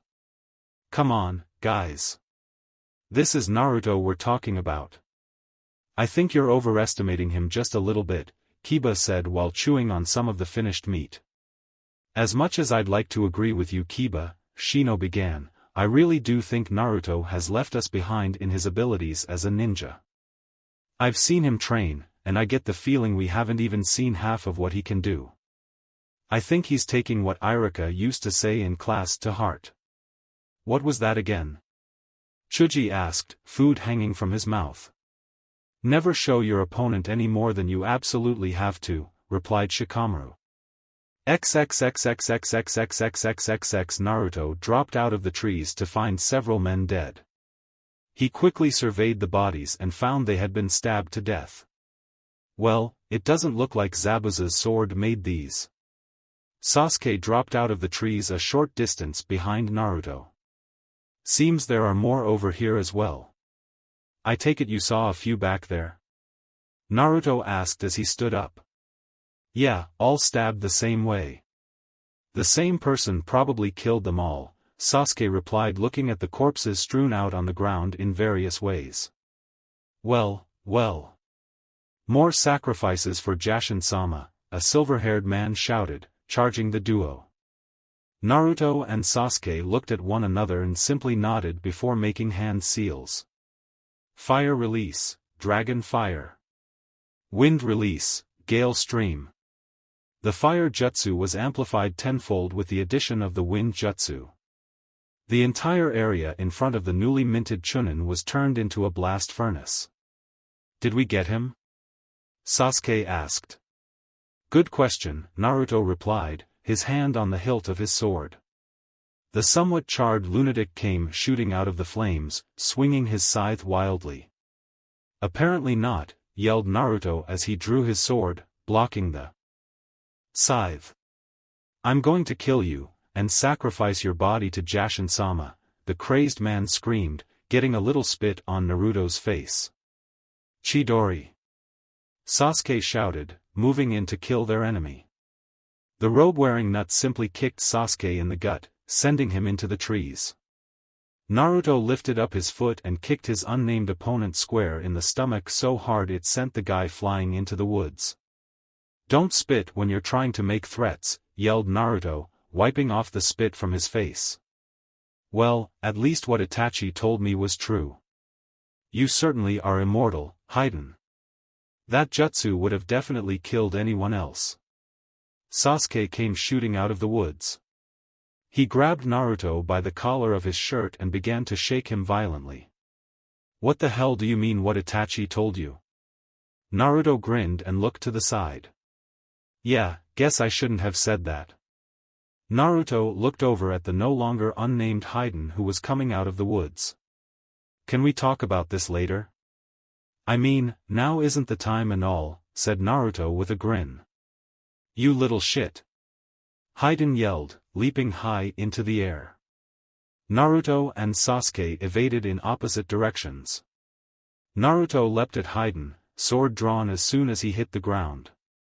Hyuga evaded the blonde sword and managed to cut Naruto's side with his scythe. Naruto, are you alright? Sasuke asked, readying a kunai from his pouch. Yeah, just a scratch, the blonde replied. Though the fact was it wasn't a scratch, the wound was deep and had cut diagonally through the distal portion of his 8th and 9th ribs on his right side. Hyden licked the blood from his scythe. He then turned black and a skeleton tattoo appeared all over his body. The crazed ninja proceeded to stab himself with a retractable pike and spread blood all over the ground in a pattern matching his necklace. He then turned black and a skeletal tattoo appeared all over his body. What the hell is he doing? Naruto asked. You got me, replied Sasuke, just as confused as his ally. They found out what Hyden was doing soon enough when he stabbed himself through the chest, causing Naruto to clutch his chest and fall to the ground. What the hell? Naruto coughed out every word. He looked at his chest to see there was blood coming through his clothes. What happened? Sasuke shouted, running over to Naruto. Naruto took a few strained breaths before he replied. I don't know, he said, taking a breath before continuing. I don't get it. Hyden grabbed another pike and stabbed his gut with it. The pain is exquisite, isn't it? Naruto was on his knees. In the past, he'd experienced pain, but nothing quite like this. With labored breaths he replied. No, you sick bastard. The blonde sheathed his sword and stabbed it into the ground. Got any ideas, Sasuke? I think so. That circle seems to be important, seeing as he hasn't left it, so. Sasuke was unable to finish his analogy of Hyden's ability as he was interrupted by Naruto. Well, that's something. I'm going to try and get him out of the circle. When I do, you follow up with, well, with something. Naruto managed to get to his feet, although rather shakily. Sasuke sighed. And what makes you think you can even do this? What? Do you want to get him out of the circle and have me follow up with something? Fine, I'll do the follow-up, Sasuke conceded. Yo, fox face. Can you do something about the wounds? I don't think I can walk, let alone run at this point. Well, considering you haven't been using my powers lately, no. I can't do much about your wounds unless you draw on more of my power. However, I believe I can take away the pain you're feeling for a short time, but after that, you will more than likely pass out from the pain when it returns. Naruto could feel most of the pain in his body disappear. He readied himself to charge Hyden. The blonde took off from his position, kicking up dirt and rocks as he closed the distance between himself and Hyden. You think you can do anything in your condition? Hyden yelled, swiping at Naruto with his scythe. Naruto ducked under the large bladed weapon, kicked off the ground, and tackled Hyden, taking him out of his circle. Before the two of them hit the ground, Sasuke appeared above them with Naruto's sword in hand. With a single swipe, he masterfully severed Hyden's head without harming the blonde. Naruto and the newly decapitated Hyden hit the ground. Naruto stood up and dusted himself off. Well, glad that worked out. You little shits, the head shouted. I'll fucking bite your legs off. That's enough, Hyden. You're out of time, came a gruff voice from the edge of the forest. The man had odd eyes and a mask over the lower part of his face. His headband had a scratch through it, showing he was a former shinobi of Taki. Black tendrils came out of the man and grabbed both Hyden's head and body and dragged them back. Within a matter of seconds, the two were gone. Zabuza and Kakashi landed in the clearing, weapons drawn, only to find that they weren't needed. The two Jounin shinobi noticed that Naruto was covered in what looked like blood, most likely his own. Naruto smiled. Hey guys, welcome to the... The blonde was unable to finish his statement as he suddenly passed out. Kakashi appeared behind Naruto, catching him before he hit the ground. I do hope you'll explain what exactly happened on the way home, Sasuke. Kakashi put Naruto on his back. Alright, let's go. It seems there isn't anyone else alive. The trio took off into the trees, Naruto on Kakashi's back. Sarutobi sat behind his desk, signing some paperwork, while Hinata and Tsunade sat in the chairs in front of his desk. Jiraiya was sitting on a windowsill while Hiruzen was standing behind Tsunade holding tauntaun. "So, have you decided to take up the mantle of Hokage?" asked the current Hokage, looking through the stacks of papers on his desk. "Well, I did beat up a 13-year-old for the job," Tsunade muttered, slightly embarrassed. Sarutobi raised an eyebrow and asked, "What was that?" Tsunade let out a nervous laugh before replying, "Nothing, all I said was yes." The female member of the Sannin looked at Hinata and back at the current Hokage. "I've also agreed to fix her heart and take her on as an apprentice," she added, referring to the Hyuga heiress. The old man smiled. "Ah, very good. It's been some time since you trained someone." Tsunade noticed that her old sensei was sweating for some reason. "Hiruzen, would you take Hinata to the hospital and get her checked in?" Hiruzen bowed. "Of course, Lady Tsunade. Come on, Hinata." Hinata nodded and followed Hiruzen out of the room. Tsunade watched the two leave, and as soon as the door closed, her head instantly turned towards the old man. The slug princess looked quite upset with him. "So you used it again," she growled. Sarutobi looked off to the side and whistled. "I have no idea what you're talking about." Jiraiya took this as his cue to leave the area and made his way out of the room via the window. Tsunade stood up and slammed her hands down on the desk. "Don't play stupid with me, old man. I can see it on your face. You used that kami-forsaken technique again, even when I told you after the last time it could kill you if you used it again. Especially at your age." She pinched the bridge of her nose and calmed herself down. "You're too old to be using something like that anymore, and you know it. I mean, Jiraiya was here. He could have dealt with the snake. It was my problem to deal with, Tsunade. A problem I should have dealt with years ago." The Hokage quickly changed the subject. "So, what did you think of their son?" Tsunade smiled fondly, remembering things long since past. "He's just like them.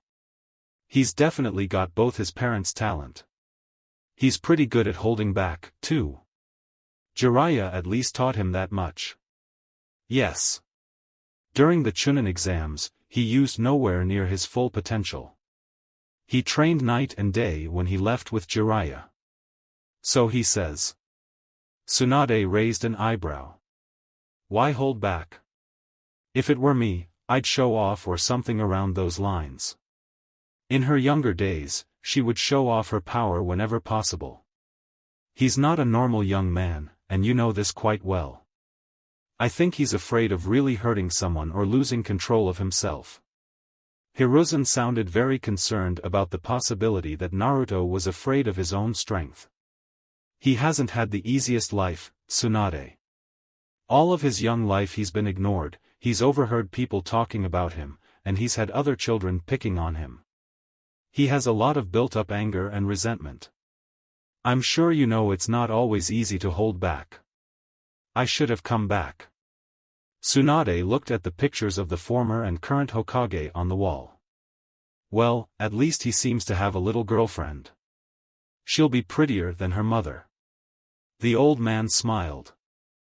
"Yes, well, I had told Jiraiya to be discreet in telling Naruto about Hinata liking him, but being subtle is not something he was ever good at." Tsunade smiled. "True. But that's not always such a bad thing," she said softly, thinking of the past. "Anyhow, we'll talk more later. There is a certain Hyuga I have to have a chat with." Hiruzen sighed. "Don't take it out on him too badly. There was nothing he could do." Tsunade smiled and cracked her knuckles. "Of course. I'll only hurt him a little bit," she replied as she made her way out of the room. XXXXXXXXXXXX, what if she finds out? "We'll surely be killed," a Hyuga elder shouted. 4 of the Hyuga elders sat in a room, talking about something that seemed very serious. One of the four was freaking out a little since Tsunade Senju had come back to the village. The room they sat in was secure. No one outside could hear what was being said. Calm yourself. There is no way she can pin the blame on us. There just isn't any proof of our actions. The doctor we paid off is now dead, thanks to some bandits we hired. Even if she suspects anything, there is no proof, and therefore, we are free and clear. Our plans to keep Hinata from succeeding her father will be undone now. The eldest of them smiled. No. With this unprecedented display of weakness, even if she's healed, she will not succeed her father. He long ago tried to spare his second-born by asking to wait until we decided which would be the rightful heir. This elder obviously had a plan for everything. Hayashi had wanted to spare his daughters the hardship that he and his brother had experienced, but in the end, it was only a temporary measure. The elders had hatched a plan to hasten the verdict of the head of the clan one way or another, and that was by making Hinata look far too weak to recover from some simple injuries. If she had died instead of looking weak, they more than likely wouldn't have lost any sleep over it. These four elders were trying to hasten the decision of who will ultimately be chosen to succeed as the head of the clan. Suddenly, the very building they were in shook. The four stood up and ran out of the building to see what was happening. XXXXXXXXXXXX, out of my way. Tsunade roared, attempting to backhand one of the Hyuga guards at the gate who had tried to stop her. The guard, however, ducked, and her backhand destroyed a good portion of the wall. Many Hyuga came running out, though one of them walked out casually. It's been a long time, Tsunade. Do come in for some tea, the Hyuga patriarch said, turning around and walked back into the Hyuga family home like nothing had happened. The two sat in his office waiting for the tea to come. So, Tsunade, please tell me why you've decided to destroy part of the wall outside. Tsunade shrugged her shoulders, brushing off the incident. Well, I was just going to swat the guard who was being quite rude to me out of the way, but he managed to duck. Tsunade's eyes fell on a picture that was face down on his desk. She picked it up and looked at it. It was a picture of 3 pregnant women, and 3 young men directly behind them, smiling. Why didn't you send me a message about your wife? Hayashi leaned back in his chair and looked up at the ceiling. By the time anyone realized the severity of her illness, it was already too late. It would have taken days to find you, and at least a day for you to arrive back here. The doctors kept telling me she would be all right, but all of a sudden, her health took a tremendous turn for the worse. Hayashi looked out the window of his office at the garden his wife had him put in. Now, on to the main reason why you came. Why didn't you take care of his son? You were his best friend. At the very least, he kept you and Fugaku from killing each other. Tsunade thought about what she had said. Well, I suppose your wives helped with that one too, but that's beside the point. She wanted to adopt him. My wife would argue day and night with the clan and the village council in order to adopt Naruto, but she grew very weak during her pregnancy with Hanabi. As if on cue, the door swung open and a young girl came bounding into the room. Dad! Where have you been? I thought you were going to train me today. The young girl had run up to her father, completely ignoring the fact that he was speaking with someone. Niji walked into the room. I'm sorry. I told her you were in a meeting, but she didn't listen to me. Hayashi nodded. It's all right, Niji. You may return to what you were doing earlier. Niji bowed and left. Hanabi, what have I told you about rushing into my office without at least knocking first? Hayashi was upset, but it really didn't show in his facial expression nor could you hear it in his voice, but if you knew him, you'd know Hayashi was very irritated. Sorry, she replied. Who's this? She asked, finally noticing the woman sitting in the chair across from her father. This is Tsunade Senju. Within a week or two, she'll become the next Hokage, and she'll be operating on your sister before that. Hanabi's eyes seemed to light up. Really, she asked excitedly. Where is Wani-chan? Tsunade smiled. She's at the hospital right now, more than likely checked into a room by now. You should go and see her. I will. Hanabi bolted out of the room and down the hall, leaving her father and Tsunade to speak alone once more. Well, I see at least one of your children had to be like you, seeing as Hinata is exactly like her mother. Though you've grown into a spineless man in your old age. It's sad how you've changed from a man full of energy and the readiness to argue with the elders of your clan to this. To say Tsunade was disgusted would be an understatement. Hayashi chose to ignore Tsunade's comment. She's been acting out a lot more lately since Naruto came back to the village. He let out a long drawn-out sigh before continuing. Nothing has gone right since their mother died. There was a moment of silence before a knock at the door disturbed the silence. Come in, Hayashi called out. The door slid to one side and Kakashi stepped in. Yo, he said with a little wave. What do you need, Kakashi? Asked the Hyuga patriarch. I just got back from my mission, and Naruto got pretty beat up. I require Tsunade's presence. Tsunade stood up. It seems we'll have to have that cup of tea at a later time, Hayashi. He nodded. XXXXXXXXXXX. All of Naruto's friends were standing at the doorway to his room. The only reason they were at the door instead of in the room was because Shino wasn't allowing anyone inside. Hinata was the only person he had allowed to enter the room. She sat on a chair at Naruto's bedside. Hearing that Naruto was in the hospital as well, she rushed to his room to see him. Hinata had never seen him in such a state before. Naruto had only been in the hospital for about an hour now. The bandages that Kakashi had wrapped around Naruto were covered in blood from the holes put in him by Hyuga. What is with this crowd? Tsunade asked, rather annoyed that her entry to the room was blocked. Everyone turned to see a woman with rather huge breasts standing behind them. The boys couldn't help but stare at her chest, for which they got smacks to the heads from their girlfriends. All right, everyone who isn't part of his team, leave, she commanded. The group looked to Kakashi, who was standing right behind her. Just do as she says, replying to their questioning looks. The group didn't ask who she was. They just complied and left. They knew arguing about it wouldn't get them very far. Tsunade stepped into the room to check Naruto's wounds. She cut the bandages off to find that the wounds Kakashi had described were about halfway healed. However, his body was riddled with scars. That was something she'd have to talk to Jiraiya about. These are some pretty serious wounds, Kakashi. Where were you when this happened? We decided to split up in search of our targets because of how wide the area was. I sent Sasuke and Naruto together, while Zabuza and I took separate routes. Tsunade covered Naruto's wounds back up. I see.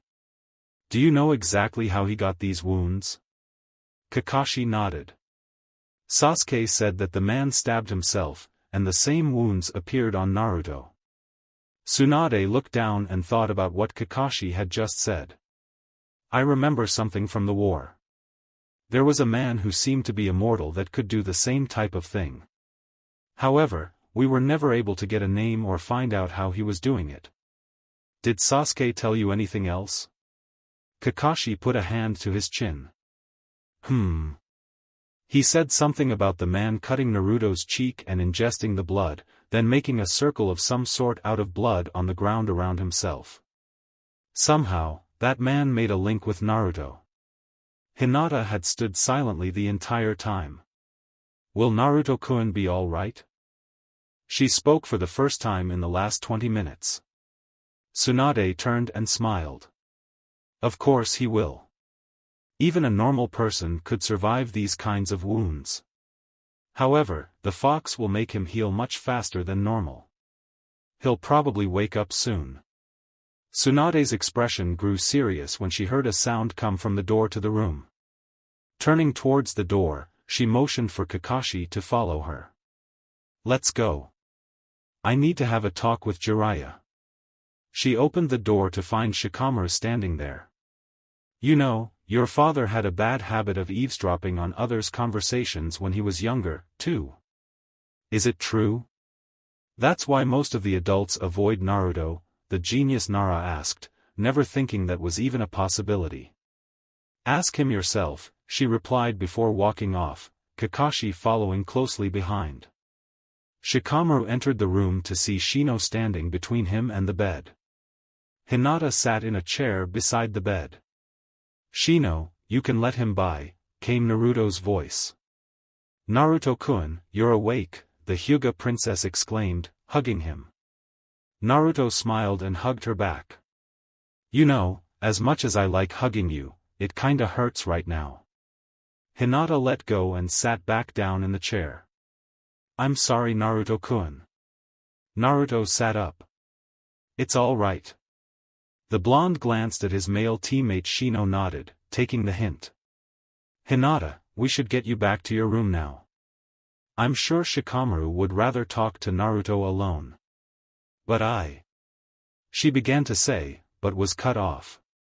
It's all right, Hina-chan, I'll visit you later. Shikamaru waited until the door shut behind the two to speak. Do they know? Naruto smiled as he always did. Of course. They're my teammates. How could they trust me if they didn't know something like that? They'd find out eventually. Would they trust me if they found out any other way? You took a huge gamble. What if they had a bad reaction to hearing that? Shikamaru didn't exactly care what was sealed inside Naruto. He knew that Naruto was still Naruto, and not the fox. However, he had no idea that Naruto and the fox were on friendly terms. Yeah, that could have happened, but I didn't exactly have a lot to lose. What about you? Naruto was curious to hear what Shikamaru thought. You are the same happy-go-lucky idiot I met when we were 6. You haven't changed, and I honestly doubt you ever will. However, I will say that you know when you have to be serious now. Shikamaru pulled up a chair and sat down on it. That does bring me to my next question. Why do you hold yourself back? XXXXXXXXXXXXX Sasuke was walking back to Naruto's room. There was something he wanted to ask him. He had just arrived at Naruto's door when he heard Shikamaru's voice. Why do you hold yourself back? He stopped and waited to hear the answer. He was also curious as to why Naruto had been holding himself back. XXXXXXXXXXXX, what are you talking about? Naruto asked, trying to avoid the question. You beat Neji, Sasuke, and Gaara in one day, all within a few hours of one another. How strong are you? Every time they upped their speed or power, you matched them blow for blow. Eventually, you increased your speed and power to beat them. You could have done it at the very beginning of each match, couldn't you? Shikamaru knew he was right when Naruto shifted his gaze for a moment. Do you know what it's like to grow up and have everyone hate you? Naruto looked out the window towards the Hokage monument, then back at Shikamaru. Of course you couldn't understand something like that. You've always had your parents, other family members, and friends. When I trained by myself before I left the village, I'd get so angry. I didn't understand why almost everyone hated me and why I had to be alone. Naruto smiled awkwardly and rubbed the back of his head. That wasn't the question you were asking me. The blonde sighed. I'm afraid I'll lose control of myself. During my match with Neji I lost control and almost killed him. If I hadn't adjusted the course of my last jutsu, I would have removed his head from his shoulders. XXXXXXXXXXXX Sasuke walked down the hall, more curious about the blonde than before. How strong is he, he wondered. Sasuke always thought of himself as the strongest in his age group. That was until Naruto came back to the village. Sasuke, to say the least, was irritated that Naruto had toyed with him during their match. XXXXXXXXXXXXX So, you and Hinata, huh?